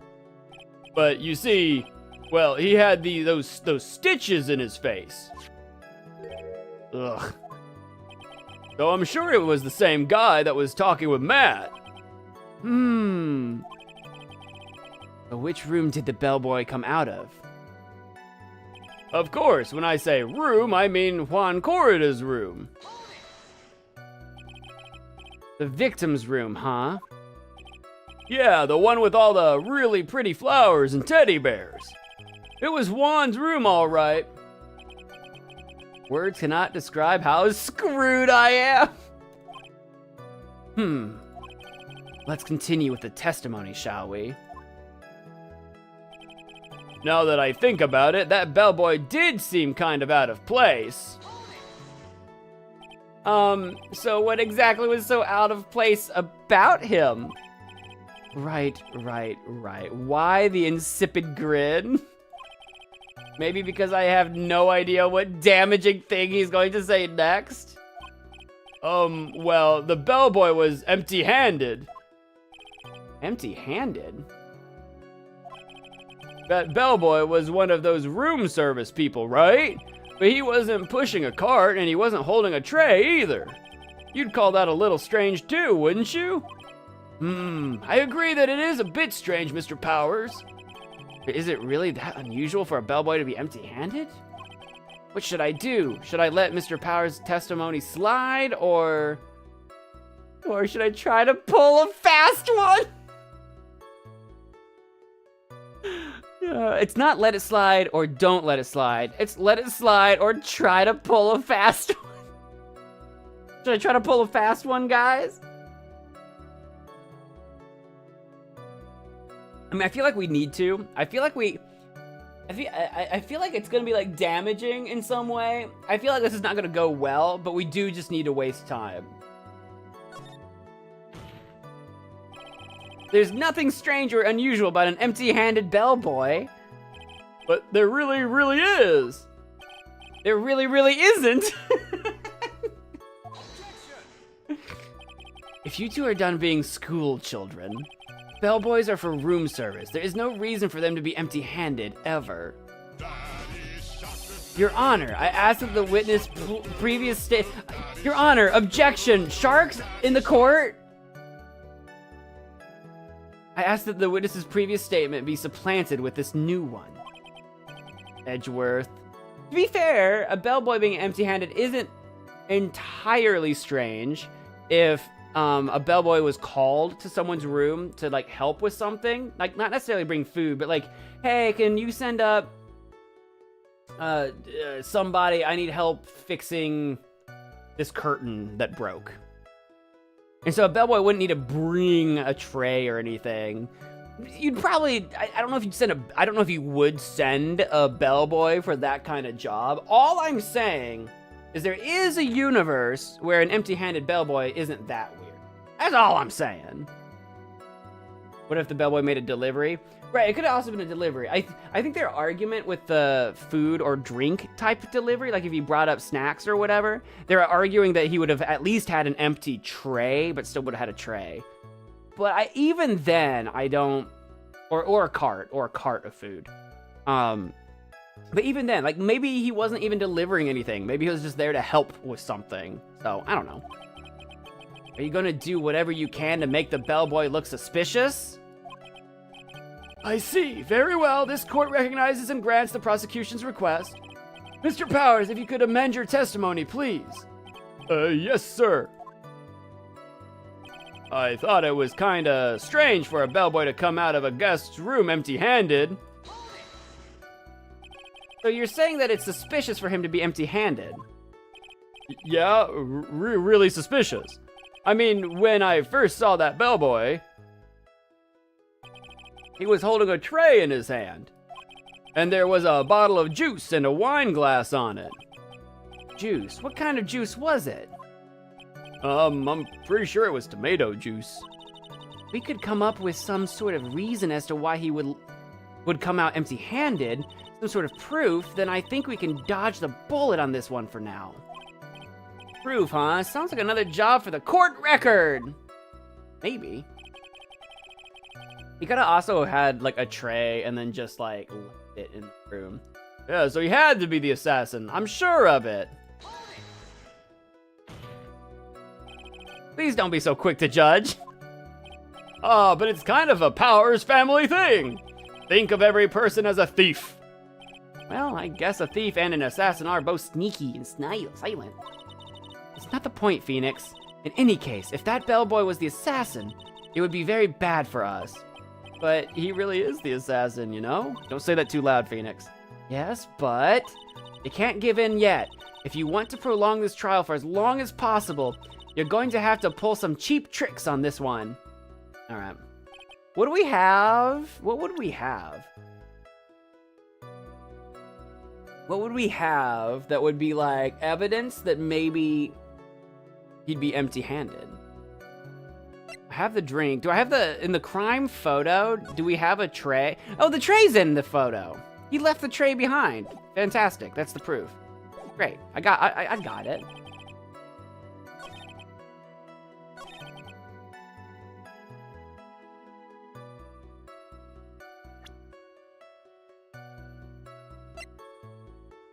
Make sure I click on the right photo. It was this one, right? Yeah, the crime photo.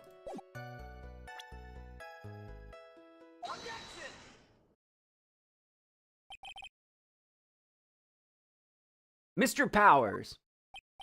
Yes? You're easily influenced by other people's words, aren't you? As soon as you heard that the bellboy might have been the killer, you got caught up in believing it must be true. But isn't he really suspicious? He's got all those stitches and... So, a baseball has stitches? Are you saying all baseballs are suspicious because they have stitches?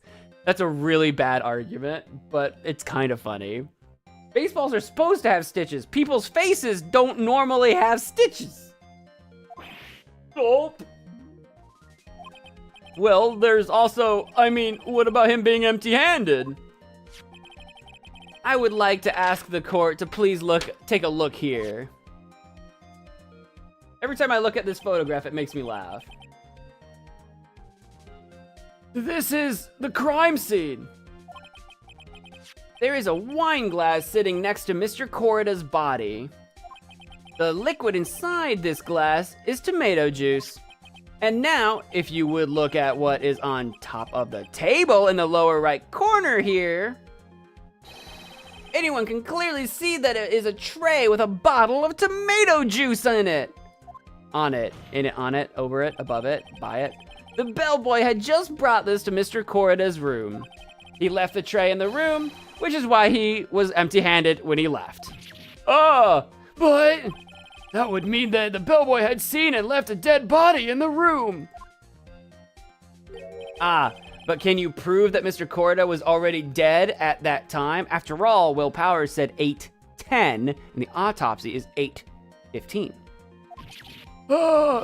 Mr. Edgeworth. Yes? I blame you for leading me down this route. I'm terribly sorry. What is with him? Why is he laughing? Witness, isn't there one more thing you would like to share with us? Is there? The bellboy was empty-handed. Or should I say empty-handed.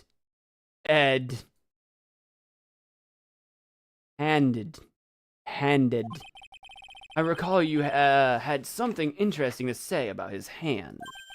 Oh yeah, I almost forgot. What's this about hands? That bellboy, he was wearing gloves. Is that weird? Were they like just nice gloves? That's not that weird. They're carrying food and handing bottles and glasses and stuff. Yeah, pitch black leather ones. Okay, that's a little strange. Yeah, pitch black leather gloves is a little. I was thinking more like bright white cloth gloves, but pitch black leather gloves is kind of odd. All the other bellboys don't wear gloves like that, right? Black leather gloves?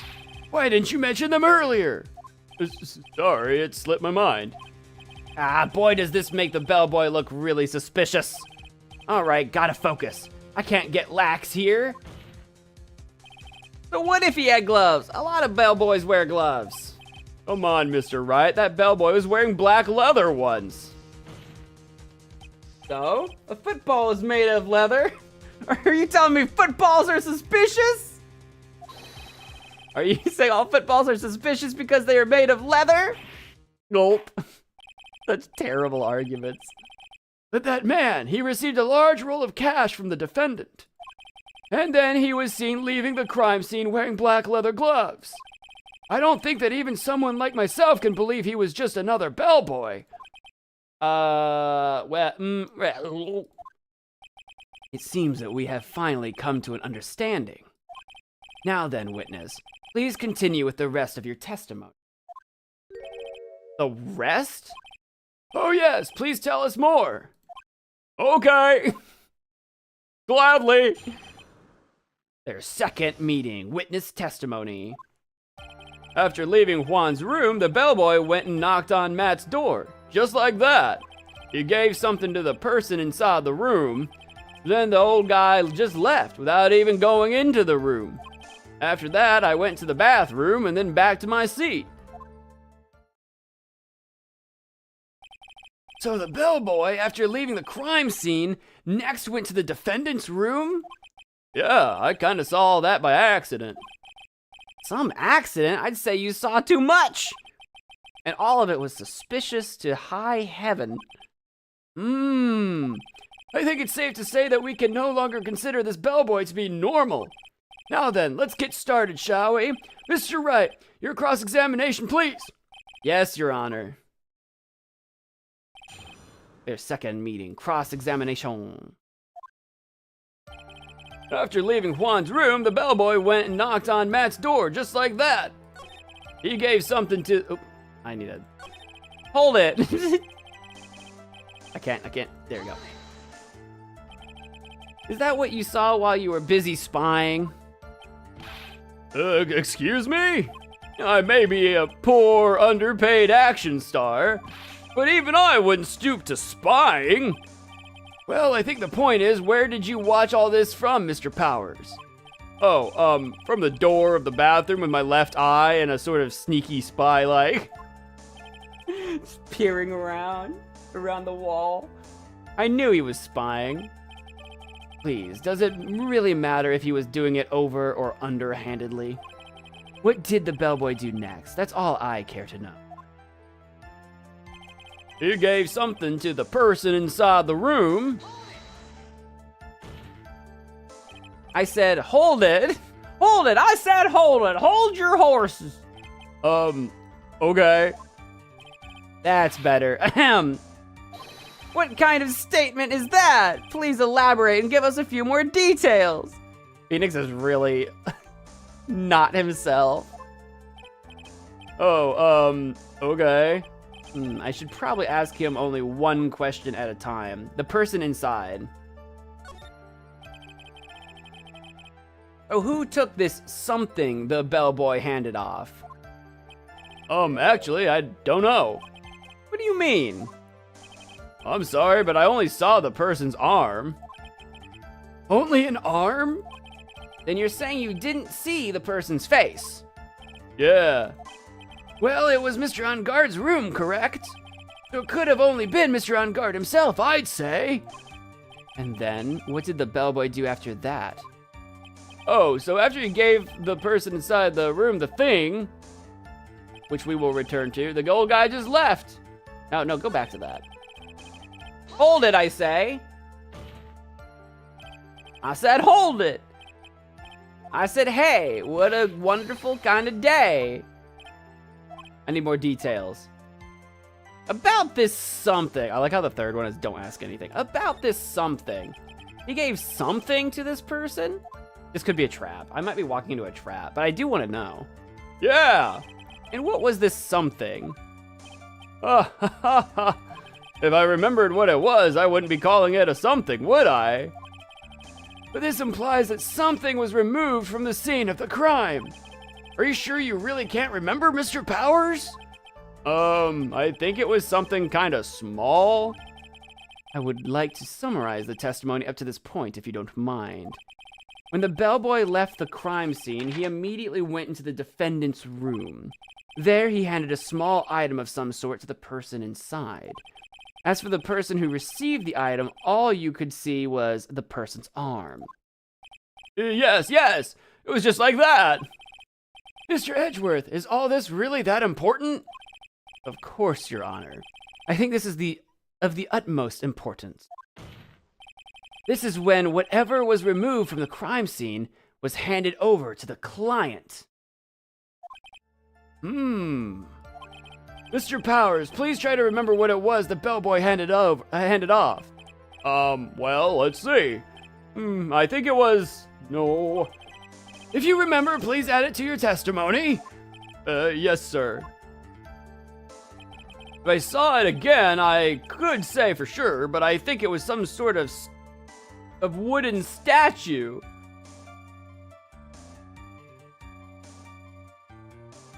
Of a bear with scratches all over it? A statue? Yeah, it kind of looked like one, I guess. If I saw the actual thing again, I'd probably remember, you know? Looks like for this trial to proceed, I'm going to have to come up with whatever this statue thing is and show it to him. I'm going to have to trust your instinct on this one and take a chance, Phoenix. Well, Mr. Powers, let's continue with your testimony. What did the bellboy do after that? Then the old guy just left without even going into the room. I'm gonna come back to that and waste some more time just pressing everything. Where did this bellboy go after he left Mr. Enguarde's room? He opened the door to Viola Hall. Went in there, and who knows after that, right? Ugh, I do. After that, I went to the bathroom and then back to my seat. Did you see anything strange, suspicious, or just out of the ordinary at that time? Oh yeah, I saw that one thing. What? You saw something else? There was this jittery alien with a ray gun. It was watching Juan's door like some sort of stalker. I mean, that's Wendy Old Bad Guys. We all know who that is. I think we can forget about the alien. Well, Mr. Powers' testimony just now was just as vague as his first. A little troublesome, isn't it? But I'm sure if you press him enough, everything will become clearer. Although that just makes it harder on us, doesn't it? Ugh, talk about a lose-lose situation.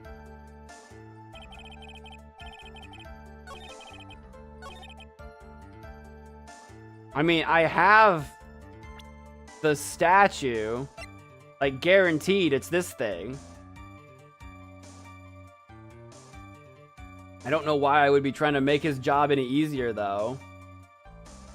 What are you duh-ohing me? What are we uh-ohing and duh-ohing? What are we... Objection! Dot, dot, dot. Dot, dot, dot. Dot, dot, dot. Dot, dot, dot.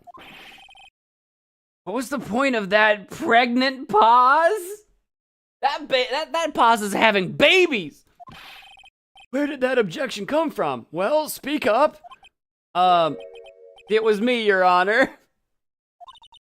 Is it, Phoenix? I have a feeling that something bad is going to happen once I show this. Mr. Wright, if you have something to say, please spit it out. Yes, Your Honor. Okay, Phoenix, deep breath. Mr. Powers, the something you saw, was it this item? Oh, hey, that's it. That's the something. Wow, Mr. Wright, you really figured it out. I recall we found this at Matt on Guard's mansion. At the defendant's house? Yeah. What does this mean? It's simple, Your Honor.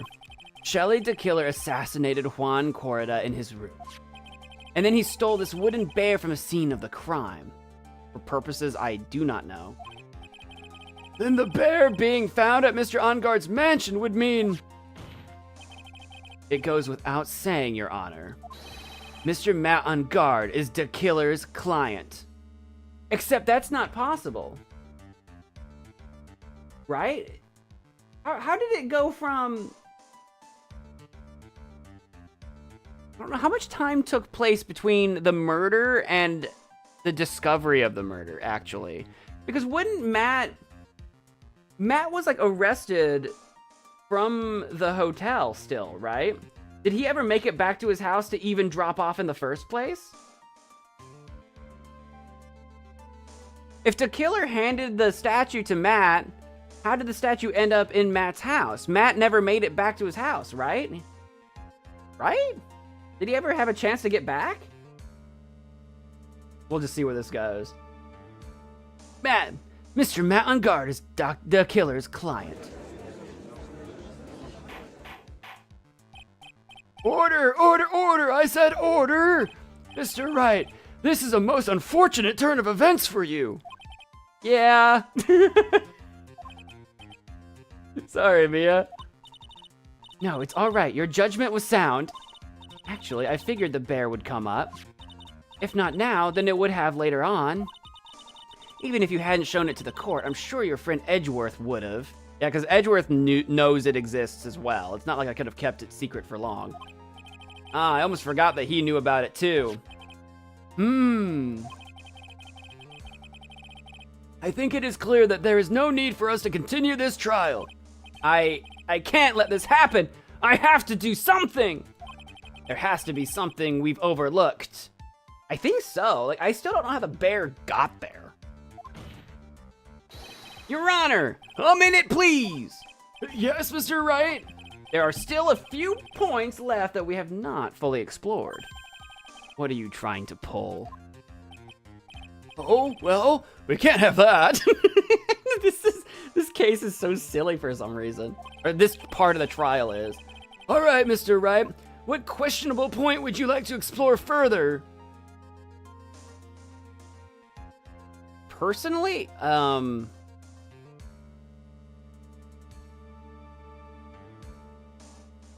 kind of between these two. I think the person who received the bear is the way to go, but the bear itself is interesting because of all of its cuts, and it's a wooden doll, and I don't know, I think it is a very strange object. But the person who received the bear couldn't have been Matt. It had to be someone, right? It had to be someone who would get the bear and bring it to Matt's house, which very well, I think, would have been Adrian. Because if a bellboy shows up at the door, knocks on the door, and Adrian opens it, and the bellboy will like, oh, give this bear to Matt, or whatever. Delivery, you know what I'm saying? So Adrian would take it, bring it to his house maybe, because she wasn't a suspect initially, she was a witness. So she was not in custody up to that point. So I think the person who received the bear, I'm going that way.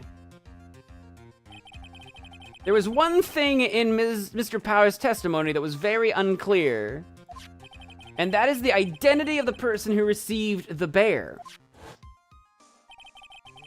He gave something to the person inside the room. I'm sorry, but I only saw the person's arm. As long as we don't know who it was that took the bear, we can't be sure of. Oh!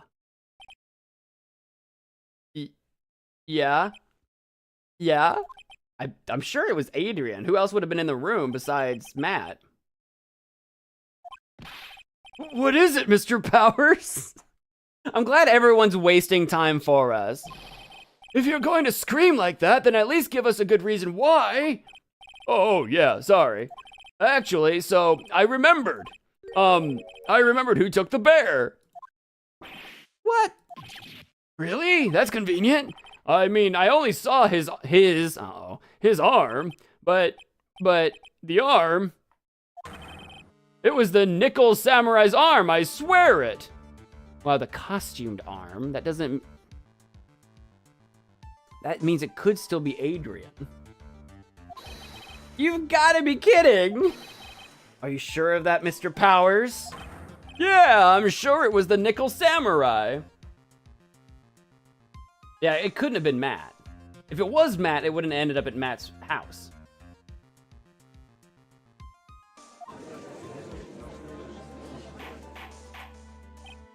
Order, order. It looks like you've dug your own grave, yet again. How many times is that today? I've lost count. So the person who took in this little bear was the Nickel Samurai. And as we all know, Matt on guard is the Nickel Samurai. Thanks to the defense, we've made that all the clearer. What am I supposed to do now? Mia, help! You don't have time to act lost. You've got to find another angle to attack this from. Hurry! Now, I will bring this crossing. Hold it! Your Honor! Again, Mr. Wright. We've already removed any and all questionable areas of this testimony. It's about time you were removed from this court, Mr. Wright.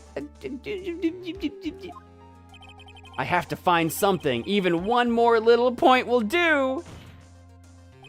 There are still questions left unanswered. What are you trying to pull? Oh, well, we can't have that. All right, Mr. Wright, what questionable point would you like to explore further?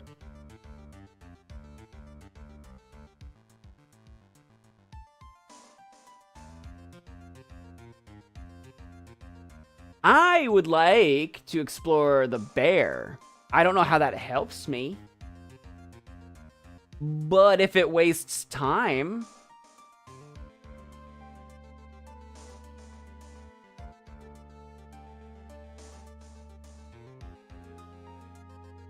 Because I don't even know what Powers' testimony means. I don't know if that's like, how can we trust him? That type of thing.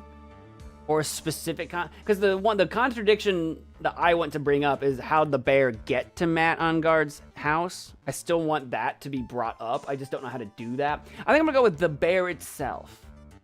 The bare necessities, the bare necessities. I think it's fairly obvious that the bear itself is very questionable. Yeah, this is a bit of a stretch.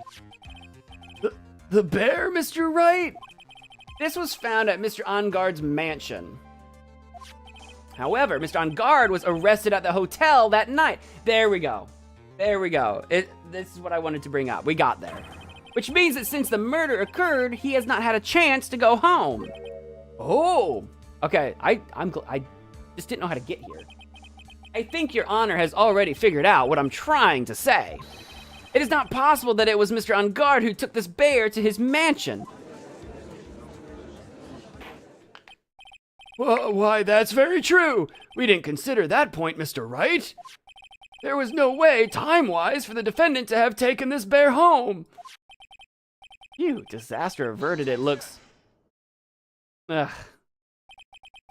You haven't gotten the best of me yet, Mr. Wright. Huh? I remember it clear as day.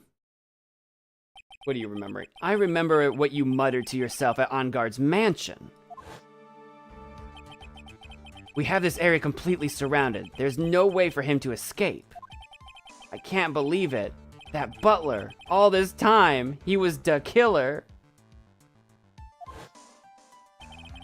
The killer. and Engard were working together, so to speak. And the killer was hiding at Engard Mansion as its butler. What a bold move! The bear figurine was brought back to Engard Mansion by the killer himself. Can I just say, I'm not on the podium right now. I am not the witness. I am not in question right now. So this would be an excellent time. Because I'm not on the podium right now, and neither is Edgeworth. So this would be objection hearsay. According to you, I said that, but I'm not a part of the I'm not a part of the witness testimony. The bear figurine was brought back to Engard Mansion by the killer himself. When it looked like he was about to be arrested, Engard had him do so. I assume because it would have been bad had the police found it during their investigation.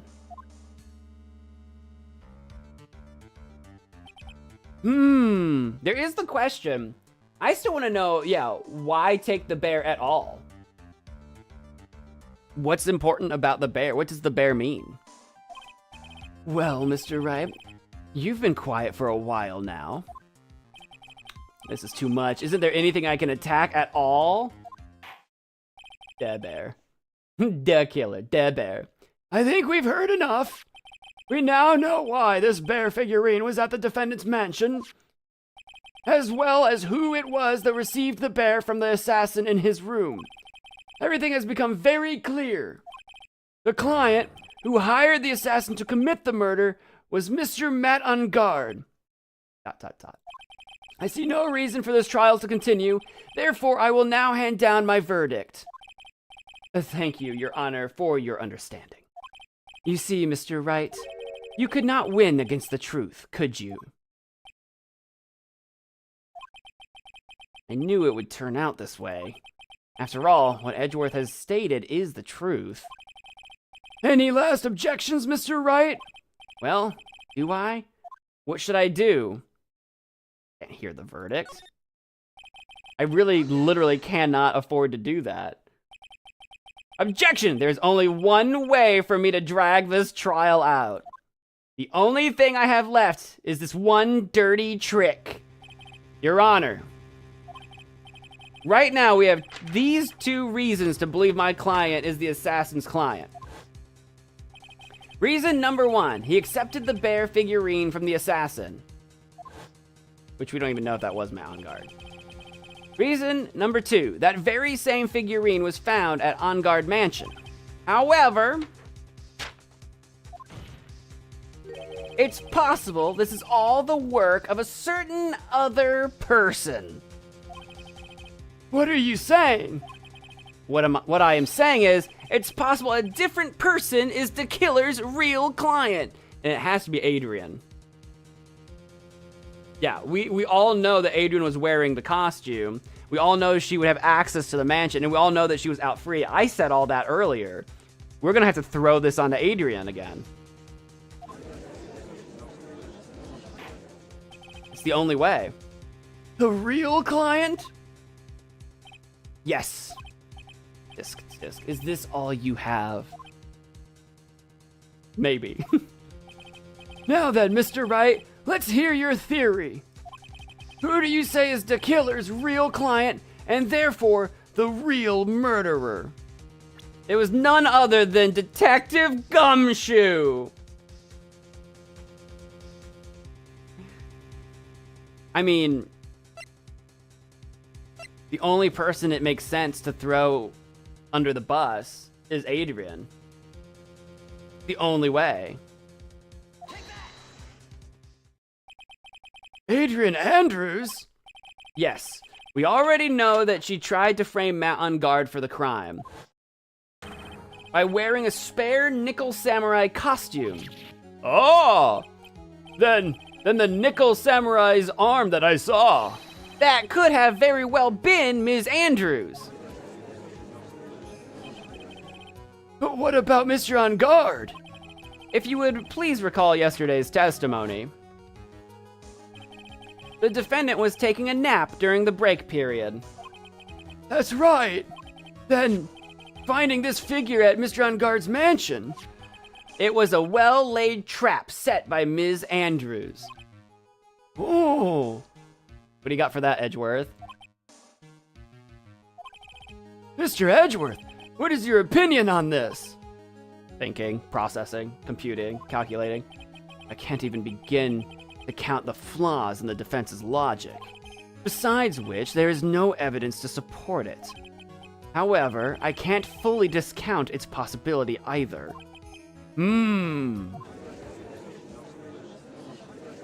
What is with this trial? Come on, anyone can tell On Guard did it. I can't believe the defense would go so far as to pin the guilt on someone else. Yeah, unbelievable. It's not something petty. It's murder of all things. This is to save Maya. This is to save Maya. This is to save Maya. Even if the whole world turns against me, this is one fight I can't give up on. Order, order, order. All disruptive parties will be forced to leave the courtroom. Your Honor,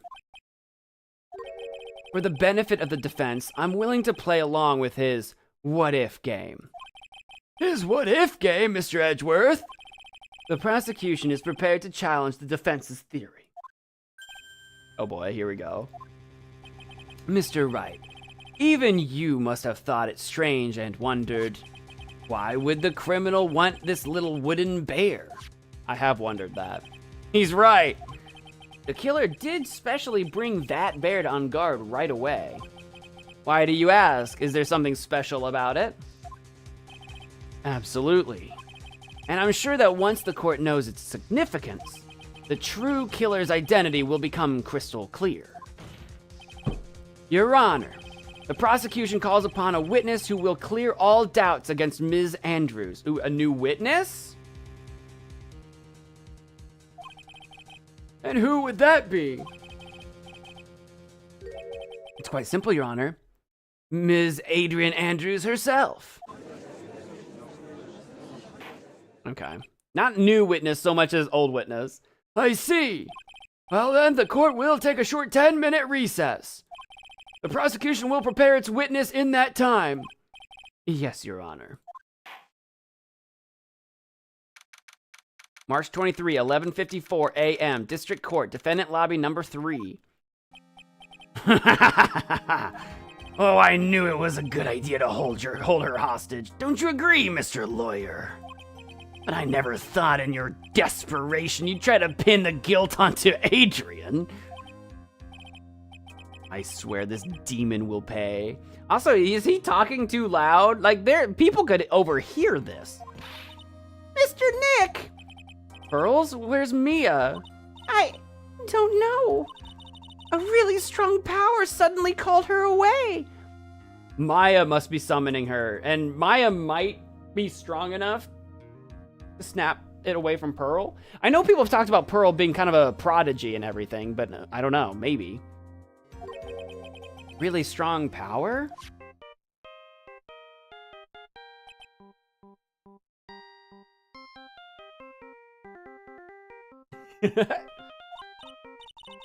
Oh, Mr. Nick, your phone is... It's from Gumshoe, hopefully. Beep. How's it going? Have you been hanging in there, pal? Yeah, sort of. We just barely found something to latch onto. Phew, that's good, pal. And what about you? Anything yet? Oh, and what about you? Anything yet? Have you figured out where the killer and Maya are? We still don't have any leads, but None? No leads. Not even a shred. What? We don't have any more time. if we just had one, even a single clue would be really helpful. I was only able to come this far because I kept thinking to myself, oh, could I have like presented something a second ago? As a clue? Did I have a clue? I was only able to come this far because I kept thinking to myself, I've got to keep the trial going until Maya's been rescued. But have I just run out of luck this time? Is all our hope for naught? A tent! Huh? A tent? Who even shouted that? I don't even know. I could see a circus tent?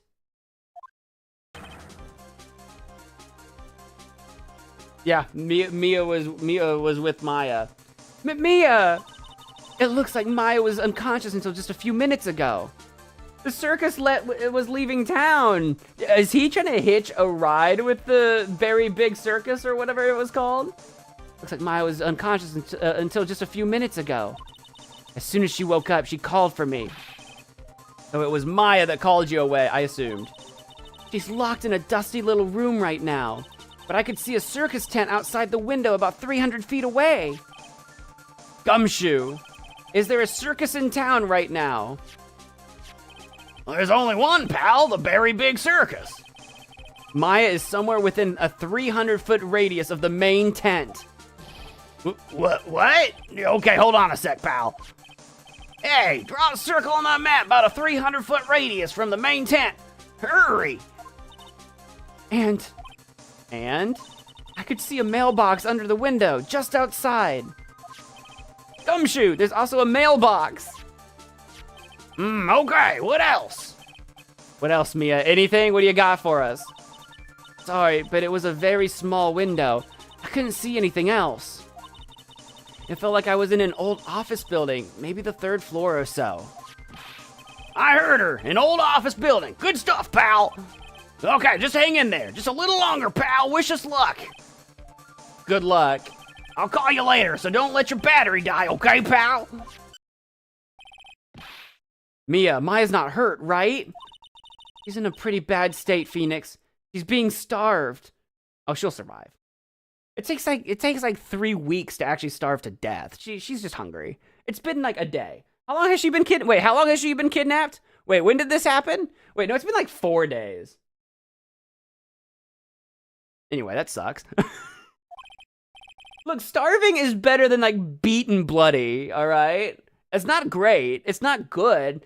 We'll buy her the fattest burger of all time. We'll get a pizza. We'll have that 20-course meal. Gumshoe, please hurry. Looks like we're out of time. Are you all right, Phoenix? I just have no concept of time. That's my problem. Only a matter of time before Maya's rescued. I can do this. I just have to make this trial last a little longer.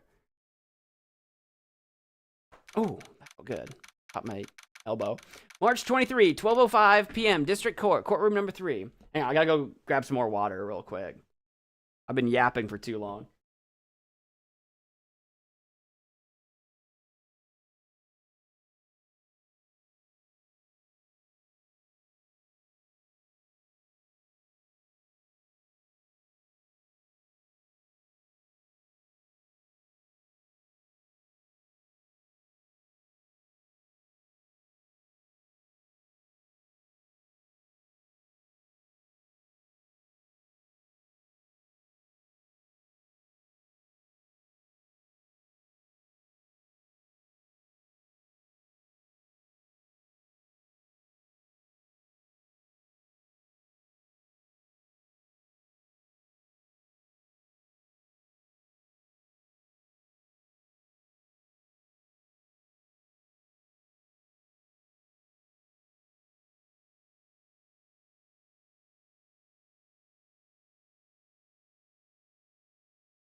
Well,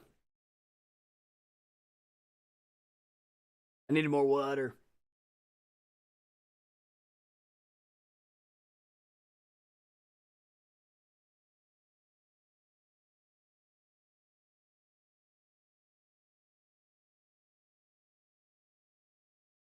Back to it. March 23rd, 12:05 p.m. District Court, courtroom number 3.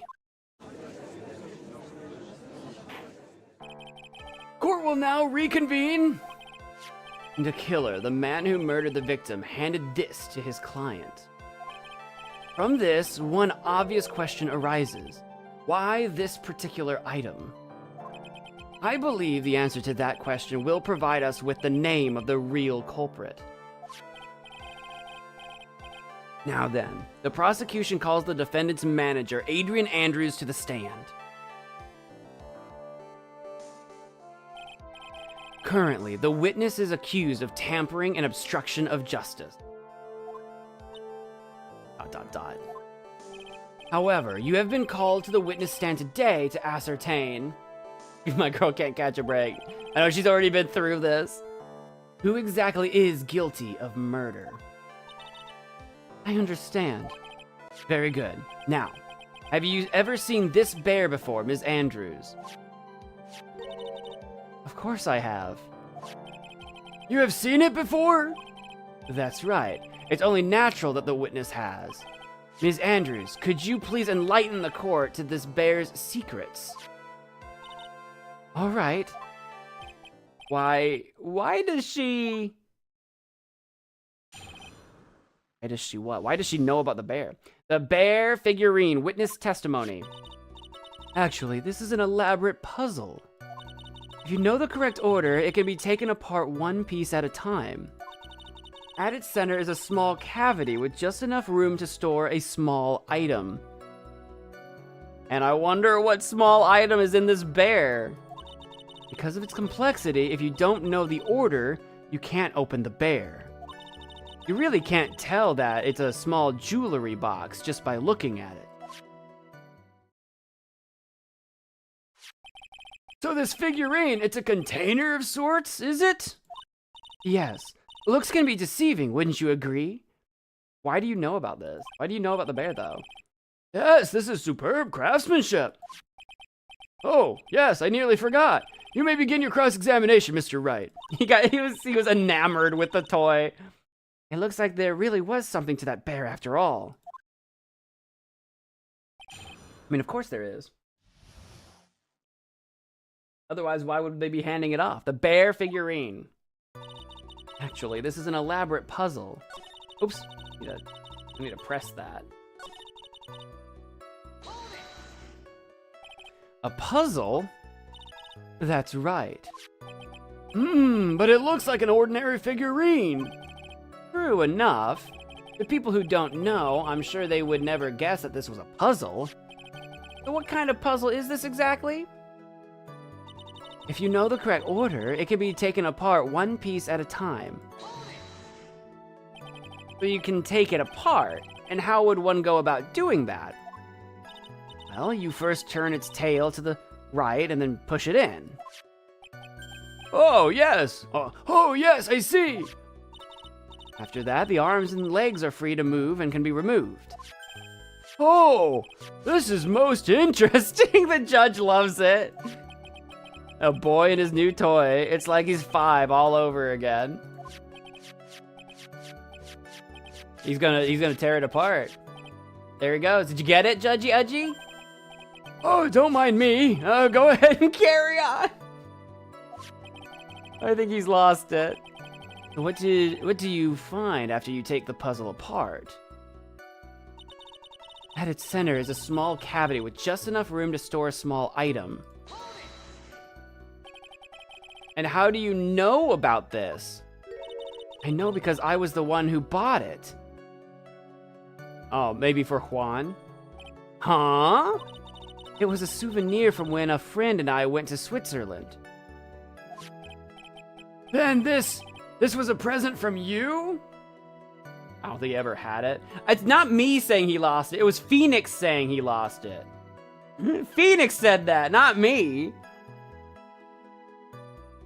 I think he's doing fine. I think Judgy Udgy's great. That's right. It was a puzzle in the shape of a bear, so I thought it would be perfect for Juan. So it was a present from Ms. Andrews. Witness, let's continue with your testimony. Because of its complexity, if you don't know the order, you can't open the bear. So who exactly knew how to open this puzzle? Only the two of us, Juan and myself. It was a souvenir from Switzerland. I doubt there are that many people with the same bear in this country. But this looks like it can be easily broken. Especially if someone wanted to get at what's inside. Well, it's a toy, but it can never be the same again once it's been broken. You really can't tell that it's a small jewelry box just by looking at it. Who else knows that this bear is actually a small container or jewelry box? I never told anyone. And as long as Juan never told anyone either, then only the two of us knew. The two of you, huh? Just the two of us. We can make it if we try, just the two of us. Then of course that means Mr. On Guard didn't know, right? I think this is about all I'm going to get for now. Figurine updated in the court record. Only Corda and Andrews knew how to open. Well, let's open it up. What's inside? Well, Mr. Wright, I think even you have come to realize, that there is one very important fact we have uncovered, and that is this. This bear is actually a jewelry box. Now that we have agreed to this point, there's only one logical question that can come next, and that is this. What is inside this box? I have been wondering that myself. What's inside? That's right. That's what we are going to find out next. Witness. Yes? You are the only one who can open this. Please. All right, here we go. There's a painful silence hanging over the courtroom. All eyes are on Ms. Andrews now as she solves the puzzle and takes the bear apart. I thought the judge was gonna figure it out. Click. I've opened it. Is this what you wanted? It's paper? What is it though? What is that? It looks like a note. Is it the suicide note that Corda would have had? I don't think we need to guess at what that is, do we, Mr. Wright? Is it? Is it the suicide note? The one that would probably condemn Matt pretty hard? It is. It's the suicide note. The suicide note? The suicide note left by Juan Corda's former manager, Celeste Impax. Until now, no one knew of its whereabouts, but just as we suspected, it was hidden. Hidden by the victim, Juan Corda himself. It seems Celeste Impax had very beautiful handwriting, and she just as beautifully signed her own name on this document. This is most definitely the note she left right before she committed suicide. Order, order! Witness, did you know about this? Yes, I did. I heard all about it from Juan. When I discovered his body, I looked for the bear. That's why she... Okay, that makes sense. I wanted to destroy the note before it became public. But I couldn't find it anywhere. That's why the killer brought that to Matt. That was part of the deal. Because it had already been taken by the killer. Everything is going at Mr. Edgeworth's pace. So now that the suicide note has been found, What's the next logical question? What is written on the note? That's right. At least that's what I would think. Now then, I believe it is only appropriate the contents of the note be made known. I can't stop you, can I? I went through so much just to get my hands on it. And I was going to burn it for her sake. I'm deeply sorry, but I can't allow you to persuade me to stop. Your Honor, if you could please read the contents of the note aloud. Oh, okay. Very well. The judge's voice rang loud and clear, though the deathly silent courtroom. I think they meant through. Like, I forgot an R. We have a missing R. In her note, Celeste Impacts left to us a record of all that had happened to her. About being used and then thrown away by On Guard. About being engaged to Corda and On Guard's role in destroying that. And about how she decided in her despair to end it all. Rough. That's all Ms. Impacts had to say. That's all I have to say about that. There is one thing I would like to say here. The prosecution has no interest in slandering Mr. On Guard. Then what? Our intention, Your Honor, is to establish a motive for murder. Isn't that correct, witness? Yes. On the night of the murder, Juan was going to make the contents of the note public. After the post-ceremony show, he was going to hold a press conference. My word! Matt On Guard values, above all else, his refreshing like a spring breeze image, which is why he had to stop this note from being made public. At any cost. The last suicide note added to the court record. Found inside the figurine, it tells of On Guard's horrible misdeeds. It's On Guard's fault that the woman killed herself. And this time he even went so far as to kill someone to stop him from revealing that. How terrible, what a selfish person. I guess there are slimeball lawyers out there who will defend these creeps too. There is no room for doubt here. Mr. The Killer's client's goal was to obtain this suicide note. And the only person who needed this note that badly is the defendant. Let's not forget that the bear with the note inside was found at the defendant's house. It seems that we have come to the truth at last. The defendant's motives were entirely selfish. He deserves no sympathy from anyone. Nope. How am I supposed to escape from this one? By the hesitation, Phoenix. Gumshoe hasn't called yet, so you know what you must do. No, I have to carry on. Buy him some more time. Okay. There are two deadly pieces of evidence. The figurine and the suicide note. Maybe somehow I can find a way out of this situation through one of those. The gavel's already in the judge's hand, Phoenix. Hurry! The suicide note or the figurine? Which one of these should I pursue?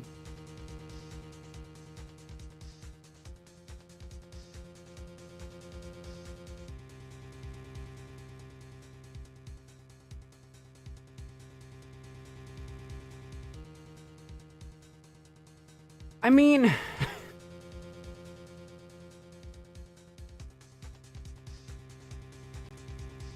we know. You would think the suicide note, because it's the new piece of evidence. You would think we would go with that. But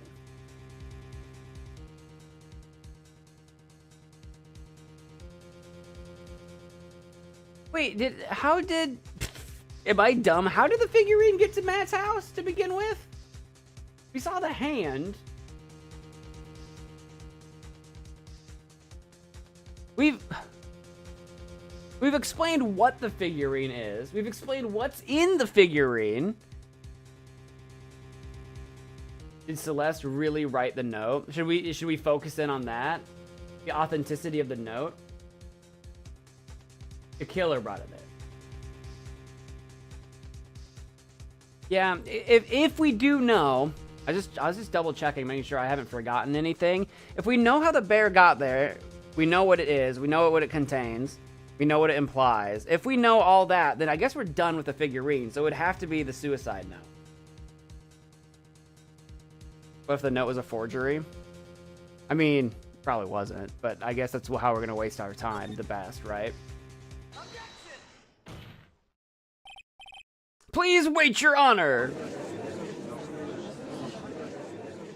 Oh man, look at that lawyer. He's still gonna do this? It's like he doesn't care that he's trying to get a killer off the hook. I think Your Honor believes that Matt Ungard killed in order to obtain this note. Yes, that is correct. But that seems a little strange. In fact, I think there is a contradiction here. This note was hidden by Mr. Corda until the night of the murder. If that is the case, I say that Matt Ungard could not have known what was written on this note. Oh, I didn't think of it that way. Oh.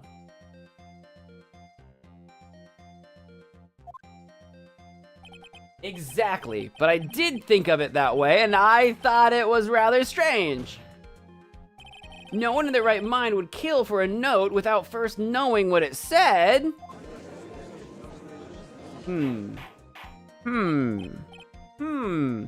Order, order, order. You make a valid point, Mr. Wright. Mr. Edgeworth, what is your opinion? Just a flash, but I think I did rather well on this one. I didn't think of it that way. Unfortunately, I think he believes differently. I believe a show of appreciation is in order. Huh? The defense seems to be in love with wishing more despair upon itself. I went to the school for despair, I think. I would like to direct the court's attention to this. Oh, of course, the camera. It was going to come up sooner or later. What is that? It is a very small video camera, Your Honor. This type of camera is commonly used as a means of spying. Spying? What the? I thought that spy camera was in my possession. Matt Ungard and the victim both thought of the other as their biggest rival. Do you think there was a spy camera in Matt's room, too? They even went so far as to use this type of item to find each other's weaknesses. And? The victim, Juan Corda, was being spied on. His personal life was being watched by none other than Matt Ungard. That's true. Order, order! Ahem, Mr. Wright! Yes, Your Honor? You don't tell me you knew about your client's spying activities. Well, sort of. Sort of is not an acceptable answer, Mr. Wright. I see you are confused, Mr. Wright. You're probably thinking, but I have the camera that was in the stuffed bear's eye. Don't say anything, right? Just let this play out. But this camera that I have is not that same one.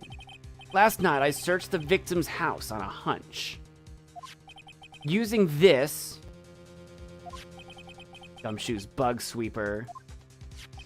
By the way, Mr. Wright, the defendant's fingerprints were found on this camera. Matt Ungard's fingerprints were on there? Well, Phoenix, it looks like those cameras were hidden all over the place, huh? Oh, what am I supposed to say to that evidence? I think this is the end. It's fairly obvious that Mr. Ungard learned of the suicide note through this. He was watching the victim all along. He got me good this time. I don't have anything to counter that.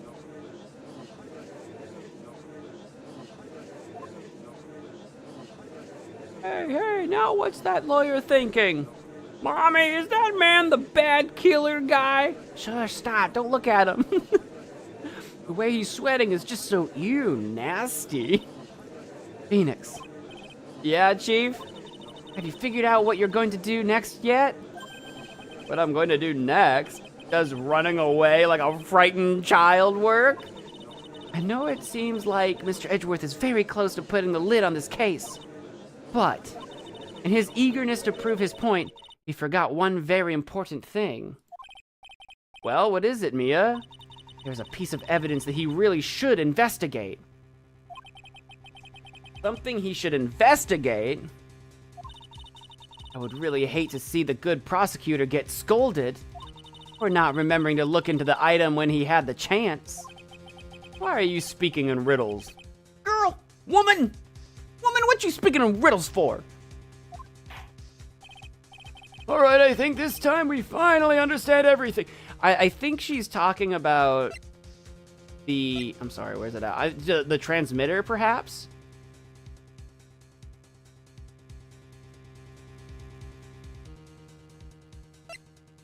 Because what else do I have?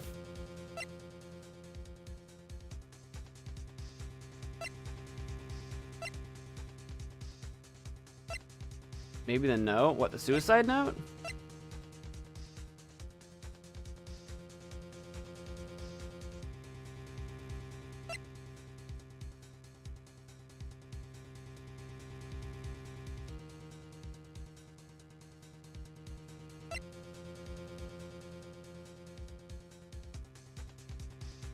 I'm not sure.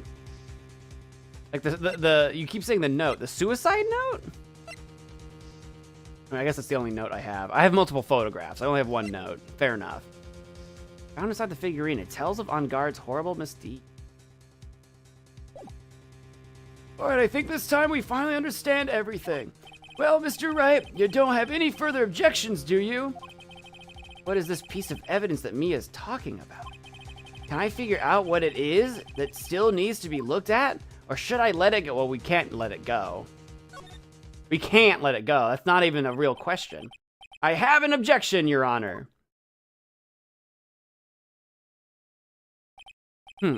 That was about the weakest objection I've ever heard, Mr. Wright.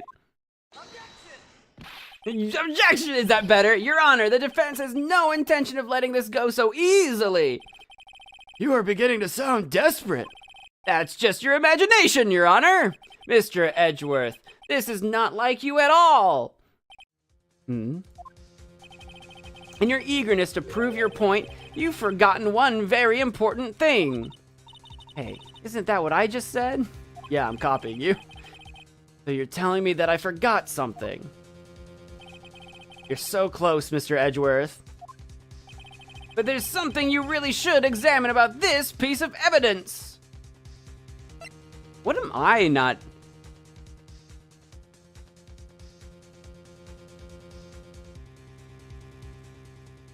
What am I missing from this?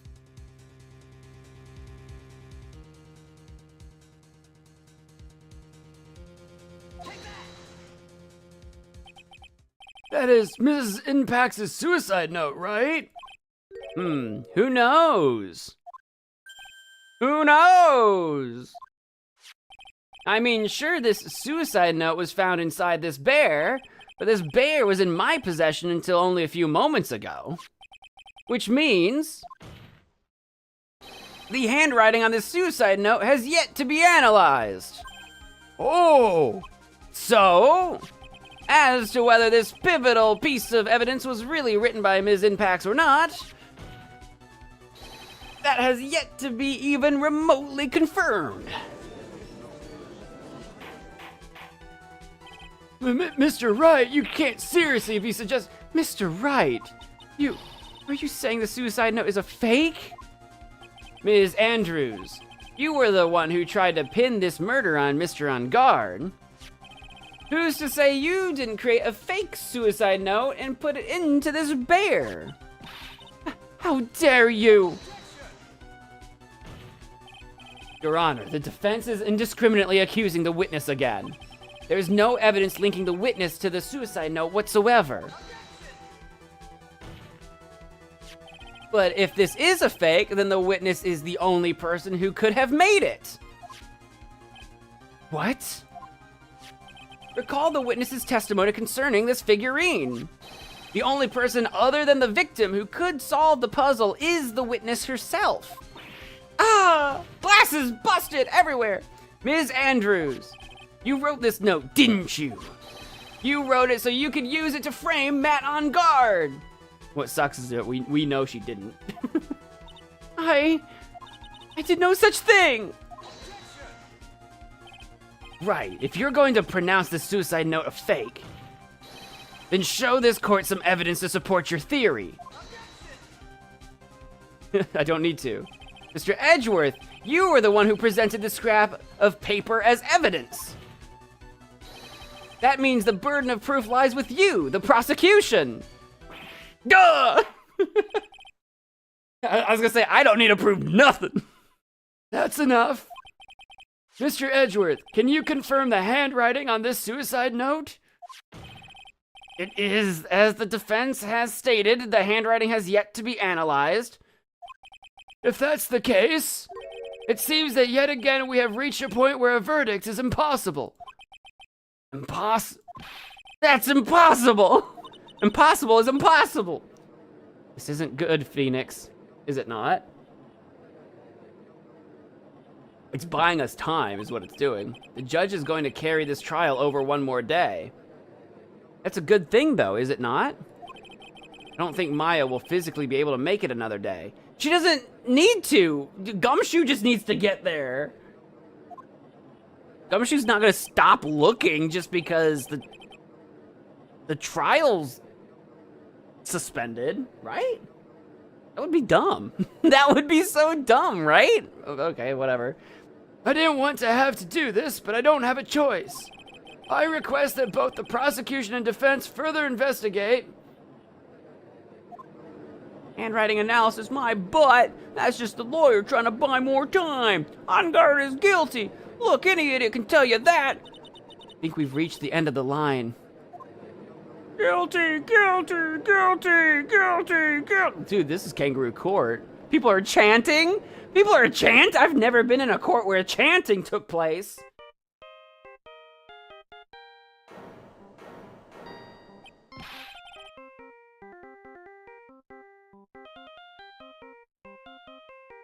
Gumshoe, is that you, buddy? What is that sound? It's Gumshoe. Beep.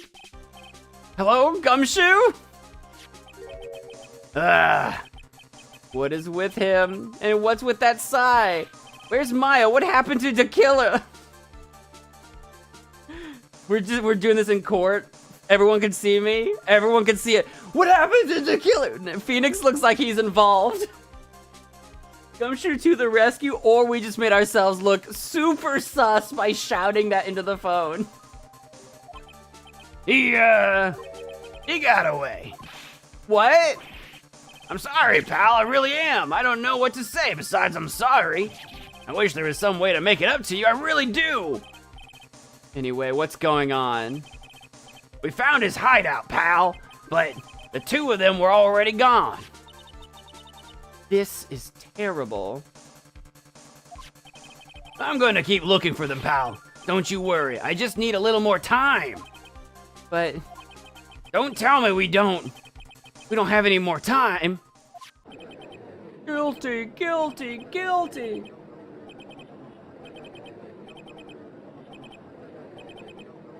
Oh boy. The thing is, he is guilty. You hear that? They're calling for his head. Mr. Wright, I can't, for us to come this far and... Oh! What is it? Let me talk to Mr. Edgeworth. I can't do that. Mr. Wright, would you please get a hold of yourself? Yes, Your Honor. I am about to end today's proceedings. You may take your phone calls after. Hold on, Your Honor. Edgeworth, catch! Take that! Mr. Edgeworth? This is kangaroo court. Please, you've got to buy us some more time. Court is in session. Beep. And now he's got my phone. Well, I'm sorry, Your Honor. You were saying? How? Mr. Wright, this is a court of law. I'm sorry, Your Honor, but I am reluctant to do this. However, it appears that I have no choice but to suspend proceedings until tomorrow. I really can't do anything. Court is now adjourned for the day.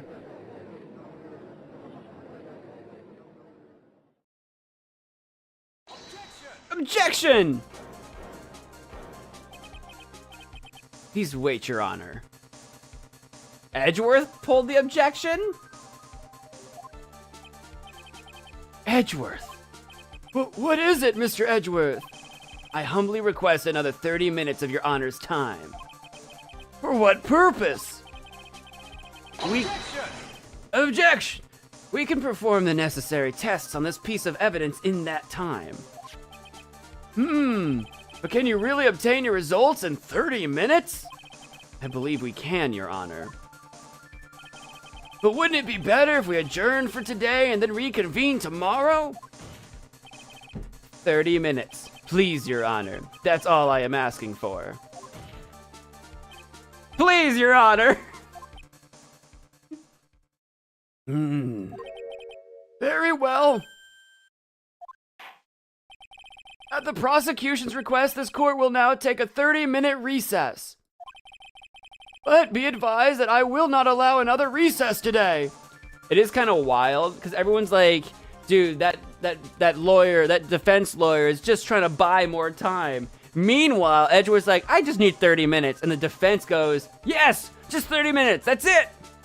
Like it looks like we're both desperately trying to end this sooner than later, even though we're actually desperately trying to make it last as long as possible. But be advised that I will not allow another recess today. Not sure if this is helping or hurting us. The court will now take its final recess of the day. I'm looking forward to one more round of kickball. March 23rd, 2:04 p.m., District Court, Defendant Lobby number 3.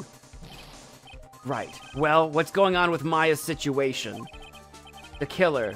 It looks like he got away again. 30 minutes? We can't find her in that time. Ugh. Or? Report! Oh yeah, Edgeworth has my phone. Is that Mr. Edgeworth? We don't have time. Spit it out. Right. It looks like we just missed him, sir. But the killer left a few things behind by accident in his rush to get away. Few things. Can we use any of them as evidence? Ho, I thought you'd ask, pal. Yeah? I've got the things he left with me right now, and I'm on my way over. Really?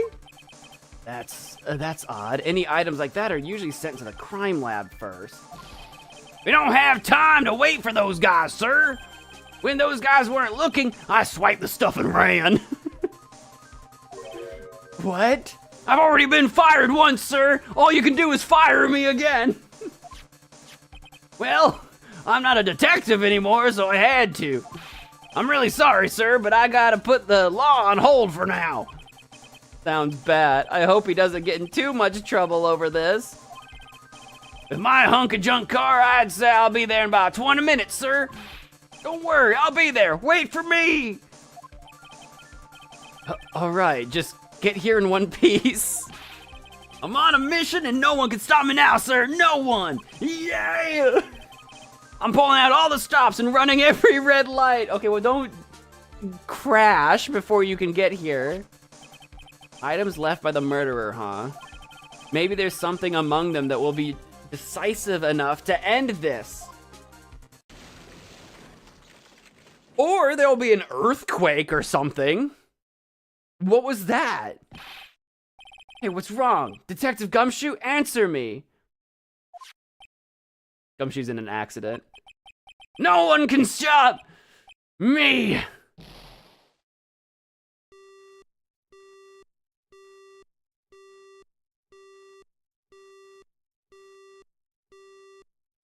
I don't... That doesn't sound good. What happened? It sounds like he had an accident. I'm guessing his cell phone broke as well. Gumshoe, no! I hope he's just dead sprinting it. I hope he didn't hit somebody and hurt someone. I hope he's just dead sprinting his way here, dude.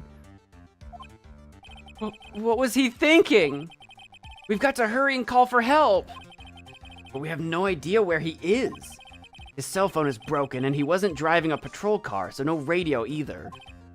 Also, if we don't get to those items before they do, the police will take possession of them. No! We can't let that happen! Well, if there is a way we can find out where he is, then we stand a chance. Why, oh why did Gumshoe have to get into an accident now? Is there any way to find out exactly where he is at this moment? Is there? I got a transceiver. If he has the other transceiver, if that's one of the items. Look up and you'll find your answer, Mo. God? Jesus?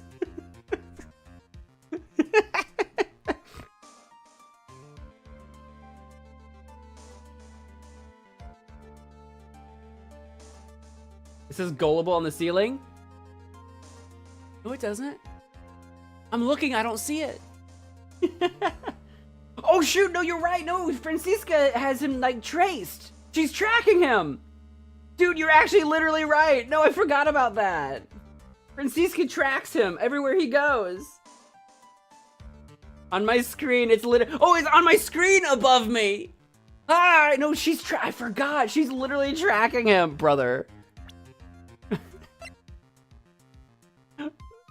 Oh, wait, I have to do yes. There is a way. That's right, there is a way. What? How? I'm sure we can find out where Detective Gumshoe is through this. Francisca! Why are you bringing up Francisca at a time like this? I can't help myself, Edgeworth. Oh, I see. I'll try to get in contact with her. The chances are slim, but she's all we have. What if she just doesn't show up? What if she's just like, nah, this is not my problem? Francisca, will she even want to help us? Edgeworth, what is it? I don't have any right to judge anyone ever again. I know my client is guilty, but what I'm doing now, I'm pinning the guilt onto someone totally innocent and using the evidence to do so. It might be my turn to say, defense attorney Phoenix Wright chooses death. Right. It doesn't suit someone like you to cry useless tears. Is Phoenix getting all busted up right now? Whether you did your job well or not, that can only be seen after the verdict has been decided. Verdict. Is Prosecutor Edgeworth here? I'm the bailiff. Yes, bailiff? There's a phone call for you, sir. They said it was extremely urgent. They're probably finished with the handwriting analysis. Has it been 30 minutes? We gotta call Francisca still. I have to go take this call. In the meantime, think hard about what it is you must do. To be continued. Save your progress? Yes. I will save my progress. And unfortunately, I need to stop right there. I would love to keep going. I would love to keep going. We will reach our conclusion, our finale, next time we pick this up. I gotta run. I got a couple things I need to do. I know. No, I know. We'll have to conclude this next time. Oops, I hit back. I think it's about to. No, don't. There we go. We'll have to conclude this next time because we're right at the end. I'm certain of it. And beat this game next time we do this. Probably. I don't know. I won't say. I won't say right now. I don't know when it'll be yet. Maybe Wednesday. I won't say. Then I said. I won't say, but then I said. Maybe Wednesday? Possibly? Get it knocked out? Because Tuesday I'm doing more Danganronpa. Maybe we wrap this up on Wednesday? Maybe, I don't know. I gotta look at my schedule and decide for sure. So keep your eyes peeled for when the next one will be. It will be sometime this week though. We won't dilly-dally. We will conclude, because this is the last episode or chapter or whatever of Justice for All, right? This is it. I think we're at the end. Is this it? Is this the end? We're concluding that this week. So that whenever we get back to Phoenix Wright, we'll be able to jump into the third game, which I think is Trials and Tribulation. But anyway, we're not there yet. We have to conclude this trial, and there's a good ending and a bad ending, apparently, according to all of you. So hopefully we can pin down the good ending. But that's where I'm gonna have to stop for tonight. So I'm gonna run and rest my throat, because I won't be streaming tomorrow. I gotta go rest my throat. I have been doing so much yapping. So thank you guys for watching. If you've enjoyed the stream, please be sure to hit that like button. Thank you for watching, and until next time, bye. That's not the right button. The leaves also say bye. Bye.